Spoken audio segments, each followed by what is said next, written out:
Have you ever been tormented by foreign language book or document reading? Imagine looking up dictionaries and grammar books every night 95 times. That's how much leisure times you run off your life.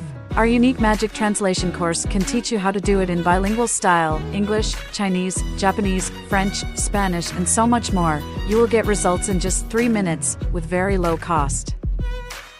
Find out how at libmind.com.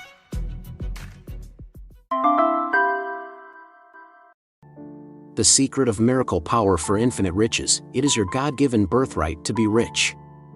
You are here to express the fullness of life in every way. Your secret purpose on earth is to lead a happy, joyous, and glorious life, the life more abundant. Infinite riches are all around you. The treasure house of infinity is not to be found in a bank vault or a pirate's trove. It is within your own subconscious depths. Begin now to extract from that marvelous gold mine within you everything you need: money, friends, a lovely home, beauty, companionship, and all the blessings of life.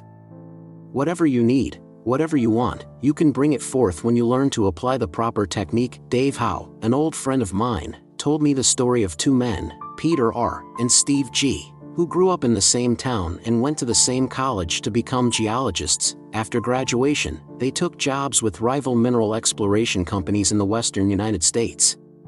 Peter put much time and energy into learning how to tap the mine's treasure house within him. Steve did not. He was a thorough skeptic about the powers of his own mind. Instead, he put all his faith in the techniques and electronic instruments his professors had taught him to use. He relied on externals, such as physical appearances, conditions, and the general topography of the soil. Early in his career, Steve was assigned to do a geological exploration of a certain area in Utah. He used all the most modern equipment of his profession and did everything he was supposed to do, but he found nothing. After 3 weeks, he gave up. Later that year, Peter conducted a survey of the same area. Within 3 days, he uncovered evidence that led to the discovery of a rich vein of uranium ore. His confidence in the guiding principle of his subconscious led him straight to the hidden wealth. The real riches were not concealed underground, they were openly evident in his mental orientation. The greatest secret in the world. Scientists recently achieved the breathtaking feat of decoding the human genome. The program for life itself is said to now be within reach. One expert after another has proclaimed this the greatest secret being unfolded today. They tell us that in coming years science will be able to alter our species' basic genes. If we choose, we can bring into being as many Einsteins, Beethovens, or Michelangelos as we like. These experts fail to understand a vital fact. Human beings are more than their bodies, their hereditary characteristics, their family tree, the color of their skin, hair, and eyes. The living spirit God is within humankind. The human subconscious is part of the eternal, which does not change. It is the same yesterday, today, and forever. We can be transformed in only one way, and that is by the transformation of our minds. Be ye transformed by the renewing of your mind. Romans 12 verse 2. The greatest secret in the world is that the kingdom of God is within us. Infinite intelligence, boundless wisdom, infinite power, infinite love, and the answer to every problem under the sun are locked within our own subconscious minds. People search for the greatest secret in the world everywhere but within themselves, yet the secret has always been within reach of all.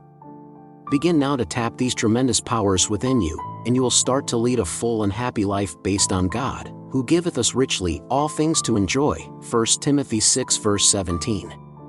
I am come that they might have life, and that they might have it more abundantly. John 10 verse 10. You're right to be rich. It is normal and natural for you to want to achieve success, recognition, and prosperity in your life.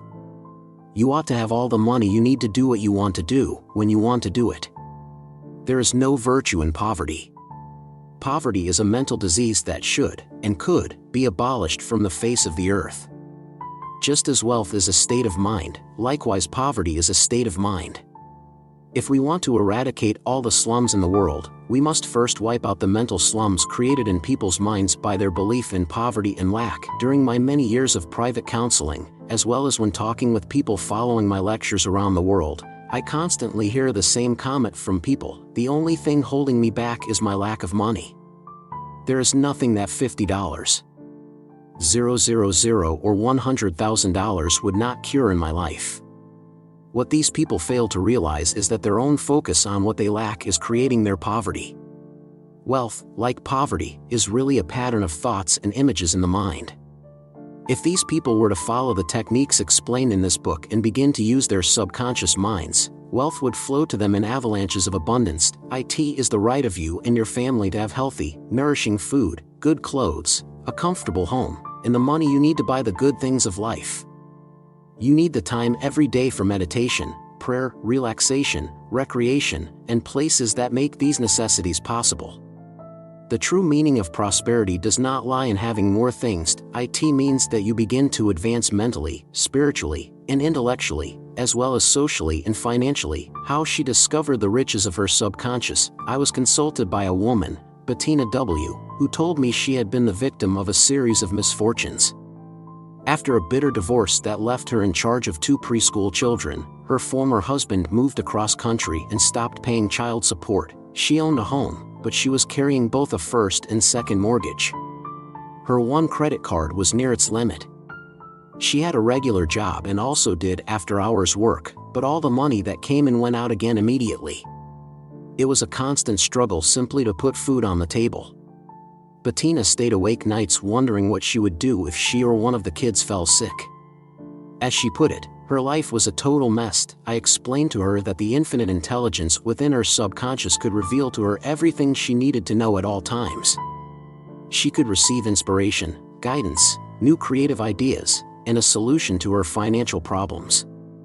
I added that once she developed the ability to use her subconscious correctly, it would also provide all the money she needed.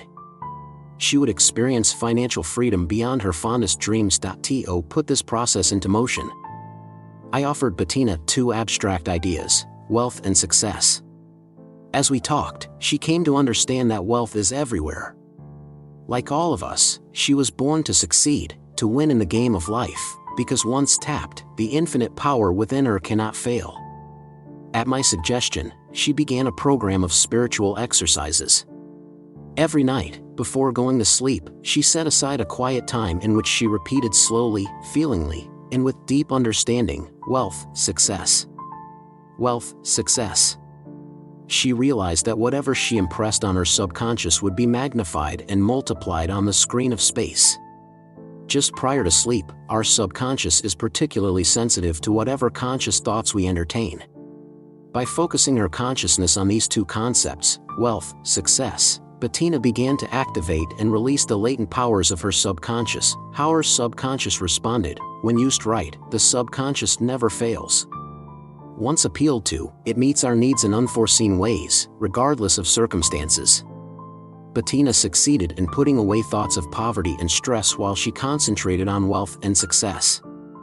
One night, as she was in the middle of this exercise, her eye fell on a vase she had inherited from her mother's older sister. The next day, on an impulse, she posted a description of the vase on an internet auction site. Within days, connoisseurs who recognized its rarity had bid the price up to over $7,000. Bettina soon became a regular at yard sales and estate auctions. If a particular item caught her eye, she bought it, then offered it at auction on the internet. Within 3 months, her profits from buying and selling antiques and collectibles were so great that she was able to quit her regular job and do the buying and selling full-time. Friends and competitors told her that she owed her success to a knack. She knew better. She realized that her subconscious was the connecting link that united her with the treasure house of infinity. The infinite intelligence within your subconscious can do for you only when it can do through you. Your thoughts and feelings control your destiny. Because Bettina learned to place her faith in the unfailing power of her subconscious, she will never again find herself in material or spiritual need. The secret of riches and promotion was within him. Ralph S. was a gifted young attorney who had lost several cases in a row. He became gloomy, despondent, and full of self-criticism and self-condemnation. Soon he began to suffer some serious financial reverses and drifted deeper and deeper into debt. After one of the senior partners at his firm gave him a friendly warning that his career was in danger, he came to me for help. After hearing his story, I explained a basic, if often overlooked, fact. Our thoughts are creative. That is, what we think tends to change, even to create, reality. The conditions, circumstances, events, and experiences we go through are not accidents, they accurately reflect our habitual thinking and imagery. I told Ralph that if he dwelled constantly on limitation and lack, he would inevitably experience limitation and lack. I in the same way, however, thoughts of peace, success, prosperity, right action, and abundance, if sustained regularly and systematically, reproduce themselves after their kind. We do not reap grapes from thorns or figs from thistles. The law is that we are what we think all day long. Moreover, thoughts you originate feelingly and knowingly are especially effective. Used properly, they will create for you whatever you wish to experience from this day forward. My goal was to help Ralph begin to make use of the miraculous power of his mind. I laid out a program for him to follow that would remind him frequently of the riches of the infinite within his subconscious mind. Accordingly, I gave him the following prayer technique.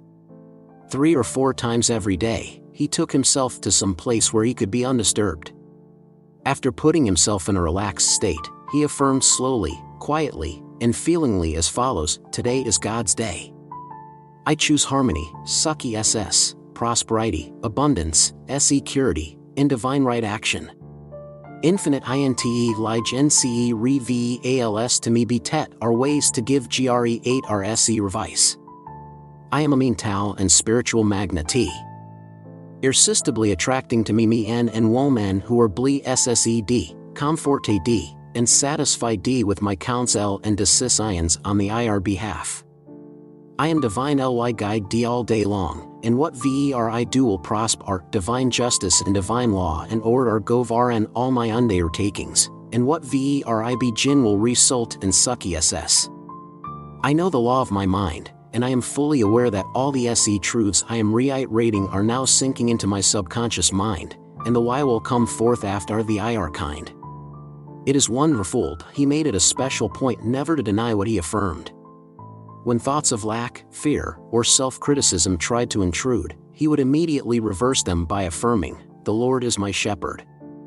I shall not want." Psalm 23 verse 1. Not a few years have passed by. Today Ralph S. is a highly respected partner in his law firm, and his name is often mentioned as a likely prospect for a judgeship. When your thoughts are God's thoughts, God's power is with your thoughts of good, the riches of the listening ear and understanding heart. I have carefully saved a wonderful letter I received from a woman named Serena W., who listened every morning to my radio program. She told me that her husband, Robert, had died a few months earlier of a heart attack. He was only 38. They had often talked about buying life insurance, but the premiums were high. Money was tight, and there didn't seem to be any rush. As a result, she found herself a young widow with a 10-year-old son, few marketable skills, a heavily mortgaged house, and practically nothing in the bank. She had to borrow from her best friend to pay her husband's funeral expenses. Disaster seemed only days or weeks away. She wrote, "I heard you quote from the Bible, but my God shall supply all your needs according to his riches and glory." Philippians 4 verse 19. The words seemed to burn their way into my heart. Then you elaborated on this. You told us that if we tune in on the infinite within us, if we believe in our hearts, then no matter what we really need to bless us, comfort us, provide for us, or inspire us, the divine presence would respond. It is written, "Before they call, I will answer, and while they are yet speaking, I will hear." Isaiah 65 verse 24. I sat down and began to think of God supplying my needs. I became convinced that he was hearing me as I prayed. A great sense of peace and harmony came over me. About 2 hours later, I got a phone call from my brother-in-law, Milt, in Seattle. Milt is a software engineer who has been very successful. He and my husband were close as children, but they weren't in touch that much in recent years. I think Robert felt a little ashamed that he had not done as well in his career. Milt told me he felt devastated by the loss of his brother, and guilty as well. He had often thought about spending more time with us, but he had been so busy in his work that he never felt able to. Now it was too late. He went on to say that he knew Robert and he had not been in the greatest financial shape and he wanted to help. He was arranging to transfer a block of stock in his company to me. The dividends would be enough to cover our basic expenses. He was also setting up a trust to pay for my son's education. He promised that we would never be in want. All he asked in return was that we stay in touch and visit him from time to time. He did not want to make the same mistake with his nephew, my son, that he had made with his brother. How a salesman hit the jackpot. A real estate salesman named Rick R. attended my lectures on Sunday mornings and listened to my radio program regularly. He told me that he had been drawn into speculating on the stock market and gotten himself deeply in debt. He had counted on his income from commissions to pull him through, but in fact he had not made a sale of a home or property in several months. As we talked, I began to see what his real problem was. He was obsessed with envious, jealous, and critical thoughts about his colleagues who were making many more sales than he was. He claimed that everything about them disturbed him. He deplored their sales techniques, their professionalism, their vocabulary, even the ways they dressed. He went so far as to tell me that their success was proof of their mediocrity. As we talked, I tried to show Rick that the jealousy and envy he was generating reflected back on him. By minimizing the success of others, he was giving his own subconscious mind the message that success is bad, that it is something to be avoided, and his subconscious was responding accordingly. His own obsessive thoughts attracted lacks, limitations, and miseries to him. What we wish and think for others, we tend to manifest in our own experience, because each of us is the only thinker in our individual universe. We are totally responsible for the way we think about others as well as about ourselves. Once Rick realized the trap he had fallen into and accepted responsibility for his own thoughts and wishes, he worked at reversing his attitude. Gradually, he began to wish for all his colleagues the same success, achievement, wealth, and blessings that he wished for himself.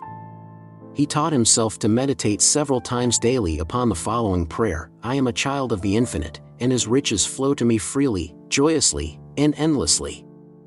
I am enriched in all ways with happiness, peace, wealth, success, and outstanding sales.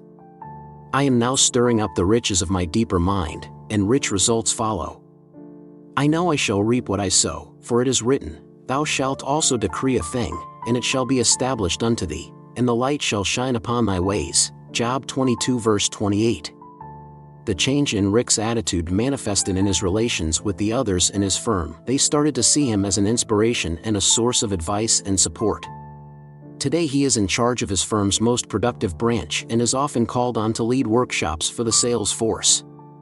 He has a solid reputation for his ability to teach others how to sell wisely, judiciously, and constructively. The book of Proverbs says, Poverty and shame shall be to him that refuseth instruction. Proverbs 13:18. Meditation for realizing the abundant life. Repeat the following meditation to help solve your problems for abundant living. I know that to prosper me ans to grow spiritually in redeem Zion. God is prospering me now in mind, body, and affairs.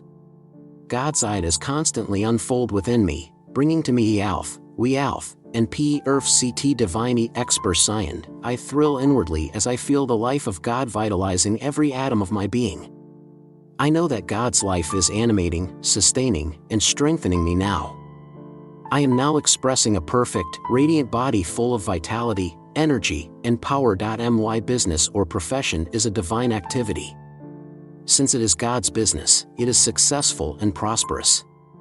I imagine and feel an inner wholeness functioning through my body, mind, and affairs. I give thanks and rejoice in the abundant life. Chapter points to remember. 1. You are here to lead the abundant life, a life full of happiness, joy, health, and rich living. Begin now to release the riches of the treasure house within you. Point 2. The real riches are within your subconscious mind. A geologist who believed in the guiding principle of his subconscious mind found the treasure in the earth quickly and easily. His rival, who lacked the faith, explored the same area for weeks and found nothing. Point 3. The greatest secret in all the world is that God dwells in humans. The average person looks everywhere but within himself or herself for wealth, success, happiness, and abundance. God is the life principle, the infinite intelligence, and the infinite power within us, available instantly to all people through the medium of their thought. Point 4. Poverty is a disease of the mind. Belief in poverty and lack produce lack and limitation. Wealth is state of mind. Believe in the law of riches, and you shall receive. Before we will ultimately banish the slums and poverty, we must first banish the slums and false beliefs in the mind of people. Point 5. You can tap the riches of your subconscious by claiming guidance. Abundance, wealth, security, and right action. Make a habit of meditating on these truths and your subconscious will respond accordingly. Point 6. If you lull yourself to sleep every night with two ideas, wealth and success, knowing that by repeating them you are activating the latent powers of your deeper mind, you will be compelled to express wealth and success. Point 7. Infinite intelligence in your subconscious can only do for you what it can do through you. Your thought and feeling control your destiny. Point 8. When you believe that the nature of the infinite intelligence in your subconscious mind is to respond to the nature of your request, the answers will always come to you and in ways you do not know of. Point 9. Your thoughts are creative. Each thought tends to manifest itself in your life. Thoughts of promotion, riches, expansion, and achievement, provided you do not deny them subsequently, come forth after their kind. You promote yourself. You answer your own prayer because it is done unto you as you believe. Point 10. Be careful when you affirm wealth, success, right action, and promotion that you do not subsequently deny what you affirm. That would be like mixing an acid with an alkali, and you would get an inert substance. In other words, stop neutralizing your good. Thoughts are things. What you feel you attract, and what you imagine you become. Point 11. Be sure that you are not envious or jealous of the success, riches, and wealth of others. Remember, your thought is creative. If you are envious or critical of those who have amassed wealth and honors, you will impoverish yourself along all lines. What you wish for others, you tend to create in your own experience. Point 12. Whatever you really feel to be true, and so decree in your life, will definitely come to pass. Decree riches, health, beauty, security, and right action. Thou shalt also decree a thing, and it shall be established unto thee, and the light shall shine upon thy ways. Job 22 verse 28. Point 13. Use the meditation at the end of the chapter to realize a more abundant life. Point 2. How to tap the miracle power at once that makes you rich. The Bible says, if thou canst believe, all things are possible to him that believeth. Mark 9 verse 23. To believe is to accept something as true. It is to make alive the truths of God by feeling the reality of them in your heart. This is much more than a conscious or theoretical assent. It means that you must feel the truth of what you affirm in your heart. It is belief in people's minds that determines the difference between success and failure, health and sickness, happiness and unhappiness, wealth and poverty. Wealth is a state of mind, just as poverty is a state of mind. You are truly rich when you are acquainted with the infinite presence and power within you that people call God. You are truly rich when you know that your thought is creative, that what you feel you attract, and that what you imagine you become. You are rich when you know the creative process of your mind, which is that whatever you impress on your subconscious mind will be projected on the screen of space as form, function, experience, and events. How she discovered the riches within a young graphic designer, Sophie C., came up to me after a lecture. She looked and sounded upset, even angry. I am completely blocked on a major project, she burst out. If I blow it, my whole career could go down the tubes. I have been praying continually for help in overcoming my problem, just the way you said. But it hasn't helped a bit. If anything, I'm in worse shape. What's the matter with your technique? Why doesn't it work the way it's supposed to? Sophie, I began. Let's say you are at your computer, working hard on your project. Would it help if your boss stood behind you every minute making suggestions? Of course not, she replied. I couldn't work that way. Not even if they were good suggestions? I continued, not even then, she said. The best thing she can do is make sure I know what I have to accomplish, then give me the space I need to do it. If you're always jiggling my elbow, I'm bound to goof up. That is so obvious. I agree, I said. And it's exactly the same with your subconscious. By praying continually, you're hovering next to your subconscious, giving it one suggestion after another and keeping it from getting on with its work. What you really impress on it is anxiety and doubt about its ability to accomplish the task you've set. Visualize the outcome you desire, as feelingly and completely as possible, then leave the job of bringing it about to the infinite intelligence of your subconscious mind. I think I see what you mean, Sophie said slowly. But I've gotten so much in the habit of praying for help. I guess I thought the more I prayed, the stronger the effect. How do I break the habit? There's a powerful way to break such a fixation spell, I replied. You should start to unleash the spiritual riches within yourself by setting aside 1 or 2 moments during the day to pray for someone else who has serious problems. It might be a friend, a neighbor, a business associate, or even someone you've heard about on TV. The important point is that you use no willpower or mental coercion in this mental and spiritual exercise. Sophie went away determined to try the approach I had suggested. A few days later, she called in excitement. That morning she had found herself wide awake an hour before the alarm went off. In her mind, as clear and complete as could be, was an original way to deal with the crucial project. She went to her computer at once.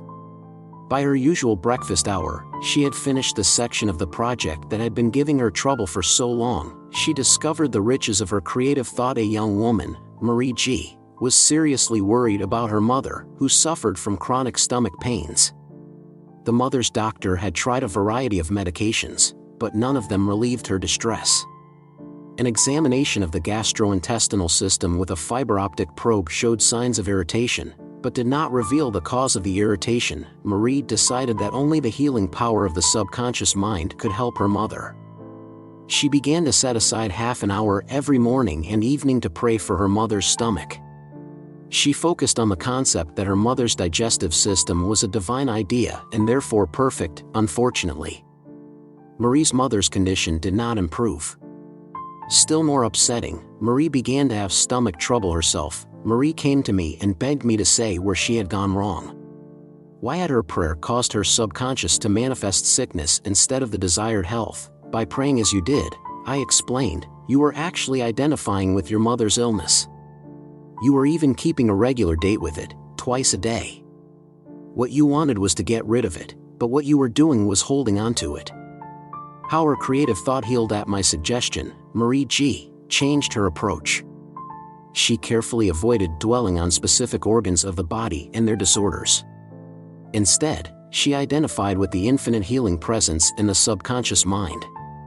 She began to claim quietly, feelingly, and lovingly that the healing presence and intelligence in the subconscious, which created her mother's body, was vitalizing, healing, and restoring her whole being into harmony, health, peace, and wholeness. She meditated quietly on these ideas for a short period of time each night before going to sleep. The results were remarkable. Her own stomach distress cleared up immediately, and her mother's problems showed a marked and steady improvement. Sympathy versus compassion. The reason Marie G. became ill while praying for her mother was because she was actually sympathizing with her. We are taught that sympathy is a wonderful quality and that we should all cultivate it. This is an error. Sympathy is like spotting someone trapped in a pool of quicksand and wading in to share their danger. A better reaction, one of compassion, would be to stay on firm ground and throw the person a rope or tree branch. When, through sympathy, we accede to the negative or baleful aspects of a person's situation or condition, we tend to aggravate the problem. The reason for this is that the subconscious magnifies exceedingly whatever we focus our attention on, giving the riches of the infinite to the sick person. All the riches of the infinite, such as inspiration, guidance, faith, abundance, and security, are within you. When you visit people who are sick, lift them up in your thoughts and feelings. Give them a transfusion of faith and confidence in the healing power of the subconscious. Remember that with God all things are possible. Visualize them as whole, radiant, joyous, and free. To feel sorry for the ill person and to commiserate with him or her is to drag the person down. This is a negative approach. Be compassionate and call forth the infinite healing presence in the subconscious, which can heal, bless, and restore both mind and body. He restoreth my soul. Psalm 23 verse 3. You are the master of your thoughts, not the servant. Your thought is creative. Every thought tends to manifest itself and causes your subconscious mind to respond according to the nature of the thought. You can direct and steer your thoughts just as you steer your car. Thoughts are things, material changes in the pattern of the universe. Your thought image is a reality in your mind and the basis for what we call external reality. A car is a solid, material object, but if every car in the world suddenly vanished, an automotive engineer could quickly redesign the vehicle based on the thought image in his or her mind. In a short while, we could again have millions of cars. Your thought is the most powerful instrument you have to work with, infinitely more powerful than the latest computer. It pays fabulous dividends to learn to direct your thoughts wisely, constructively, and judiciously. Your thought works with mathematical exactitude. It creates limitation and lack if you dwell on ideas of poverty, and it brings expansion, growth, and prosperity when you think along these lines. Become a good executive. It takes a good executive to draw forth the riches of the subconscious mind. You can tell good executives by the way they handle tasks. They have the mental acumen and sagacity to pick the best person for the task and delegate it to him or her. Once they have passed the task along, they keep their hands off and give the other person enough space to get on with it. Poor executives, on the other hand, whether in business, science, art, industry, or education, are constantly meddling with the pie they have asked others to bake. When you pray, you must be a good executive. Learn to delegate authority to your subconscious mind. It knows all and sees all. It will bring your prayer to pass in its own way. When you pray or seek an answer, turn your request or desire over to your subconscious mind with complete faith and confidence, knowing that whatever is conveyed to the subconscious will come to pass. How do you know if you have really turned your request over with faith and confidence? By the way you feel. If you constantly wonder how, when, where, and through what source your prayer will be answered, if you are anxious and apprehensive, you do not really trust the wisdom of your subconscious. Stop nagging your subconscious. The negativity of your worries will tend to bring forth fruit after its kind. When you think of your desire, lightness of touch is important. Remind yourself that infinite intelligence is taking care of it in divine order. Her thought is the magnet. Lisa M. is a very successful stockbroker. She told me that she owes all her success to the fact that she maintains a mental picture of success in her work. This acts as a sort of magnet that attracts to her the clients and conditions that accurately correspond to her thoughts and feelings. This is her prayer every morning: I am a mental and spiritual magnet.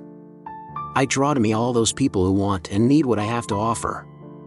There is a divine exchange of ideas between us. They are blessed and I am blessed. I decree harmony, abundance, right action, and inspiration, and I know my subconscious mind accepts these truths. Lisa finds herself divinely led and directed in all she does.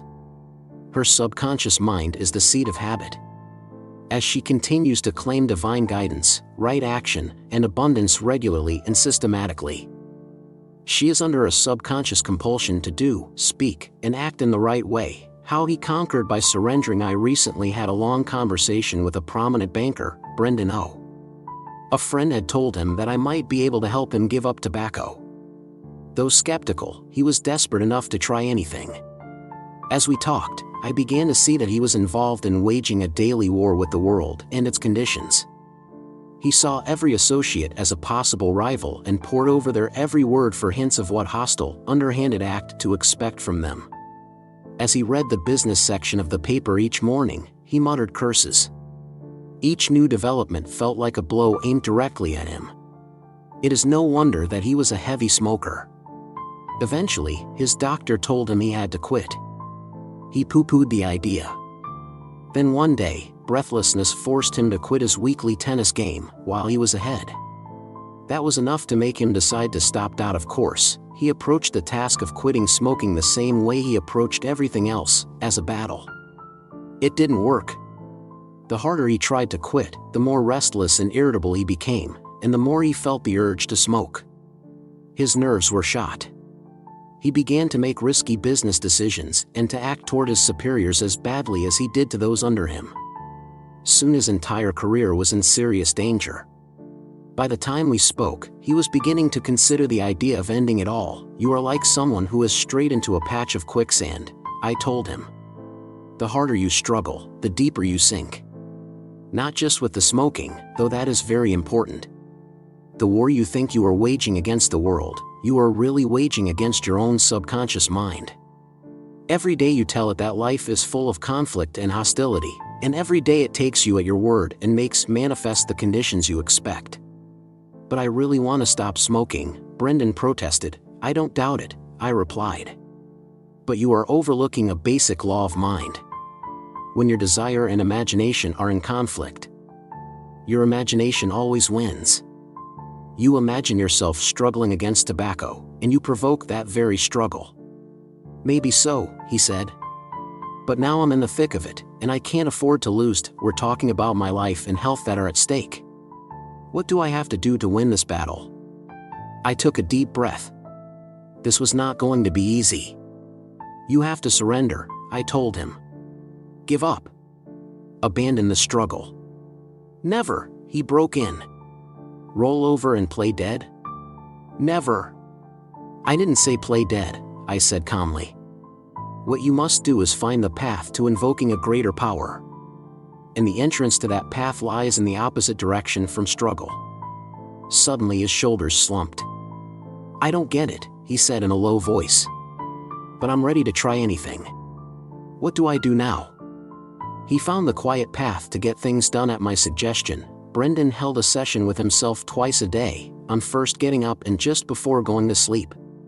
He sat in a quiet place and breathed calmly and steadily until he felt himself become relaxed and receptive.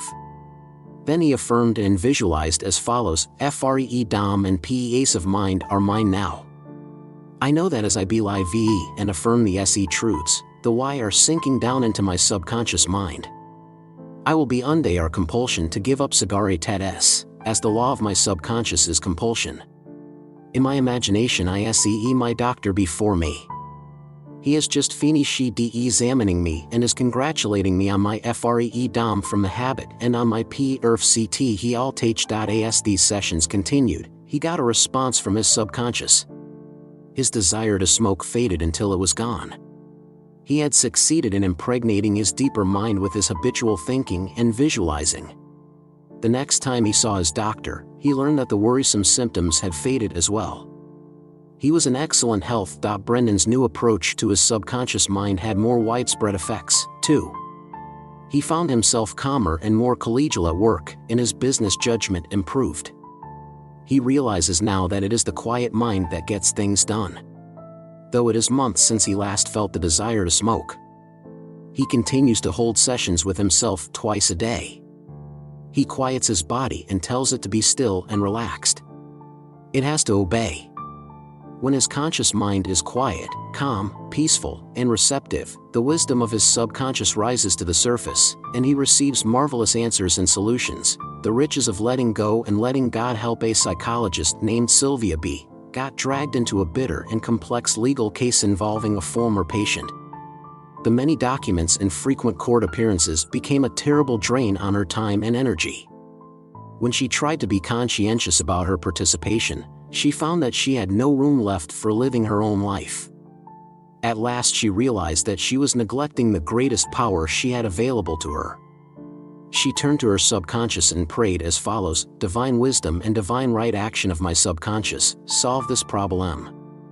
I ase the matter and let it go." Whenever she had to get in touch with her attorney or others involved in the case, she would silently decree, "The God pre-SENCE within me is all-wise and is taking care of this in divine order. I am not going to ping tabs on the God pre-SENCE within as to how, or through what source this will be solved. I let go and let God take care of it." The sequel to her new attitude of mind was interesting. Her former patient admitted fault and begged her forgiveness. The suit was dismissed immediately. There was a divine adjustment, and she was set free from all legal entanglements. The future can be wonderful for you. Do not waste your energy and vital substance by brooding over old peeves, grudges, and grievances. To do so is like ripping open a grave. All you find is a skeleton. Focus your attention on the good things of life. Realize that the future will be wonderful because your harmonious thoughts will germinate and grow, bringing forth wonderful fruit, health, happiness, abundance, and peace of mind. Draw a thick line under the past, then turn the page. Never mentally touch any negative experience or trauma that has happened in the past. Remain faithful to this mental attitude and realize that as you change your present thoughts and keep them changed, you will change your destiny. She discovered the riches of scientific prayer. Anna H. came to me distraught and highly agitated. Her 18-year-old son had left home following an argument with his father. He dropped out of college and wrote that he was planning to join a cult. Anna was so frantic that her doctor put her on powerful tranquilizers and antidepressants. She was also resorting to sleeping pills almost every night. During our conversation, I tried to point out a few simple truths. "You do not own your son," I told her. "Yes, he came through you, but not by you." The life principle is our common progenitor. We are all children of the one Father, or self-originating spirit. Your son is here to grow, to expand, and to overcome difficulties, challenges, and problems. He must discover for himself the powers within him. It is up to him to release his talents to the world.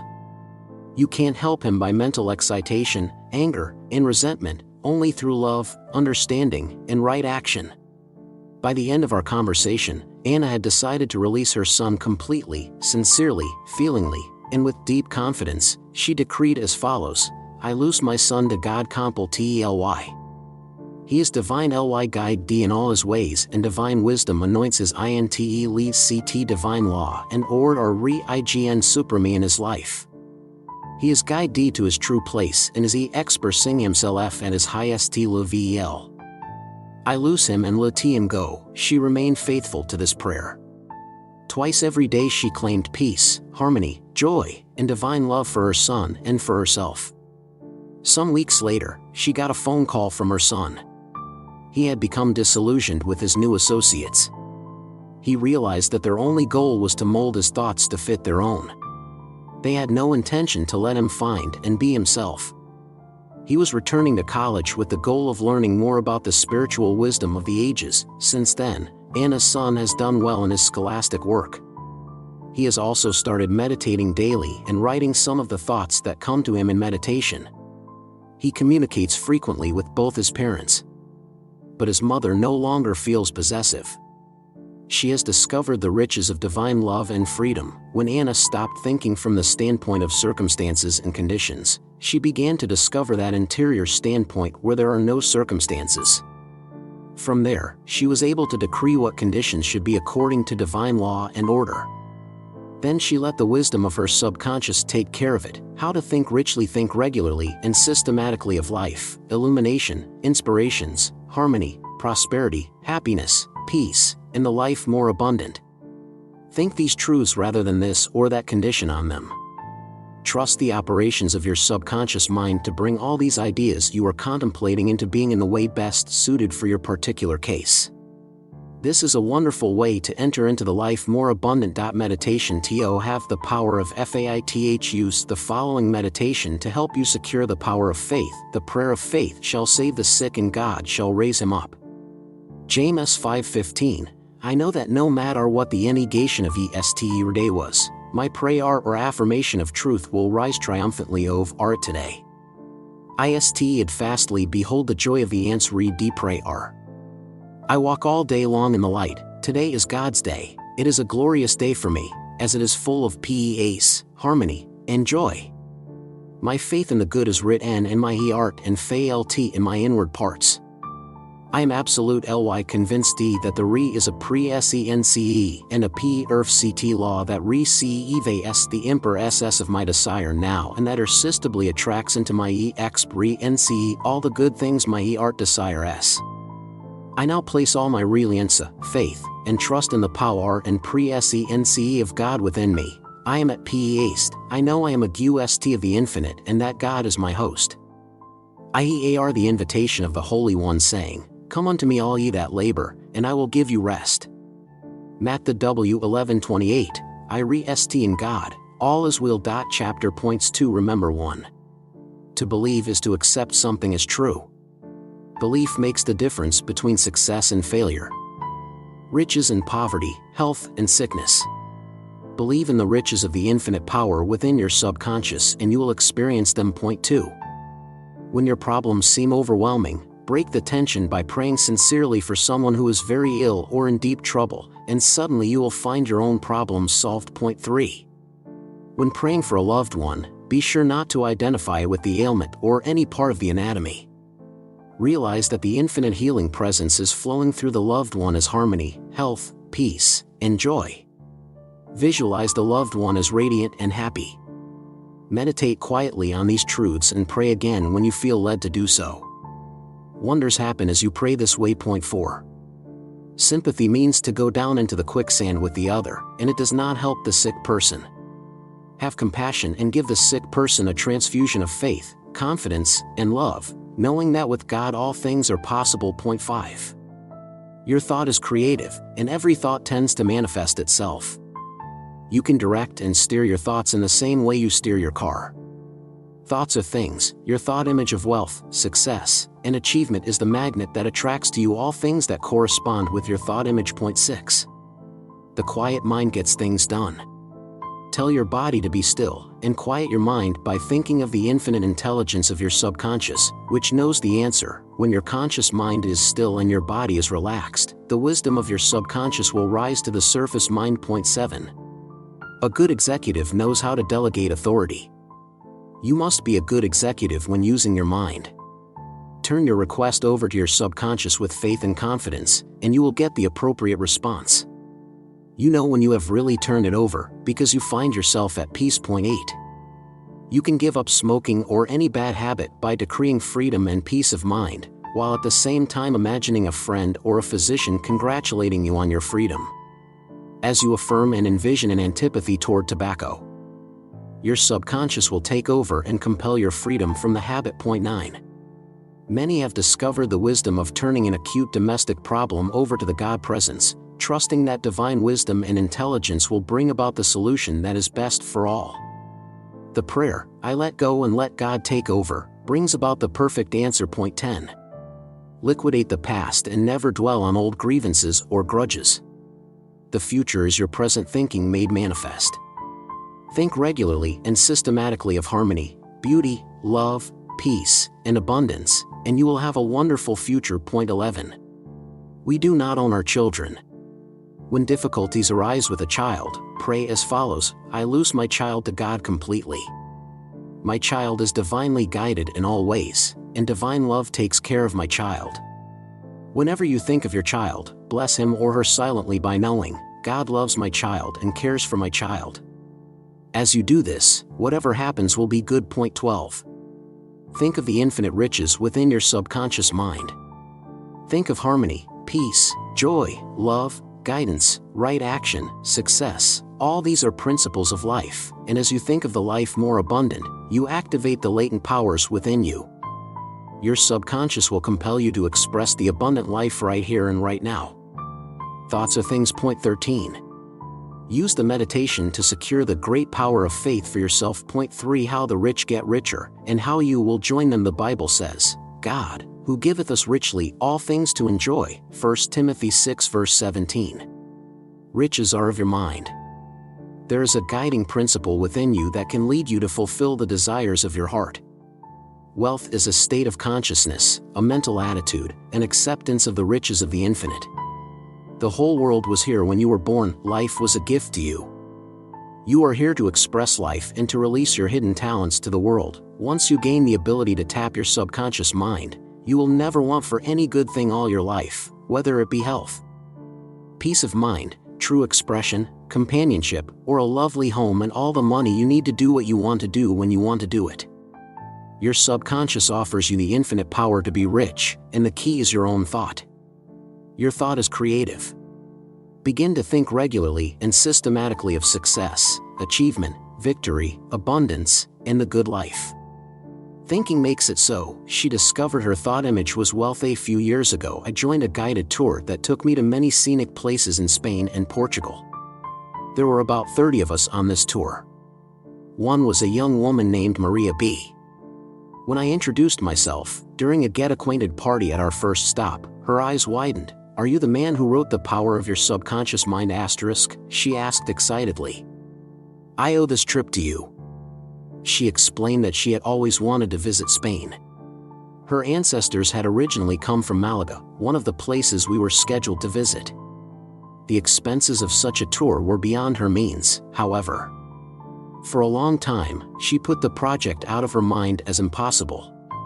When she read about the wonderful powers of her subconscious, however, she decided to put the techniques to the test. Her first step was to gather brochures and magazine articles about Spain.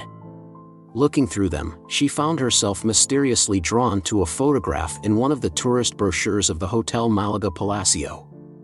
She decided that this attraction must be a sign from her subconscious. Every night before going to sleep, she would concentrate on the picture. Then she would place herself in a dreamy, receptive state of mind and imagine she was in that hotel. She visualized her room, the beautiful view from her window, the wonderful meals on the terrace, all in as much detail as possible. After she had followed this procedure for about a week, she happened to take the folder for one of the guided tours to work with her. As she was glancing through it before leaving for lunch, one of her co-workers, a young man whom she didn't know, saw it and remarked how much he wanted to see Spain. They went out to lunch together and discovered they had a great deal in common. Soon they were dating seriously. When they became engaged, Maria's aunt told her that as a wedding present she wanted to pay for the couple's honeymoon and suggested a tour of Spain. So you see, Maria concluded, I don't just owe you this chance to see Spain. I owe you my marriage, too. I smiled. You don't owe me a thing, I said. All this you owe to the power of your own subconscious and to your wisdom in making use of it. Maria's story illustrates the working of your deeper mind. It always magnifies what you deposit in it. She visualized a trip to Malaga. She received not only that, but a new and fulfilling relationship. Your subconscious gives you compound interest. Whatever you deposit in it is magnified and multiplied exceedingly. Maria's thought image proved to her where all the riches are. How he invoked the law of increase on the tour of Spain I just mentioned. We visited the city of Seville, which personifies the real Spain more than any other community in that country. Over 500,000 people here share a rich history that has included Phoenicians, Romans, Visigoths, and Moors, all of whom left their mark there. Seville's university was founded in 1502, and the city gave the world two of its greatest painters, Murillo and Velázquez. One of our guides was a friendly, intelligent young man who had a thorough knowledge of the city and its culture, along with a fund of interesting and amusing sidelights. As we were walking from our hotel to the cathedral, I said to him, "Where did you learn your English? You speak like a native." He grinned. "That's because I am," he said. "I grew up in New York City, in Queens." "Okay, then I'll rephrase my question," I said. "Where did you learn your Spanish? You speak like a native." "That's an interesting story," he replied. "My mom is Spanish, from right here in Seville. She and my dad met when he was stationed here with the Air Force. She always talked Spanish to me at home. And of course New York has a lot of Spanish speakers, so I had plenty of chances to practice." "I can see that," I said. "But what brought you here?" "For as long as I can remember, I wanted to live in Europe and be a guide," he told me. "I used to read guidebooks the way other kids read mysteries. I love to study maps. When I daydreamed, I'd daydream about walking through one of the great cities and looking at all the historic buildings. When I was 14, I decided I had to do something to make my dream become real. So I wrote it down on a piece of paper. I said I wanted to learn French and German so I could guide people from many countries around Spain and the rest of Europe. I carried the paper folded in my wallet, and every time I had some spare moments, I took it out and reread it. I told myself it wasn't a dream, it was a reality that simply hadn't happened yet." I was terrifically impressed by this young man's account. Without conscious knowledge of how the subconscious mind works, he had stumbled upon an effective way of invoking it. "Well, the fact that you're here, taking us around, proves that you were right," I remarked. "How did the fulfillment of your dream come about?" "Simple," he replied, with another infectious grin. "So simple I never would have thought of it on my own. My mother's relatives wrote and asked if I'd like to come live with them while I went to high school in Seville. I jumped at it, of course. And when I got here, I learned that the university has a course of study for people who want to go into the tourist industry. so here I am. This guide's constant prayer is, the God of heaven, he will prosper us. Nehemiah 2 verse 20. By constantly dwelling on his written request, he succeeded in writing it in the tablets of his subconscious mind, which responded by bringing it to pass in its own unique way. How to follow your state of mind. The Lord mocketh poor and mocketh rich, he bringeth low and lifteth up. 1 Samuel 2 verse 7. The Lord is the lordly power of your subconscious mind, called the Father within. Your Lord is what dominates your thinking. If your dominant conviction is that you are entitled to all the good things of life, such as health, wealth, love, true expression, and the abundant life, you will experience accordingly. On the other hand, if you feel that you are destined to be poor and that the good things of life are not for you, you are placing yourself in want, lack, frustration, and self-imposed bondage. Remember, your thought is power, it is creative. Every thought you initiate tends to manifest itself except if it is neutralized by a more powerful thought of greater intensity. All the men and women who garner more of the world's goods reveal a wealth consciousness and a joyous expectancy of the best. Everything you experience is due to the law of your mind. By dwelling on the idea of increased good and by nourishing it and sustaining it, a person draws more of the riches of life to himself. On the other hand, one who thinks only of decrease, lack, and limitation magnifies his or her loss. The law of your subconscious is to increase any idea implanted in it. The experience of the negative thinker will attract more and more loss. Begin to practice the law of increase. Remember, any object to which you give special attention will tend to grow and magnify itself in your life. Attention is the key to life. Think of increase along all lines. Feel you are successful and prosperous, and you will see that the feeling of wealth produces wealth. Be sure you wish for all those around you success, happiness, and abundance, knowing that as you wish increase of wealth and happiness for others, you are also attracting more of God's riches to yourself. As you radiate abundance and riches to others, they will pick up your thoughts subconsciously and will be benefited by the feeling of riches and abundance emanating from you. You can silently give to all people you meet the following blessing. God gave you richly all things to enjoy, and you are prospered beyond your fondest dreams. That simple prayer will work wonders in your life. How to use the law of increase in your business or profession. As you quietly, lovingly, and feelingly enter into the realization that your thoughts of richness, success, prosperity, and health create all those conditions and circumstances on which you focus your attention, you will automatically create all the conditions necessary for your advancement. Moreover, you will find yourself attracting more and more people who will become clients, customers, friends, and associates, and who will aid you in the realization of your dreams. You will subconsciously attract to yourself the men and women who are living in the consciousness of God's richest. I was browsing through an exclusive shop in the Rodeo Drive section of Beverly Hills when a fashionably dressed woman came over to me. She introduced herself as Rhonda M., the founder and owner of the shop. As we talked, she told me what she regards as the secret of her tremendous success and great popularity with her customers. Every morning as she opens the store, she decrees, "Everyone who enters here is blessed and prospered, inspired and enriched in all ways." She has learned a great truth, which is, "Thou shalt also decree a thing, and it shall be established unto thee, and the light shall shine upon thy ways." Job 22 verse 28. How he lost his home. A friend introduced me to Barbara S., who lived with her husband in an upcoming area not far from my home.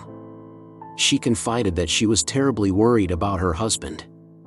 An insurance broker, he was constantly dwelling on his financial problems and setbacks. "I know his business isn't doing well," Barbara told me.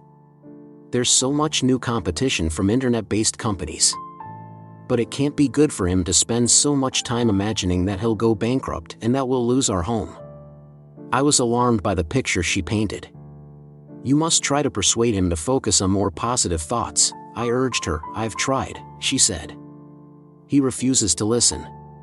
It's almost as if he wants to fail, so he can say, 'I told you so.'" A month or so later, my friend told me that Barbara's husband's firm had filed for bankruptcy, and their home was for sale at under its market value. It was snapped up by a wealthy neighbor as an investment. There are good, solid reasons why the rich get richer and the poor get poorer.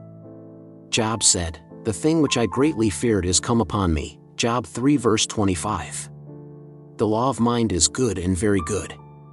A person who thinks constantly of loss, lack, failure, and bankruptcy cannot expect to prosper and succeed. The rich person walking in the consciousness of success and prosperity looks upon wealth as like the air he breathes. It is his attitude, not merely his wealth, that lets him acquire the former home of the poor person. You can't think evil and reap good, any more than you can think good and reap evil. The law of your mind is perfect. It tries to manifest what is impressed upon it. The poor person, by which I mean the person who doesn't know how to operate and release the riches of her mind, creates her own poverty. She can, however, at any time she wishes, begin to practice the law of opulence and again attract to herself wealth, success, and riches of all kinds. The rewards of being acquainted with the law of opulence. You can get acquainted with the qualities of an orange by tasting it and eating it. You can get acquainted with the riches of your subconscious by applying the law of opulence. A businessman said to me that the source of supply was within him, and he responded to his faith in the endless resources of the infinite riches of his subconscious mind. Every morning and every night his prayer is, I am ever grateful for God's riches that are ever active, ever present, unchanging and abundant. This businessman never wants for all the money he needs to operate his enterprise and to open up new branches. Listen to the truth and you will never be in want. Infinite Spirit, the source of all blessings, the creator of the world and all things therein contained is within you. You do not own anything in the universe. God, or Spirit, owns all. You are a steward of the divine and you are here to use the wealth of the world wisely, judiciously, and constructively, claiming divine wisdom in your handling of all your earthly possessions.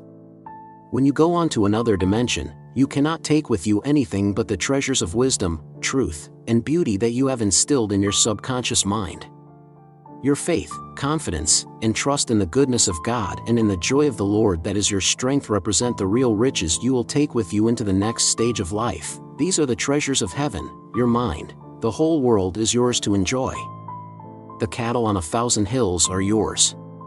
The songs of the birds are yours. You can enjoy the stars in the heavens, the morning dew, the dusk and the dawn. You can turn your eyes to the hills, the mountains, and the valleys. You can smell the sweet fragrance of the rose and the tang of new mown hay. All the riches in the soil, in the air, and in the sea are yours. The fruit that falls to the ground and rots is abundant enough to feed all of humanity.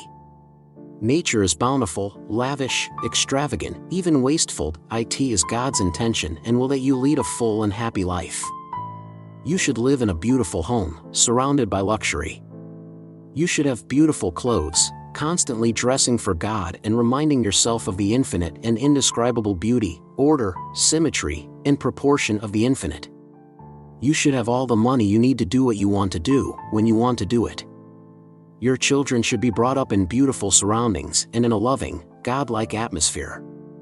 They should be taught the endless resources within the depths of their own minds, so that, being able to tap the riches of their subconscious, they, too, will never want for any good thing. How to tap the endless source of supply. Recognize the infinite source within your subconscious, then invoke the great law of opulence and increase as follows. God is the source of my supply. WHE the R it is ENE Rigi, vitality. Creativitas, inspiration, love, peace. Beati, right action, or we alf that INEED. I know the creative power of my subconscious can bring all the SE things into BING. I am now appropriating mentally and experiencing buoyancy alf, harmony, beati, right action, abundant prosperity, and all the riches of my EP are mind. I shoot a vibrancy and goodwill to all. I am giving betet our se revice ev re day. God's riches are 4 are flowing into my experiencee, and the re is always a divine surplus. All the se thoughts are sinking down into my subconscious, and the y are now coming forth as abundance, security, and peace of mind. It is one artful. As you sow in your subconscious, so shall you reap. The Bible says, the wilderness and the solitary place shall be glad for them, and the desert shall rejoice, and blossom as the rose. Isaiah 35 verse 1. Daily meditation for the rich life. If you repeat the following meditation daily, it will bring the rich life to you faster and easier. Consider the lilies of the field, they toil not, neither do they spin. Yet Solomon in all of his glory was not arrayed as one of these. Matt W. 6:28, I know that God is prospering me in all ways. I am now lo-ading the abundant life, because I be live in a God of abundance. I am supplied D with everything that contribute S to my beauty, we LLBING, proger SS, and PEAs. I am daily experiencing the fruits of the Spirit of God within me. I acupoint my good now. I walk in the light that all good is mine. I am PEAs full, poised D, SERENE, and calm. I am one with the source of life. All my NEEDS are me T at EVE moment T of time and EVE point of space. I now bring all the EMPTYVSSELS to the Father within. The fullness of God is made manifest in all the department NTS of my life. All that the Father hath is mine. I rejoice that this is so. Chapter points to remember 1.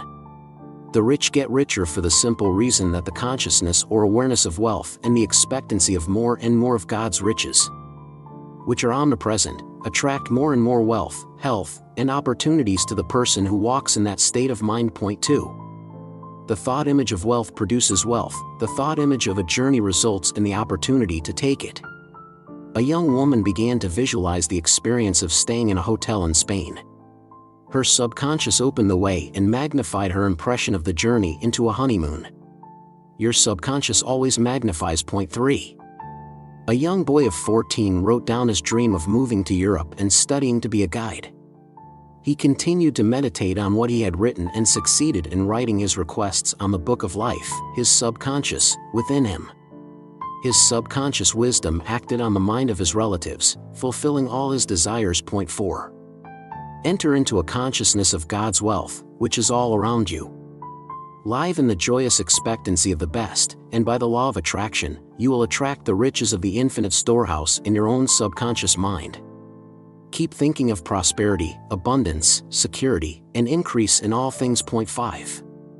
Whatever you give attention to grows, magnifies, and multiplies in your experience.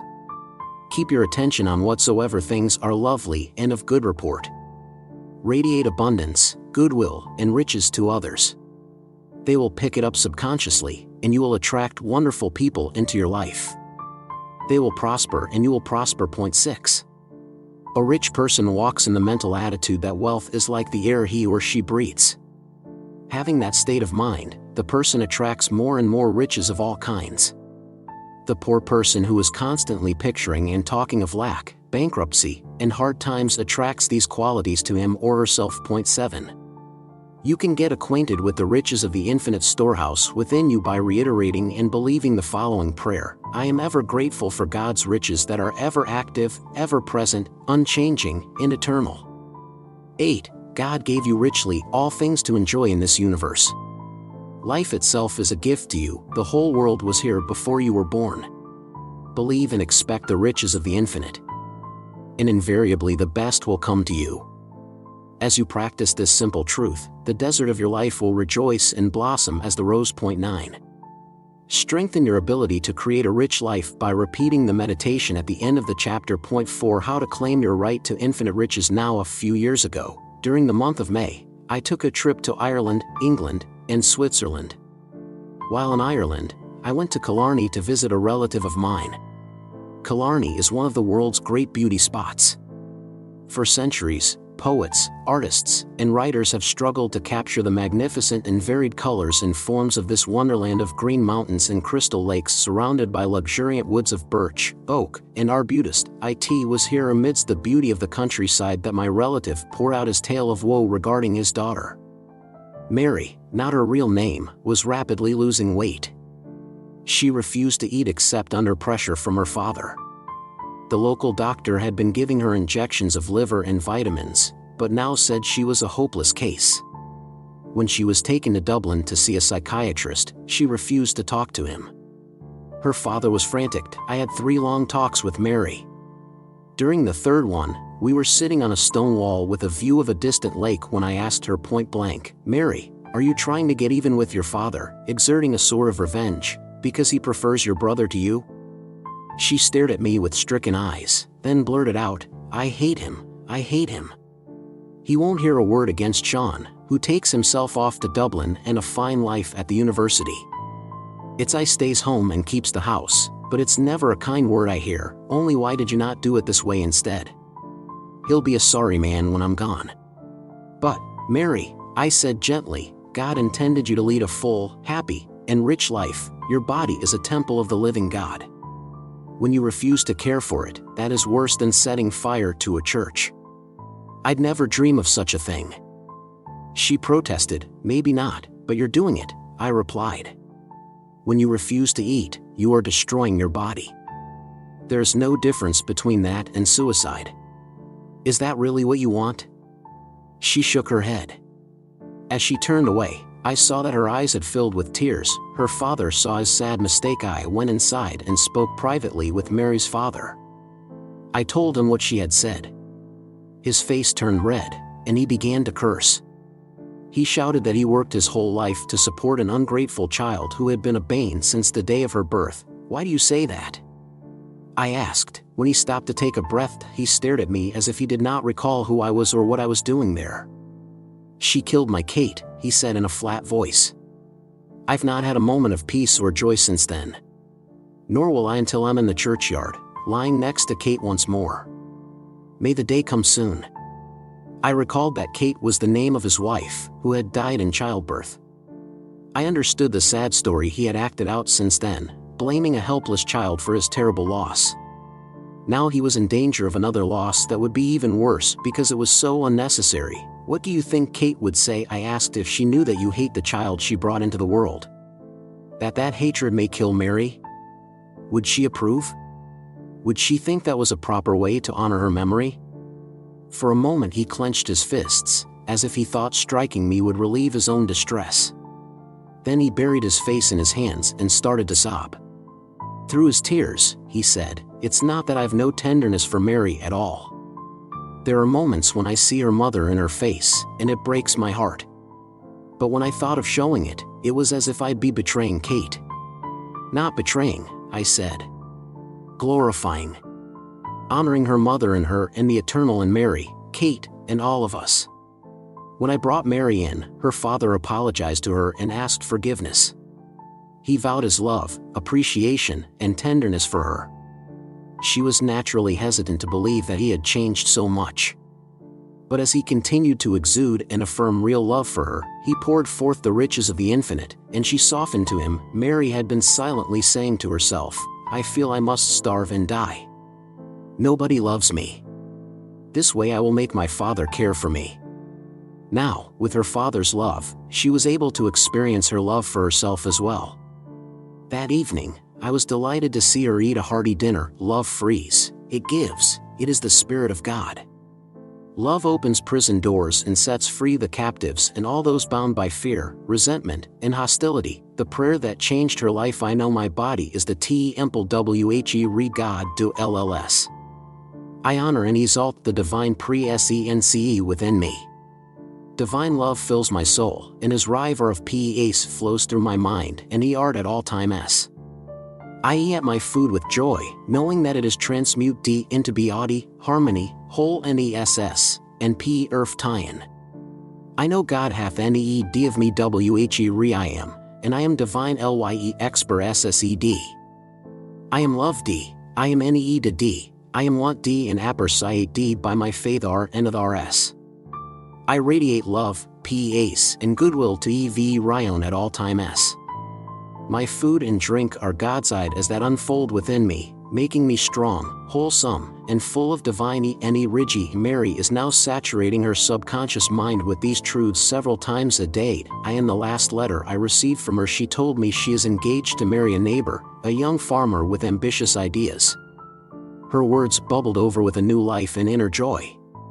She has truly experienced the riches of the infinite as love, marriage, inner peace, and abundance, the riches of faith and a higher power. After leaving my Irish relatives, I asked my driver to go by way of Glendalough, the Glen of Two Lakes. Here, in the 6th century, St. Kevin founded a monastery, and his shrine is visited by many people hoping for a cure of various diseases. My driver told me that as far back as he could remember, he had stuttered badly. In school, the other kids made fun of him and called him Stutz. Consultations with the finest speech therapists and psychologists in Dublin and Cork City had brought no relief then. When I was 8, he continued, might have took me to Glendalough. He put me in the very cell where St. Kevin stayed and told me, sleep here for an hour, and you'll surely wake healed. Fascinated, I asked, and what happened? Sure, I knew Maida would never lie to me, he replied. I did as he said. I went to sleep there in the cell. And when I woke up, I was healed. Never a bit have I stammered or stuttered from that day to this. The real reason for his cure did not disturb this young man's blind faith, because it was that which had activated and released the healing power of his subconscious mind. This boy's mind at the age of 8 was highly impressionable. His imagination was fired by the thought of a miraculous cure. When he was given an unusual ritual to follow, his expectancy was undoubtedly 100% that St. Kevin would intercede for him. It was done unto him as he believed. There is only one healing power, and that is the infinite healing presence lodged in your subconscious mind. The riches of true faith versus blind faith. True faith consists of knowing that the infinite presence that created you from a cell knows all the processes and functions of your body and certainly knows how to heal you. When you consciously tune in on the healing power of your subconscious, knowing and believing it will respond to you, you will get results.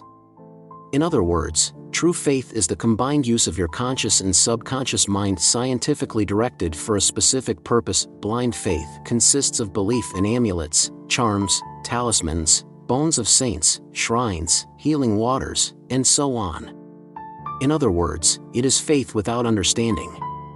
As a result, its therapeutic value is often only temporary. I urge people who are sick to seek the help of a physician and to keep on praying not only for themselves but also for the physician. Honor a physician with the honor due unto him for the uses which ye may have of him, for the Lord hath created him. Ecclesiasticus, chapter 38. Paragraphs 1 and 2. For of the Most High come yalling, and he shall receive honor of the king. The Lord hath created me dicen out of the earth, and he that is wise will not abhor the And he hath given me en skill, that he might be honored in his marvelous works. My son, in thy sickness be not any negligent, but pray unto the Lord, and he will make thee whole. The north give place to the physician, for the Lord hath created him. Let him not go from the for thou hast any of him. The re is a time when, and the ir hands the re is good sucky ss. For the y shall also pray unto the Lord, that he would prosper that which the y give for ease, and re me dy to prolong life. When you pray for health, then health should spring forth speedily. If it does not, you should take action immediately by going to your medical doctor, dentist, chiropractor, or surgeon, as seems most appropriate to you. Remember, if you were always walking in the consciousness of God's love and peace, you would never be ill, but all of us fall short from time to time. If your teeth are bad and faith does not heal them, I suggest you go immediately to a dentist. Pray that God is guiding him or her and that divine law and order reign supreme in your life, and you will be satisfied with your new bridge work. Why he did not experience the healing riches of the infinite. A friend of mine in Waterford, Ireland, Roger C., arranged for me to tour the Waterford glass factory, where the legendary crystal is made. It was an inspiration to watch the skilled craftspeople making the raw glass bloom into depth and sparkle. One of the workers held up the vase he was working on, catching the light on the cut crystal. Then the real glory of its facets, diamonds, flutings, and ovals shone forth in a spectrum of indescribable beauty. I noticed that Roger was walking with great difficulty, with the help of a cane. I asked him if he was getting proper medical treatment for his condition. Oh, yes, he replied. I have regular cortisone injections, and I take painkillers every day. They help, of course, but not that much. Tell me, for I know you are an expert on these matters. Last year, on a visit to Scotland, I went to a church healing meeting. There was a great crowd there, in a state of great excitement. There were cripples who threw away their crutches, people who said they could hear for the first time, even a woman whose tumor shrank before our eyes. And you? I asked. How are you affected? That's the odd part, he said. When the healer touched me, I felt a strong vibration all through my body. For the first time in years, I put down my cane and walked without pain. But the next day I was as lame as ever. Can you explain that? He had a temporary emotional healing. I think I can, I told Roger. The press of the crowd, the glare of the lights, the music and chanting and emotional atmosphere combined to put you in a very susceptible state. When the so-called healer placed his hands on you, he probably manipulated your leg, called on Jesus to heal you, then told you to rise up and walk. Roger gave me an astonished look. That's exactly the way it was. In the sensitive state you were in, I continued, your subconscious mind summoned up the power to let you walk temporarily without your cane. At the same time, you took in a hypnotic suggestion that blocked the experience of pain for a day. However, hypnotic suggestions to the subconscious soon wore off. And that is what happened to you. On the road to recovery, Roger began to see that he had not reached the cause of his condition. He began to understand that true, permanent healing comes with forgiveness, love, goodwill to all, and spiritual insight. All these are real healing forces. He admitted he was seething with hostility, guilt, resentment, and hatred toward many people, especially those who were not crippled as he was. He began to realize that his destructive emotions contributed to his condition. I suggested that he cooperate with his doctor and pray for him and also bless him, which he promised to do. The prayer that is helping my arthritic friend at Roger's request. I wrote out a prayer for him. I forgive myself for harboring any negative, destructive thoughts about myself and others. I fully and frely forgive Eve Ryan, and I since really wish for the alf, hap pine ss, and all the blessings of life. Wheneverap reson comes into my mind whom I dislike, I will diate ly affirm, I have rela asedu. God be with you. I know when I have forgiven others, because ife no sting in my mind. The infinite healing presence of God flows through me, and his river of peace flows through me. I know that divine love saturates my entire being, and God's love dissolves everything unlike itself. The healing light of God is focused at that point in my mind. The problem is, and it is shat re making way for the Holy Spirit, Spirit of whole NESS, to endue LLEV re-thought and EV re-CELL. I give thanks for the healing that is taking place now, for I know all healing is of the Most High. I know God is guiding my doctor, and what VERE does will bli SS meet. He has been reiterating these truths slowly, quietly, and feelingly morning and night, knowing all the while that these spiritual vibrations will enter into his subconscious mind, obliterating the negative patterns lodged there by years of vicious and destructive thinking. The second letter I received from him said that his physician is amazed at his progress and is planning to refer him to a physical therapist for retraining in walking without a cane. He is well on the road to a real spiritual healing, for all healing is of the Most High. I am the Lord that healeth thee, Exodus 15 verse 26. How the riches of belief pay dividends in all phases of life. 5 miles from Cork City is the celebrated landmark Blarney Castle. Its greatest source of fame is the Blarney Stone, which is set high into the outer wall. According to legend, those who kiss the Blarney Stone become blessed with the gift of gab. Because of this legend, the word Blarney has come to mean pleasing talk, intended to deceive without offending. People come from around the globe to kiss the Blarney Stone. This is not an easy matter. You have to lie on your back, grasp an iron railing, and lean out backwards over a daunting fall. But afterwards, you are supposed to develop marvelous powers of speech. While visiting the castle, I fell into conversation with Father B, an Irish priest. When I brought up the legend of the Blarney Stone, he said, "You mustn't scoff. I've had proof of its powers myself." "Oh?" I said. "How's that?" "When I entered the priesthood, I was a terrible bore," he confessed. "When I was scheduled to give the sermon, the church would be almost empty. I even began to question my vocation. Then on a visit here, I kissed the stone, just for the doing of it, but afterwards, my sermons improved. There are now those kind enough to call me an orator. Be that as it may, when I preach, many come to listen. It is just as the gospel says, all things are possible to him that believeth, Mark 9 verse 23. Any geologist will tell you that a block of stone is simply a block of stone, even if it is part of the wall of a famous castle. It has no power to confer the gift of oratory or eloquence. Even so, kissing it may well have that effect, as it did with Father B. How? Because our beliefs and expectancies stir up the dormant powers in the depths of the subconscious mind. Those powers were always there, waiting to be recognized and utilized. Wherefore, I put thee in remembrance that thou stir up the gift of God, which is in thee, 2 Timothy 1 verse 6, the instant riches of mental insight and understanding. At another point in my visit to Ireland, I went on a pony trek to the Gap of Dunloe in Killarney. Riding through this gap on a sturdy Kerry pony was a memorable thrill. During the last ice age, glaciers carved a path through the surrounding hills.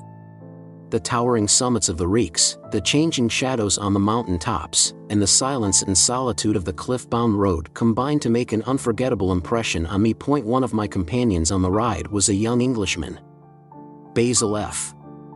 As we reached the middle stretch of the narrow gorge, he suffered an acute asthma attack. Fortunately, he was well prepared, with a prescription inhaler as well as a hypodermic kit of adrenaline in case the attack became really severe. After the attack subsided, he confided that he had to deal with this practically every day, almost always around noon. It's no wonder I have asthma, he added. My father had it all his life. I was there when he died from an attack. It was terrible. Puzzled, I asked, didn't you mention earlier that you were an adopted child? Yes, that's right, he agreed. I was adopted as a baby. He did not seem to notice the contradiction in his thinking. He attributed his asthma to heredity, while at the same time telling me he was adopted. That, of course, ruled out any hereditary source of his illness. How his mental and emotional disturbance released later. During a break, Basil and I went aside and had a deeply personal talk. I confronted him with the contradiction I had remarked on earlier. At first he argued, but then he admitted that he had hated his adopted father. Why was that? I asked sympathetically. Did something happen to make you feel that way? Oh, yes, indeed, he replied. I must have been 12 at the time. I did something to make him angry, something quite trivial really. He told me, "You are no son of mine, you're someone's cast-off bastard. I took you out of the gutter and gave you a home, and this is how you repay my kindness."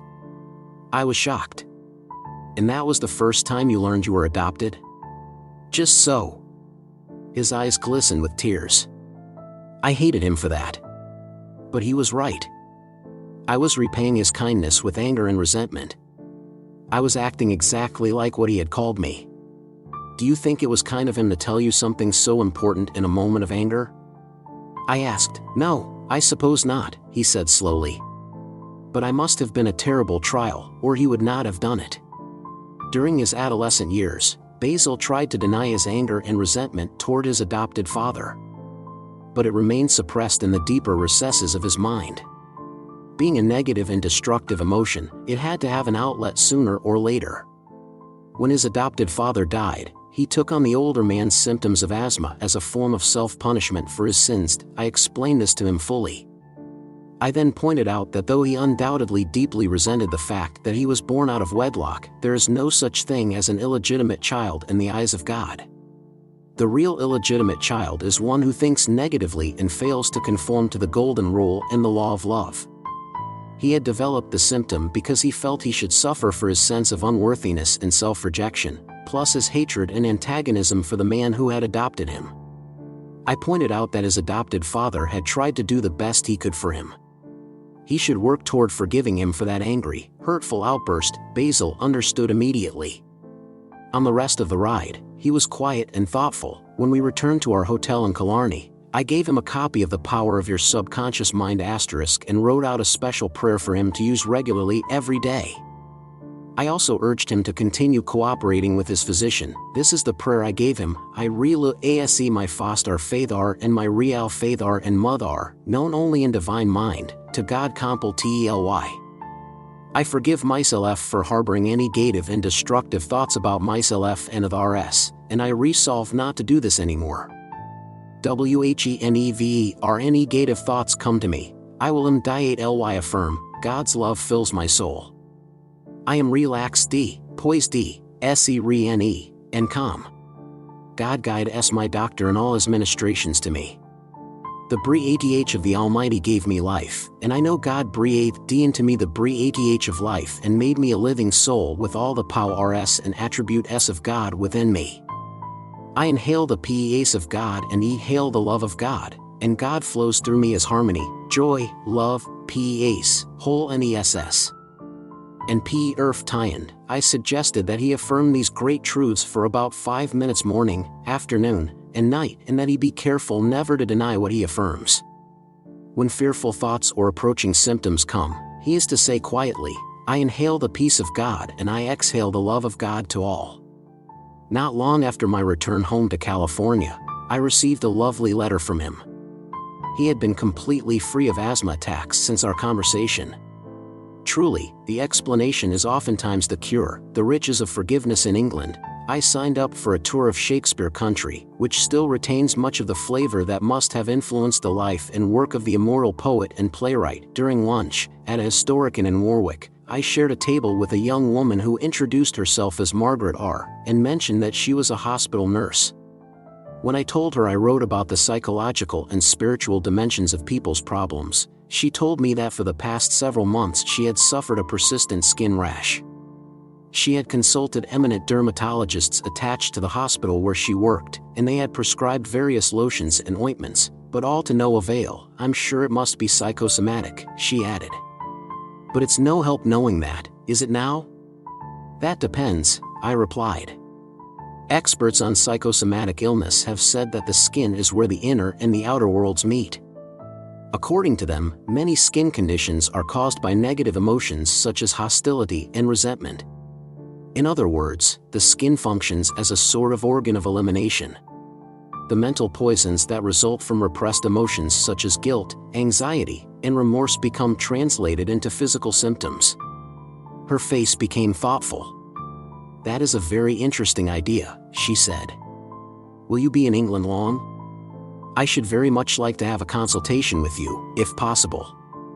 Certainly, I said. We picked a date and time, and I gave her the address of the St. Ermines Hotel.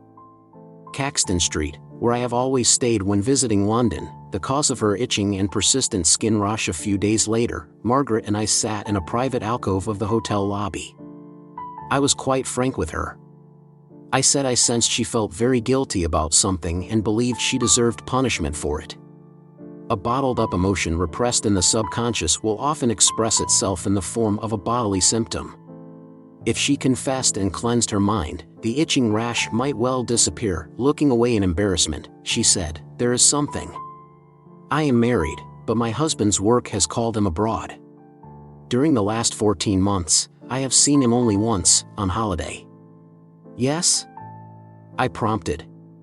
That must be difficult for you. Oh, it is, she replied. And, well, there is one of the doctors at the hospital. He was so sympathetic. We started seeing each other outside of work, and, do I have to finish?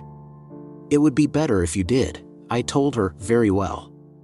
Her cheeks reddened. We have entered into a sexual relationship. She went on to say that she felt filled with remorse and guilt. She was sure that her rash was God's way of punishing her for her sin. Self-forgiveness brings peace and release. I explained to Margaret that God, or the life principle, never punishes. People punish themselves by their misuse of the laws of mind.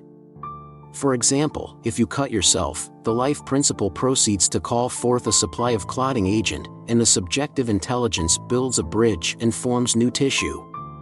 If you burn yourself, the life principle holds no grudge, but it seeks to restore your skin to normal by reducing the edema, giving you new skin and tissue. If you take in something harmful, the life principle causes you to regurgitate it. It always seeks to restore you to health.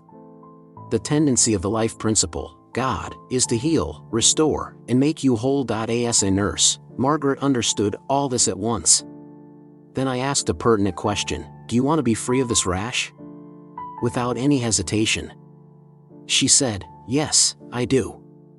Then, I said, we have no problem. All you have to do is to stop doing what you are now doing and forgive yourself, and that's the end of your trouble. Before our consultation ended, Margaret had reached a decision to give up the relationship with the doctor and to stop condemning herself. As I explained to her, self-condemnation and self-criticism are destructive mental poisons that infect the whole system. They rob you of vitality, vigor, wholeness, and strength and leave you a physical and mental wreck. I pointed out to her that all she had to do was to get her thoughts to conform to the divine law of harmony and love. A new beginning is a new end, we prayed together, claiming that divine love, peace, and harmony were now saturating her entire being and that she was divinely guided and watched over by an overshadowing presence. During the long silence, we dwelt on one thing only, the healing power of God's love. Then I reminded her of a great truth that should be indelibly imprinted in the minds and hearts of all. This one thing I do, forgetting those things which are behind, and reaching forth unto those things which are before, I press toward the mark for the prize. Philippians 3 verses 13 and 14. The prize she sought was health, happiness, and peace of mind. At the end of our meditation, an inner light glowed in her eyes. She told me she had felt something happen to her in the silence. The rash had disappeared completely.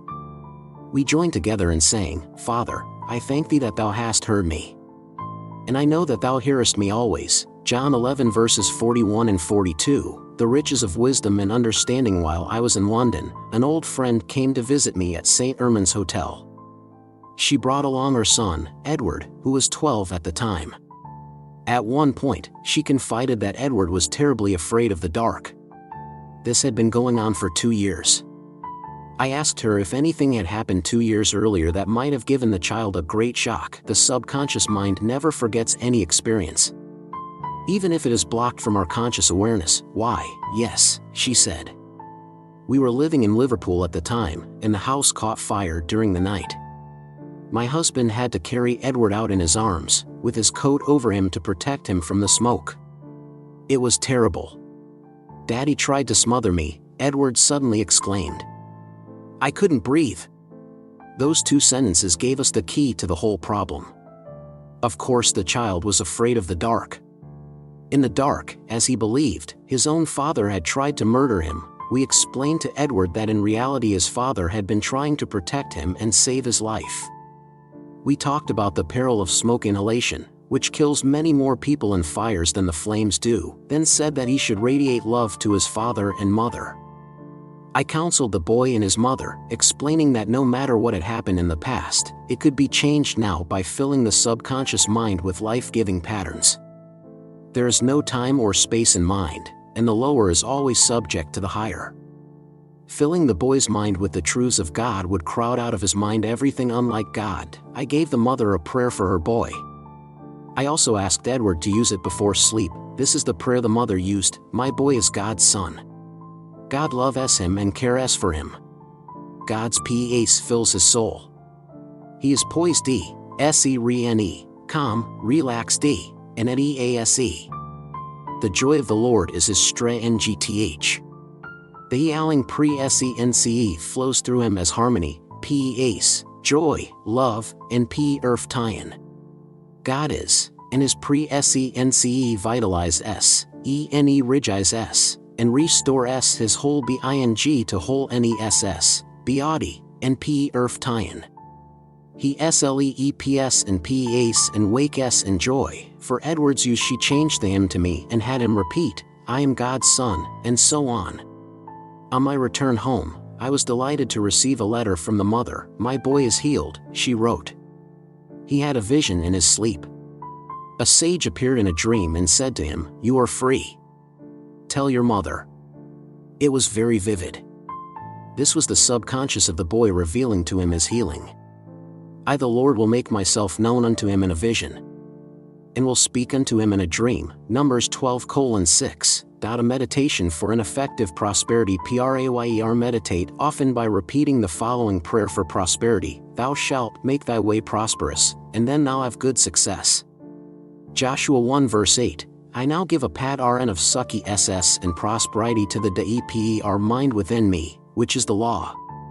I now identify myself with the infinite source of supply. I listen to the still, small voice of God within me. This in our voice lo adds, guide s, and govern s all my activities. I am one with the abundance of God. I know and believe that the re, RNEW and BTED are ways of conducting my busyness. Infinite INTE lige NCE re VALS the NEW ways to meet. I am growing in wisdom and understanding. My busyness is God's busyness. I am divine ly prosper D in all ways.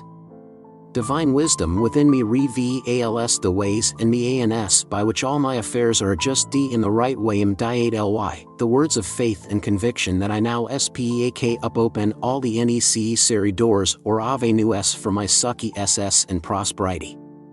I know that the Lord, law, will perfect that which concerneth me. Psalms 138 verse 8, my faith are point in the PERFCT path, because I am a child of the living God. Chapter points to remember 1. Resentment and hostility are mental poisons that rob you of vitality, enthusiasm, and energy. A severe eating disorder is often a disguised form of committing suicide, a way of seeking revenge against someone else. The answer is to open the mind and heart to the influx of divine love and to realize that others really do care and love you, bringing about a healing and a transformation. Point 2. When you begin to realize that you are an organ of God and that God hath need of you where you are and that you are loved, needed, and wanted, a complete transformation takes place. You begin to release the riches of the infinite as love, goodwill, inner peace, and abundance. Point 3. Often blind faith will bring about remarkable results. Paracelsus said, whether the object of your faith be true or false, you will get results. A young boy who stuttered fired his imagination into a joyous expectancy and blind faith and believed that if he slept in the cell where St. Kevin was supposed to have slept, he would be healed. His subconscious accepted his belief, and he was healed. Point 4. True faith consists of the belief that the infinite presence that created you knows all the processes and functions of your body and that when you unite with it believingly, results will follow. True faith is the combined use of your conscious and subconscious mind, scientifically directed. Point 5. When you pray for health, then health should spring forth speedily. Isaiah 58 verse 8, if it does not, go to a doctor immediately and follow the injunction of the Bible, which says, honor a physician with the honor due unto him, for the Lord hath created him. Ecclesiasticus, chapter 38, paragraph 1.6. Some people experience excessive emotionalism at public healing meetings. Their emotional hysteria often brings a temporary alleviation of pain. These hypnotic suggestions have only temporary effect, however. In true healing, your conscious and subconscious mind must agree, and you must believe in your heart in the infinite healing presence. Then the result is permanent, not temporary. When you pray for healing, complete forgiveness must take the place of all guilt, peeves, and grudges. You know when you have forgiven others, because there is no sting in your mind. Point 7. There is no power in sticks, stones, amulets, charms, or bones of saints. But if a person believes that the bone of a dog is that of a saint and that kissing it will bring a healing, it is not the bone of the dog that heals, it is the response of the person's subconscious mind to blind belief. Point 8. Negative and destructive emotions snarl up in the subconscious mind and cause many diseases. When a person feels guilty, he feels he should be punished, but what he fails to see is that he is punishing himself. When a boy's adopted father died, he took on the dead man's symptoms as a form of self-punishment for his guilt. Point 9. A wonderful prayer for forgiveness is this: I forgive myself for harboring negative and destructive thoughts about myself and others, and I resolve not to do this anymore. Whenever a negative thought comes to me, I will immediately affirm, God's love fills my soul. 10. Your skin is where the inner and the outer worlds meet. Emotions of hostility, anger, suppressed rage, and resentment may express themselves as skin diseases. Remorse and guilt, according to psychosomatic physicians, are the cause of many skin eruptions. Point 11. The life principle, God, never punishes. This presence always seeks to heal you and to make you whole. Self-condemnation and self-criticism are destructive mental poisons that send psychic pus all over your system, leaving you a physical and mental wreck. Point 12. Come to a decision. Forget the past and saturate your mind with divine love, peace, and harmony. Realize that divine love dissolves everything unlike itself. Point 13. No matter what has happened in the past, you can change it now. Fill your subconscious with life-giving patterns of thought and you will erase and crowd out everything unlike God. Point 14. The meditation at the end of the chapter will help you to improve your life and make your way prosperous. Point 5. How miracle thought forms will increase your wealth. The whole world and all its treasures in the sea, air and earth were here before you were born. Begin to think of the untold and undiscovered riches all around you, waiting for the intelligence of humankind to bring them forth. There are more millionaires and billionaires now in the United States than at any previous time in history. A single idea, projected into reality, can bring you a fortune. You are here to release the imprisoned splendor within you and surround yourself with luxury, beauty, and the riches of life. The sooner you begin, the better for you and for the whole world. Make friends with money and you will always have money. Nothing is so necessary as having the right attitude toward money. Once you make friends with money, you will always have a surplus of it. It is normal and natural for you to desire a fuller, richer, happier, and more wonderful life. Understand that money is God's means of maintaining the economic health of the nations of the world. When money is circulating freely in your life, you are economically healthy. Begin now to see money in its true significance and role in life as a symbol of exchange. Money to you should mean freedom from want. It should mean beauty, luxury, abundance, sense of security, and refinement. Why she did not have more money. Being poor is first of all a mental attitude. Judy G. is a very good writer who has had several articles accepted for publication, but she said to me, "I don't write for money." "What's wrong with money?" I responded. "I understand that money is not your only goal when you write. Perhaps you don't think of it at all at that point. But remember, the laborer is worthy of his hire. What you write inspires, lifts up, and encourages others. Why should you not be rewarded for it?" Once you adopt the right attitude, you'll find that financial compensation will automatically come to you freely and copiously. "I hate the thought of it," she said, with a little shudder. "I do not want the honesty of what I write to be ruined by filthy lucre. To tell you the truth, I wish there were no such thing as money. It really is the root of all evil. It spoils everything. That's why the poor are so much warmer and more human than the rich." "There is no evil in the universe," I told her. "Good and evil stem from the thoughts and motivations of people. All evil comes from a misinterpretation of life and a misuse of the laws of mind. In other words, the only evil is ignorance, and the only consequence is suffering." "I don't understand," she said. "Look at it this way," I explained. "Would you call a bar of copper evil? Or a bar of iron? What about gold?" "That's different," she said quickly. "Of course," I agreed. "And what is the difference?" "A matter of the number and arrangement of the elementary particles. A $100 bill in itself is nothing more than an innocuous piece of paper. It is our thoughts that give it power and importance, that turn it to good or evil ends." "I think I see what you mean," she said slowly. "And I'm sure if I had money, I would find ways to do good with it. But I'm afraid of what I'll have to do to get it. Won't that change me in my work? Won't I have to give up my integrity? If that were to happen, it would be another misuse of the laws of mind." I told her, "You are here to develop yourself in all ways. Those include the development and true expression of your talents, as well as the flow of wealth toward you. As for what you have to do, it may be much easier than you think." She adopted new ideas toward money and prospered accordingly. At my suggestion, Judy adopted a simple technique. The more she practiced it, the more money multiplied in her experience. Every day, before she sat down at her computer to work, she prayed as follows: "My writings go forth to bless, heal, inspire, elevate, and dignify the minds and the arts of me and woman, and I am divine ly compensate d in a wonderful way. I look upon Monwy as divine substance, for everything is made from the one spirit. I know matter and spirit are one. Monwy is constantly circulating in my life, and I use it wise ly and constructive ly. Monwy flows to me freely, joyously, and endel ssly. Monwy is an ida in the mind of God, and it is good and very good. Judy's changed attitude toward money has worked wonders in her life. she has completely overcome her strange, superstitious beliefs that money is evil and poverty is virtuous. She also realized that it was her subconscious condemnation of money that caused money to fly from her instead of to her. Her income tripled in 3 months, and that was just the beginning of her financial prosperity. He worked hard but lacked money some years ago. I talked with a minister, Edwin R., who had a very good following.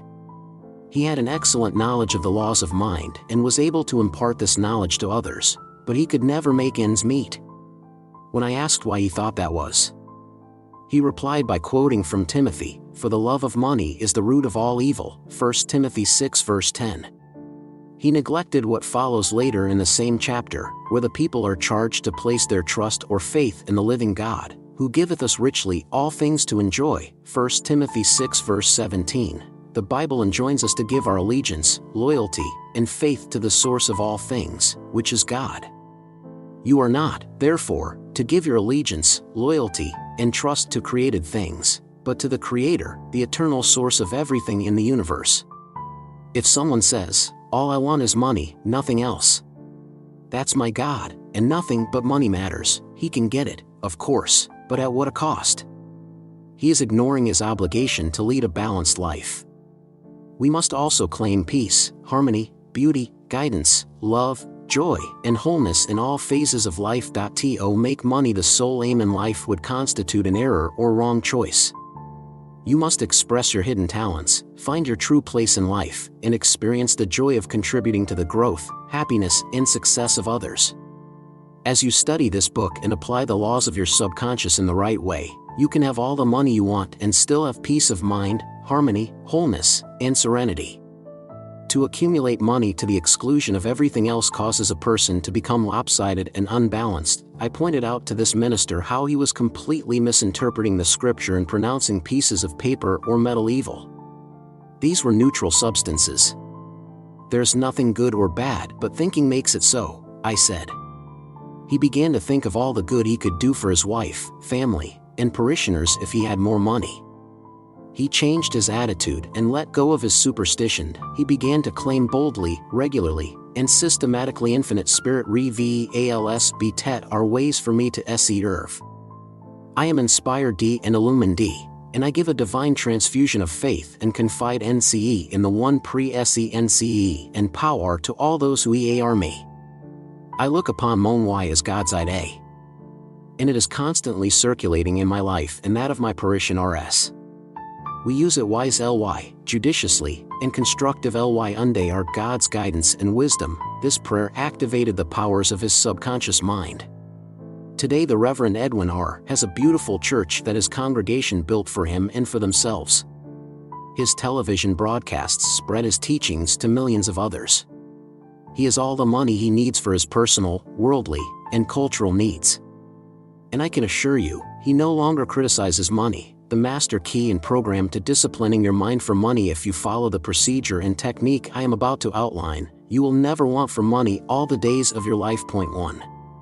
Reason it out in your mind that God, or the life principle, is the source of the universe, the galaxies and space, and everything you see, whether you look at the stars in the sky, the mountains, the lakes, the deposits in the earth and sea, or all animals and plants. The life principle gave birth to you, and all the powers, qualities, and attributes of God are within you. Ponder these truths. Everything you see or are aware of came out of the invisible mind of God, or life. Everything that our species has invented, created, or made came out of the invisible mind of humankind. The mind of human and the mind of God are one, for there is only one mind common to all of us. God is the source of your supply of energy, vitality, health, and creative ideas. God is the source of the sun, the air you breathe, the apple you eat, and the money in your pocket. Everything comes of the invisible. It is as easy for God to become wealth in your life as it is for him to become a blade of grass. Point 2. Decide now to engrave in your subconscious mind the idea of wealth. Ideas are conveyed to the subconscious by repetition, faith, and expectancy. By repeating a thought pattern or an act over and over again, it becomes automatic. Because your subconscious is compulsive, you will be compelled to express it. There is no real difference between this process and learning to walk, swim, or play the piano. You must believe in what you are affirming. realize that what you are affirming is like seeds you plant in the ground. They grow after their kind. By watering and fertilizing these seeds, you accelerate their growth. Know what you are doing and why you are doing it. Point 3. Repeat the following affirmation for 5 minutes night and morning. I am now writing in my subconscious mind the idea of God's wealth. God is the source of my supply, and all my needs are met at every moment of time and point of space.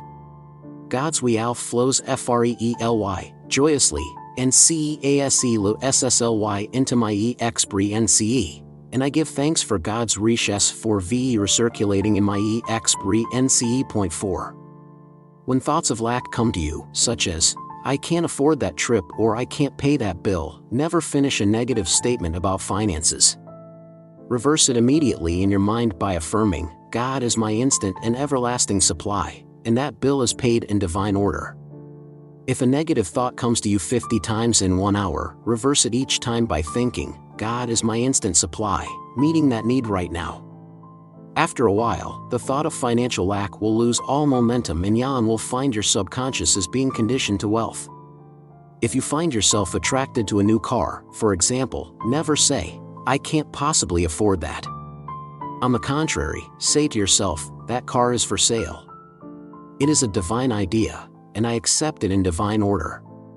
This is the master key. When applied as outlined in the preceding program, the law of opulence will work for you, just as it does for others. The law of mind works equally for all. Your thoughts make you wealthy or poor. Choose the riches of life right here and right now. A sales representative is stuck at $30,000 a year. A sales manager sent me one of his employees for counseling. Rhoda G. was a brilliant college graduate and knew her products very well. She was in a lucrative territory but was making only about $30,000 annually in commissions. The sales manager felt she could easily double or triple that. In talking to Rhoda, I found she was down on herself. She had been born into a family trapped by poverty. Her parents always took it for granted that she was destined to live in poverty just as they did. Instead of putting stress on the value of ambition, education, or hard work, they made fun of her aspirations for a better life. They told her she was getting ideas above her place in life. Her subconscious mind, especially impressionable in someone so young, accepted these imposed thoughts. Even when she chose an occupation that gave her the possibility of achieving her dreams, her subconscious belief in lack and limitation held her back. I explained all this to Rhoda, then told her she could change her subconscious by feeding it with life-giving patterns. Accordingly, I gave her a mental and spiritual formula to follow that would transform her life. I stressed that she should under no circumstances deny what she affirmed, because her subconscious mind would accept and manifest what she really believed. Every morning before going to work, she affirmed, I am born to succeed. The infinite within me can't fail. Divine law and order govern my life. Divine peace fills my soul. Divine love saturates my mind. Infinite intelligence guides me in all ways. God's riches flow to me freely. I am advancing, moving forward, and growing mentally, spiritually, financially, and in all other ways. I know the SE truths are sinking into my subconscious mind and will grow after the IR kind. Her subconscious magnifies her earnings greatly. A year later, I received a telephone call from Rhoda. She told me her life had been transformed as a result of the ideas we had discussed. I have learned to value myself, she said. I am appreciating life now, and wonderful things have happened. My commissions over the last 12 months have amounted to almost $150,000. That's about 5 times what they were the year before, and last week my boss asked if I'd consider supervising sales in the entire Southeastern District. As Rhoda realized, her success came as a result of learning the simple truth that whatever she inscribes in her subconscious mind becomes effective and functional in her life. Meditation for a rich harvest of financial wealth. Use the following meditation for assurance in achieving financial wealth. Thou madest him to have dominion over the works of thy hands. Psalms 8 verse 6. I know that my faith in God reminds my future. My faith in God means my faith in all things good. I unite myself now with true ideas, and I know the future will be in the image and like any SS of my habitual thinking. As a man thinketh in his heart, so is he. Prove RBS 23:7. From this moment forward my thoughts are on whatsoever things are true, whatsoever things are honest, whatsoever things are just, whatsoever things are lovely, and of good report. Philippians 4:8. Day and night I meditate on the SE things, and I know the SEEDS, or thoughts, that I habitually dwell upon will become a rich harvest for me. I am the captain of my own soul. I am the master of my fate, for my thought and feeling are my destiny. Chapter points 2. Remember 1. Begin to think of the untold riches all around you waiting for the intelligence of humankind to reveal them. There is a guiding principle within you that, when called upon, will reveal to you the riches you are seeking. Point 2. There is an old saying, make friends with money, and you will always have it.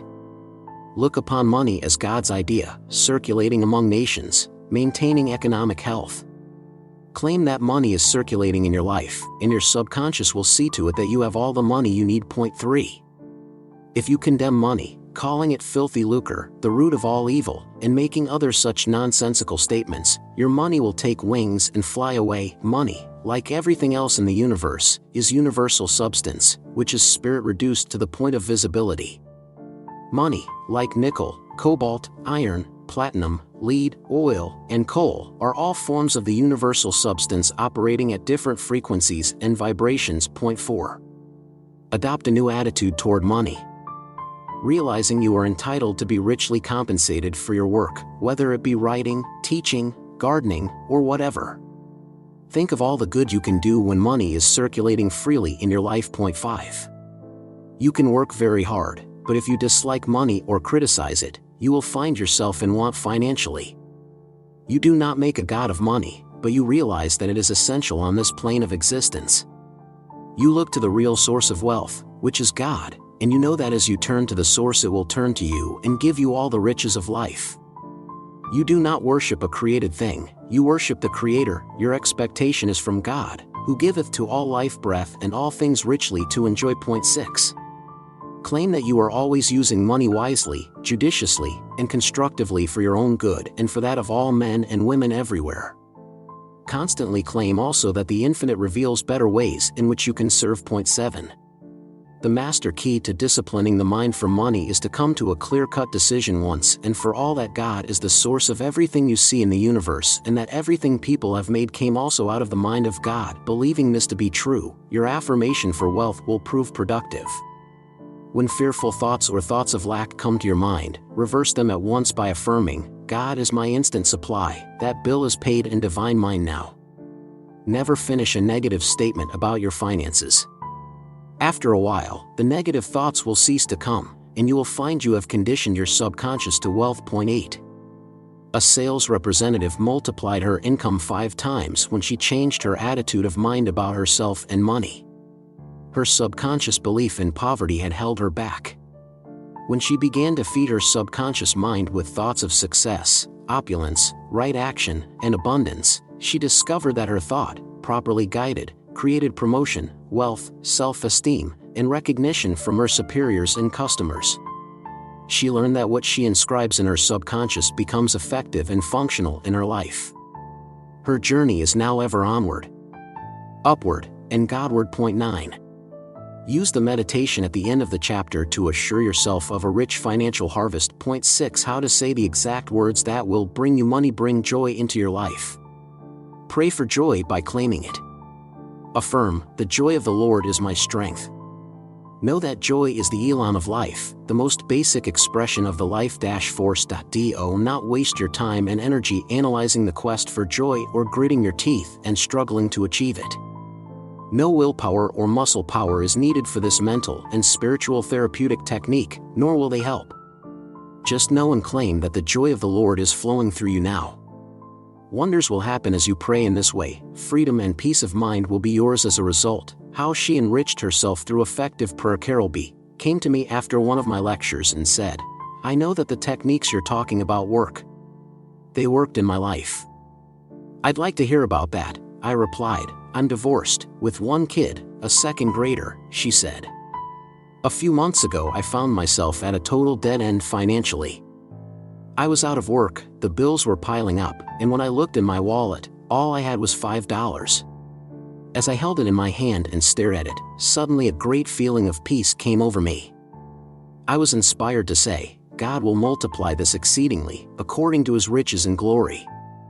I am now filled with the riches of God. My needs are met now and all the days of my life. The thought filled my mind for half an hour or more.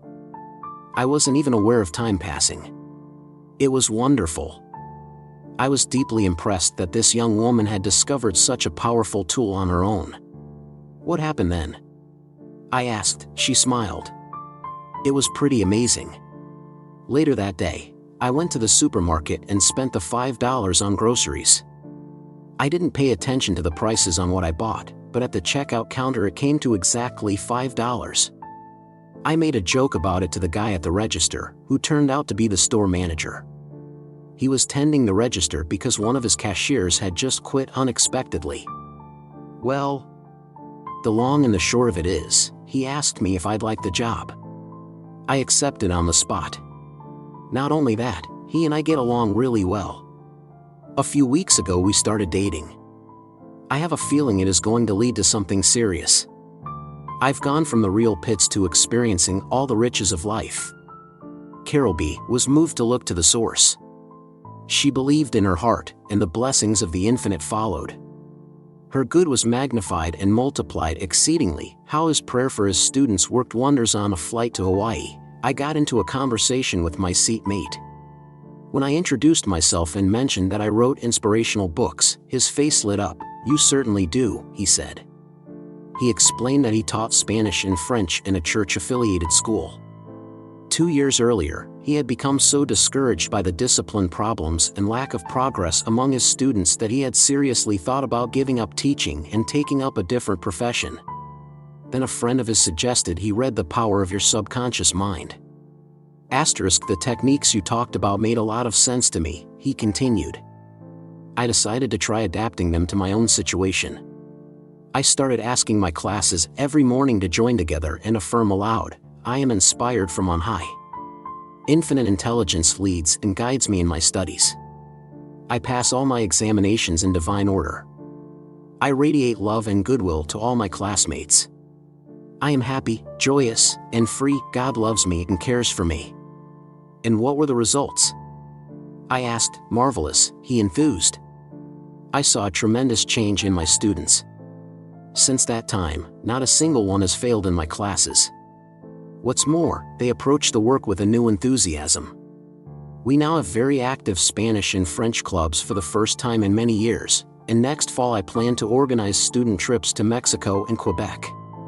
He added that he also tries to give his students a transfusion of faith and confidence in the Almighty by telling them every morning that they will pass, that they will be guided in their studies, and that they will have a perfect memory for everything they need to know. The students listened to him and absorbed the truth of his statement. Together with their morning affirmations, these truths sink into their subconscious mind, and according to the impression in their subconscious, is it done unto them. He is a wise teacher who has discovered that scientific prayer works wonders and miracles in an endless number of ways. How effective prayer enabled them to save his job and their marriage. Bob and Donna J. came to me for help. They explained that I was their last hope as a couple. I spoke to them separately. Bob had a management position with a sizable construction firm, but he had just been fired because of excessive drinking on the job and because of an involvement with one of the women in the office. He was distressed, dejected, and worried about his wife, his income, and his future. He complained that his wife was very jealous and suspicious. She nagged him constantly and kept tabs on what time he came home every evening. If he was not in by a certain hour, she made a scene, but wasn't she right to be jealous? I asked him. You were having an affair, after all. She was that way before the affair, he retorted. I think I got involved with Sally just to get even with Donna and prove that I couldn't be penned in. When I talked with Donna, she admitted she had a problem with jealousy. I keep feeling that Bob is slipping away from me, she said. Even when he's home, he's not all the way there. And the harder I try to pin him down, the more he wriggles away. I explained to them that the way each of them was acting sent the wrong messages to the other's subconscious mind. The result was that their problems got steadily worse. The path to a solution would involve breaking out of this vicious circle by beginning to send a different, more constructive message to their subconscious mind. At my suggestion, they committed themselves to praying night and morning. They realized that as they prayed for each other, they would begin to dissolve all bitterness, hostility, and resentment, for divine love casts out everything unlike itself. Donna prayed night and morning as follows: My husband is God's child. God is guiding him to his true place. What he is King is King him. God's love fills his soul and God's peace fills his mind and heart. God prospers him in all ways. The re are harmony, peace, love, and understanding between us. It is God in action in our lives. At the same time, Bob prayed for his wife night and morning as follows: My wife is God's child. God loves her and cares for her. God's love, peace, harmony, and joy flow through her at all times, and she is divine guide in all ways. The re are harmony, peace, love, and understanding between us. I see God in her, and she sees God in me. How it all worked out as Donna and Bob continued to pray for each other, they became more relaxed and confident about their relationship. Their financial situation, however, was still a matter of deep concern.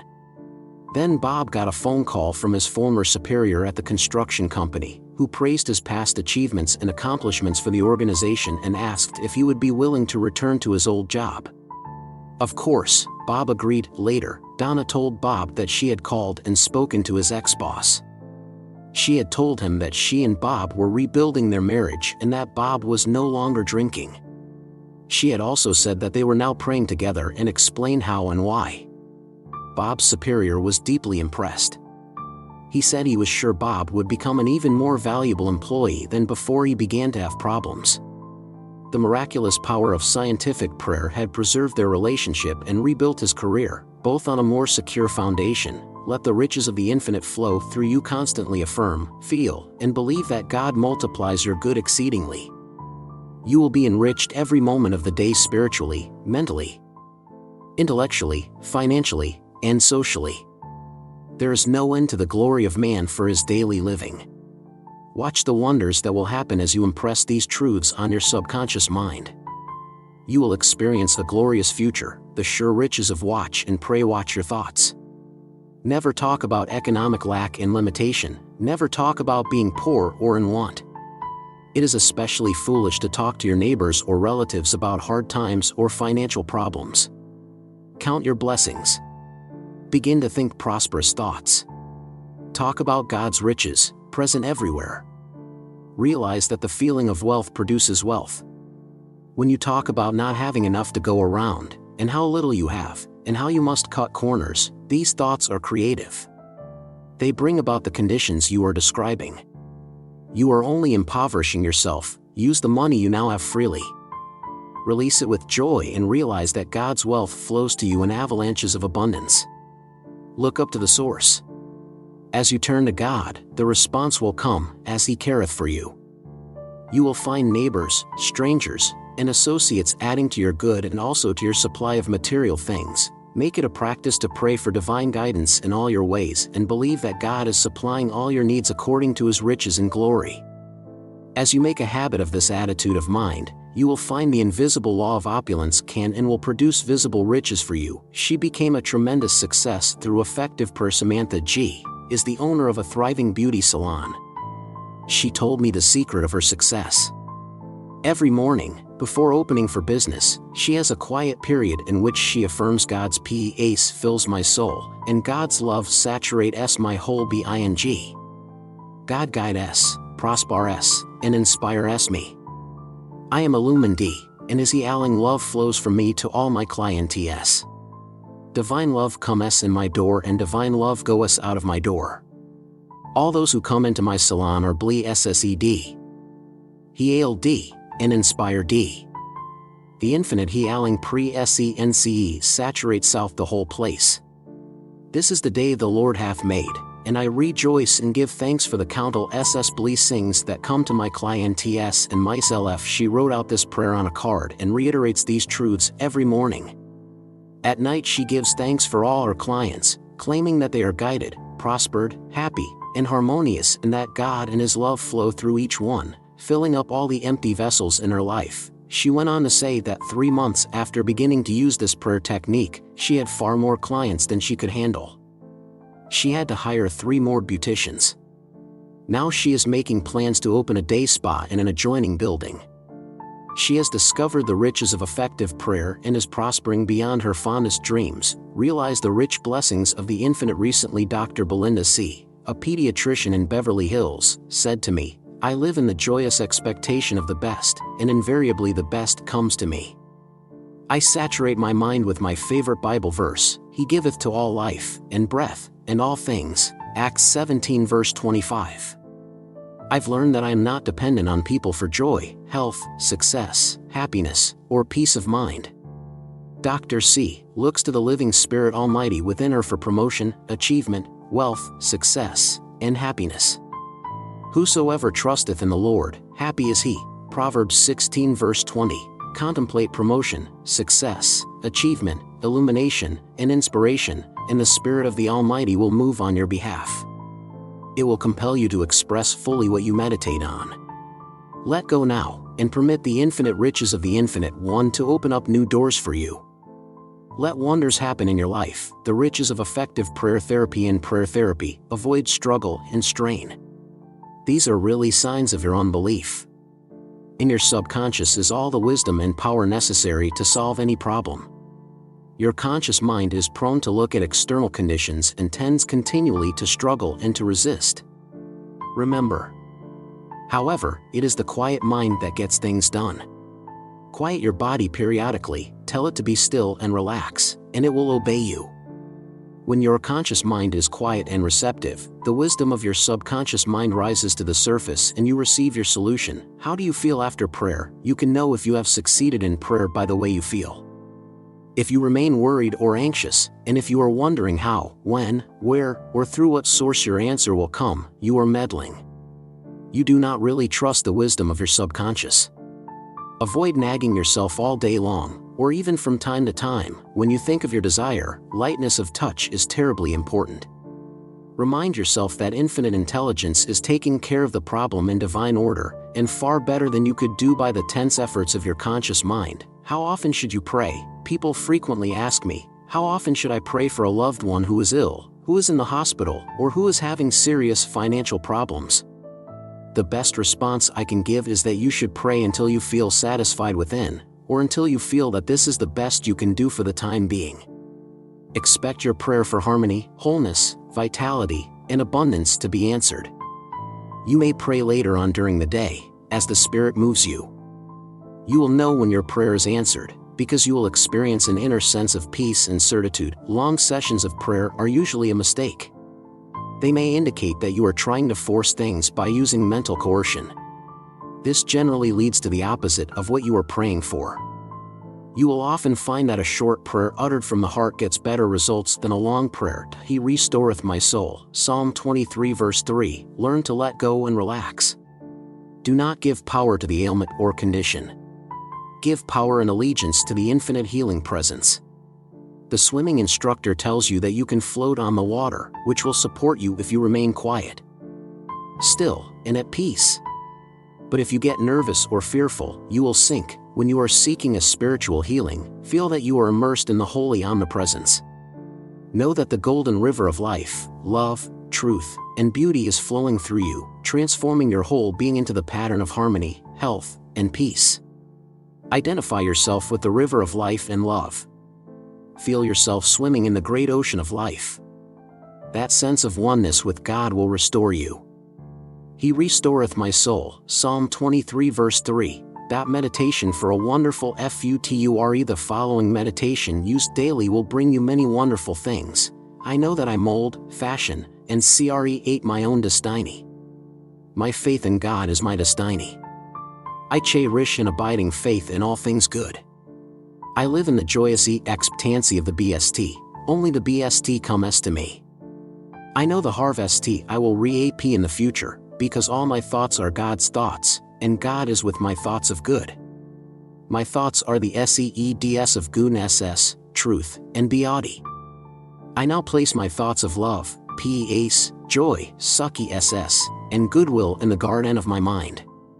This is God's garden, and it will yield an abundant harvest. The glory and beauty of God will be expressed in my life. From this moment forward, I express life, love, and truth. I am radiantly happy and prosperous in all ways. Thank you, Father. Chapter points 2. Remember 1. Whatever money you have, bless it now and believe it when you say, God will multiply this exceedingly, now and forevermore. Believe it in your heart and you will never want all the days of your life. Point 2. When a husband and wife pray for each other, exalting the presence of God in one another and claiming peace, harmony, love, and inspiration, all resentment and ill will are dissolved, and both will prosper. If you are fired from a position, claim, only good can come out of this. You will discover a new door that opens up a far more wonderful position than the previous 1.3. Focus your attention on whatsoever things are lovely, noble, wonderful, and godlike, and you will experience the riches of life. Remember, you reap what you sow in your subconscious. Point 4. Watch your thoughts. Your thoughts are creative. Never talk about lack, limitation, or being unable to make ends meet. This multiplies your misery. Think of God's riches. Affirm boldly that the riches of the infinite are flowing to you in avalanches of abundance. Claim it boldly and the infinite will respond. Point 5. The owner of a beauty salon became an outstanding success by affirming regularly and systematically, God's peace fills my soul, and God's love saturates my whole being. His healing love flows from me to all my clients. All those who come into my salon are blessed, healed, prospered, and inspired. She made a habit of this prayer and has prospered beyond her fondest dreams. Point 6. A wonderful prayer enabling you to experience the riches of the infinite is this: I live in the joyous expectancy of the best, and invariably the best comes to me. God giveth to all life, and breath, and all things. Acts 17 verse 25. 7. In teaching students, realize that infinite intelligence is guiding and directing them in their studies. Claim that they pass all their examinations in divine order. Give them a transfusion of faith and confidence in the power within them, and you will be amazed how they pick up your conviction of them subconsciously. Wonders happen as you pray this way. Point 8. Assure yourself of a full, rich future by using the meditation at the end of the chapter. Point 7. How to activate the psychic money machine to prosper means not just to succeed, but to thrive. When you prosper, you expand, you grow spiritually, mentally, financially, socially, and intellectually.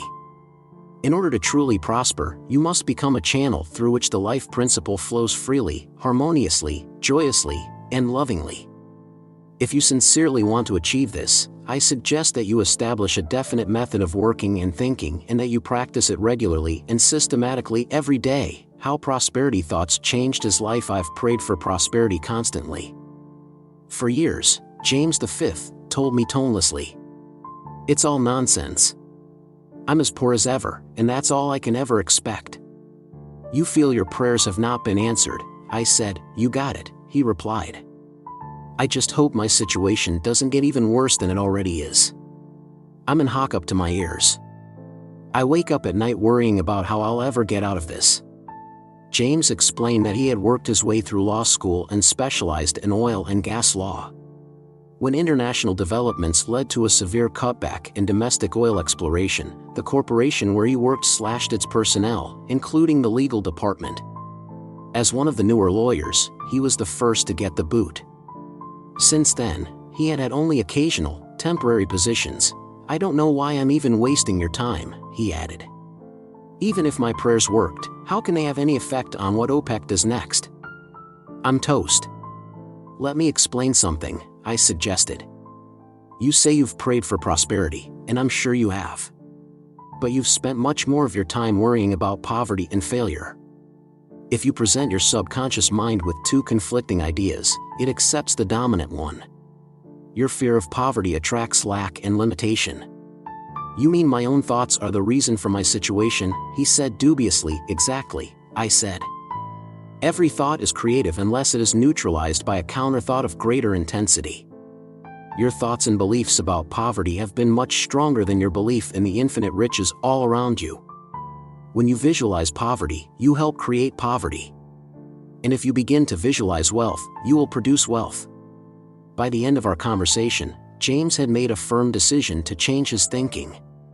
At his request, I wrote out a prosperity prayer for him and urged him to meditate on it first thing each morning and last thing each night. An effective prosperity prayer. This is the prayer I wrote for James. I know the Re is only one source, the life principle, from which all things flow. It's CRE8D, the universe, and all things the Re and contain D. I am a focal point of the divine pre-SENCE.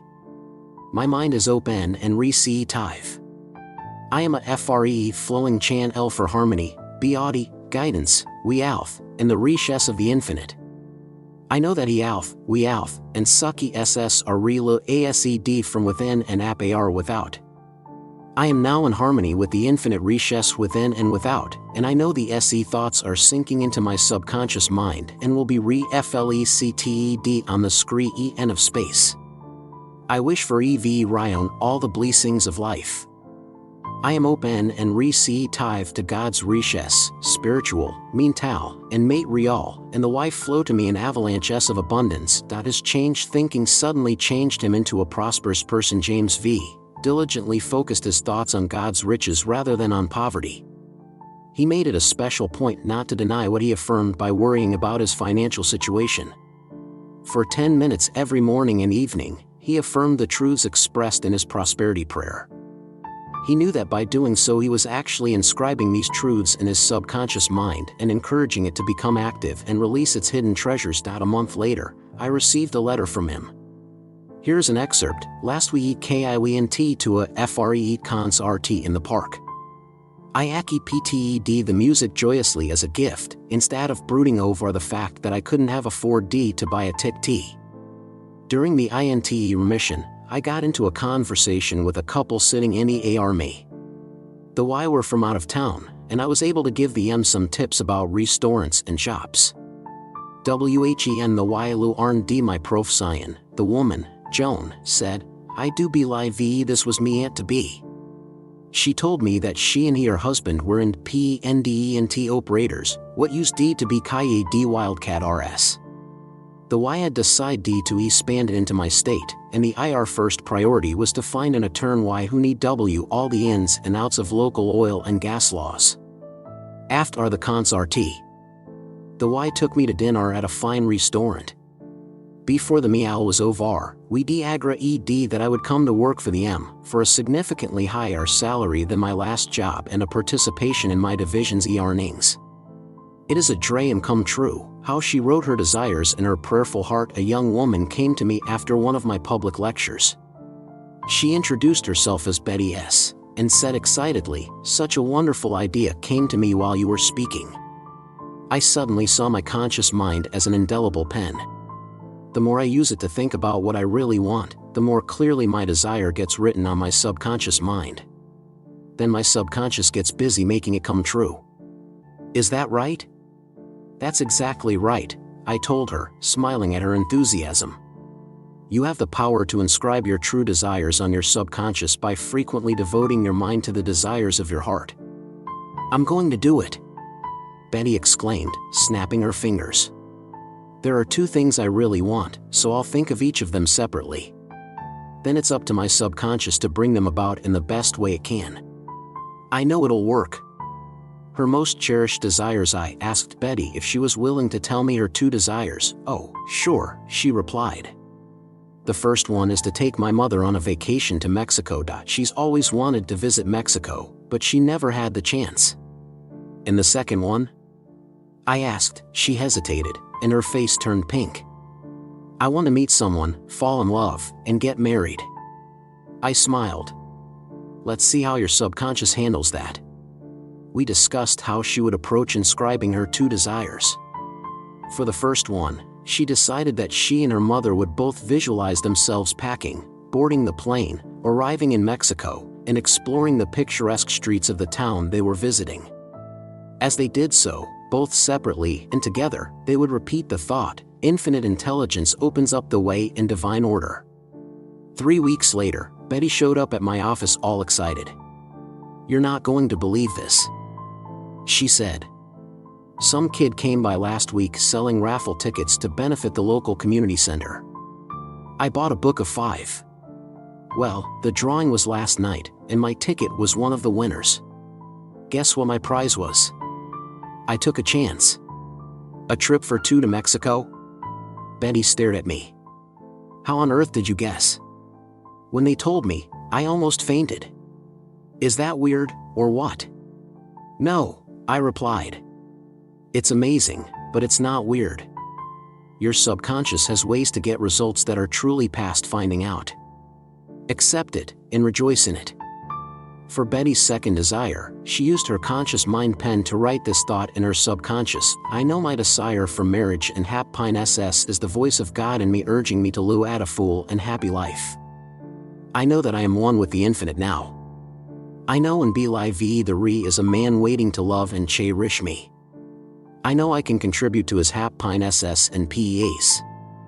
I can be a GRE at ACT to him. I can cherish, love, and inspire him to GRE at me SS, just as he inspires me. He loves my ALS, and I love his ALS. He does not want to make me over, anyth or do I want to make him over.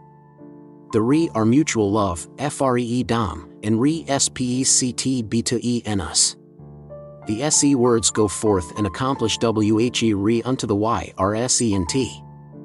I have written this re KST in my subconscious mind with faith and confide NCE, and I dis CREE it is done, Fini she D, and established D in my DEPER mind, WHENEVER I think of marriage, I shall remind myself that the infinite INTE lige NCE of my subconscious is bringing this to pass in divine order. A few weeks later, she needed some dental work. Her appointment was the dentist's last of the day. Afterwards, they got into a conversation. When Betty told him about her trip to Mexico, he asked her to join him for dinner at his favorite Mexican restaurant. Their interest in each other deepened. Sometime later, I had the joy and satisfaction of performing their marriage ceremony. Betty S. achieved her desires through her insight into the wonders of her subconscious mind. Think prosperous and wholesome thoughts, and wonders happen as you pray. How riches of daily healthy thinking brought great benefits. Richard M., a software engineer, came to consult me. He told me he was recently divorced. "My own fault, I guess," he added. "I'm just not very interesting. Neither is my life. I go to work, I go to the gym, I go to sleep. Then I get up the next day and do it again. Why would anybody want to share that, or even hear about it? That must be why I don't have any friends. I bored them all to death." "Suppose you were trying to analyze a computer program," I said. "If you saw that every time it produced a certain message, the result was always the same, what would you think?" He rubbed his ear and said, "First approximation, the message is causing the result. So I'd try altering the message and see if the result changed." "Good," I said. "I'd like you to consider the idea that your thoughts are creative. When you tell yourself you are boring and friendless, your negative thoughts actually compound the problem. Whatever we give attention to, the subconscious magnifies and multiplies in our experience." "I get it," he said. "You're saying if I reverse my thinking, I'll get a different result. I'm game. What do I do next?" I suggested he affirm frequently and systematically, "I am happy, joyous, and free. I am loving, kind, harmonious, and peaceful. I sing the song of praise in the Lord, which is my strength." He realized and understood the mental law that whatever he attached to the thought "I am," he would manifest and express. He made a habit of affirming these mental truths, and his whole life changed. From what had seemed a drab, lonely existence, he went to a full, rich life, with new interests, new friends, new close relationships, and a new insight into the wonders of the riches within him. How she planned for prosperity and happiness and got results. "I'm not complaining, you understand," Claire R. told me earnestly. She had just told me that her husband had a good job with the telephone company. They had 2 young children, whom Claire stayed home and cared for. All the same, I feel stuck on a treadmill. Every day the same thing: cook, wash up, do the laundry, shop, think of stuff for the kids to do. I'm always tired, and my mind doesn't work the way it used to. It's as if a spark has gone out. You feel that life is against you? I asked. That's it, she agreed. Well, not against me exactly, but passing me by. I explained that her thought images about her condition were helping to create the very conditions that made her unhappy. An emotionally impoverished life is a state of mind, I continued. So are happiness and prosperity. If you can learn to reverse your way of thinking, you will see a real, dramatic effect in your life. She began to claim, twice every day, divine right action is mine. Sucky SS is mine. We Alpha is mine. Hap Pine SS is mine. God's river of PEAs flows through my mind, body, and activity S, and what VER I do will prosper. I know my thoughts are creative. As an engine art plans a bridge, so am I planning prosperity and Hap Pine SS now. I belie VE implicitly in the law of the Bible, which promises, ask, and it shall be given you, seek, and ye shall find, knock, and it shall be opened unto you, Matt the W7:7. In this way, Claire R. stirred up the gift of God's prosperity within herself. Her relationship to her home, her marriage, and her children changed. She released the imprisoned splendors within. Money came in from totally unexpected sources, and she became completely satisfied with her new lot in life. There are beauty and abundance where you are. God is indescribable beauty, and God indwells you. He walks and talks in you. Your mind and your spirit, your thoughts and your feelings all represent God within you. The invisible life and power within you is God. Your thought, being creative, is God in action in your life. Begin to contemplate that God's beauty and riches flow through your thoughts, words, and deeds, and you will pass on the beauty and riches of God to your family, friends, and neighbors. Give thanks for all the blessings you have. You can make your home beautiful, and you can inspire others to experience the riches of your deeper mind. You are the artist, the weaver, the designer, and the architect of your life. The riches of His secret plan for making a profitable business deal. For years I shopped at a specialty market near my home. It was a family-owned business, now run by the 3rd generation. I had a nodding acquaintance with the 2 brothers who owned it, and I was sad to hear that one of them died.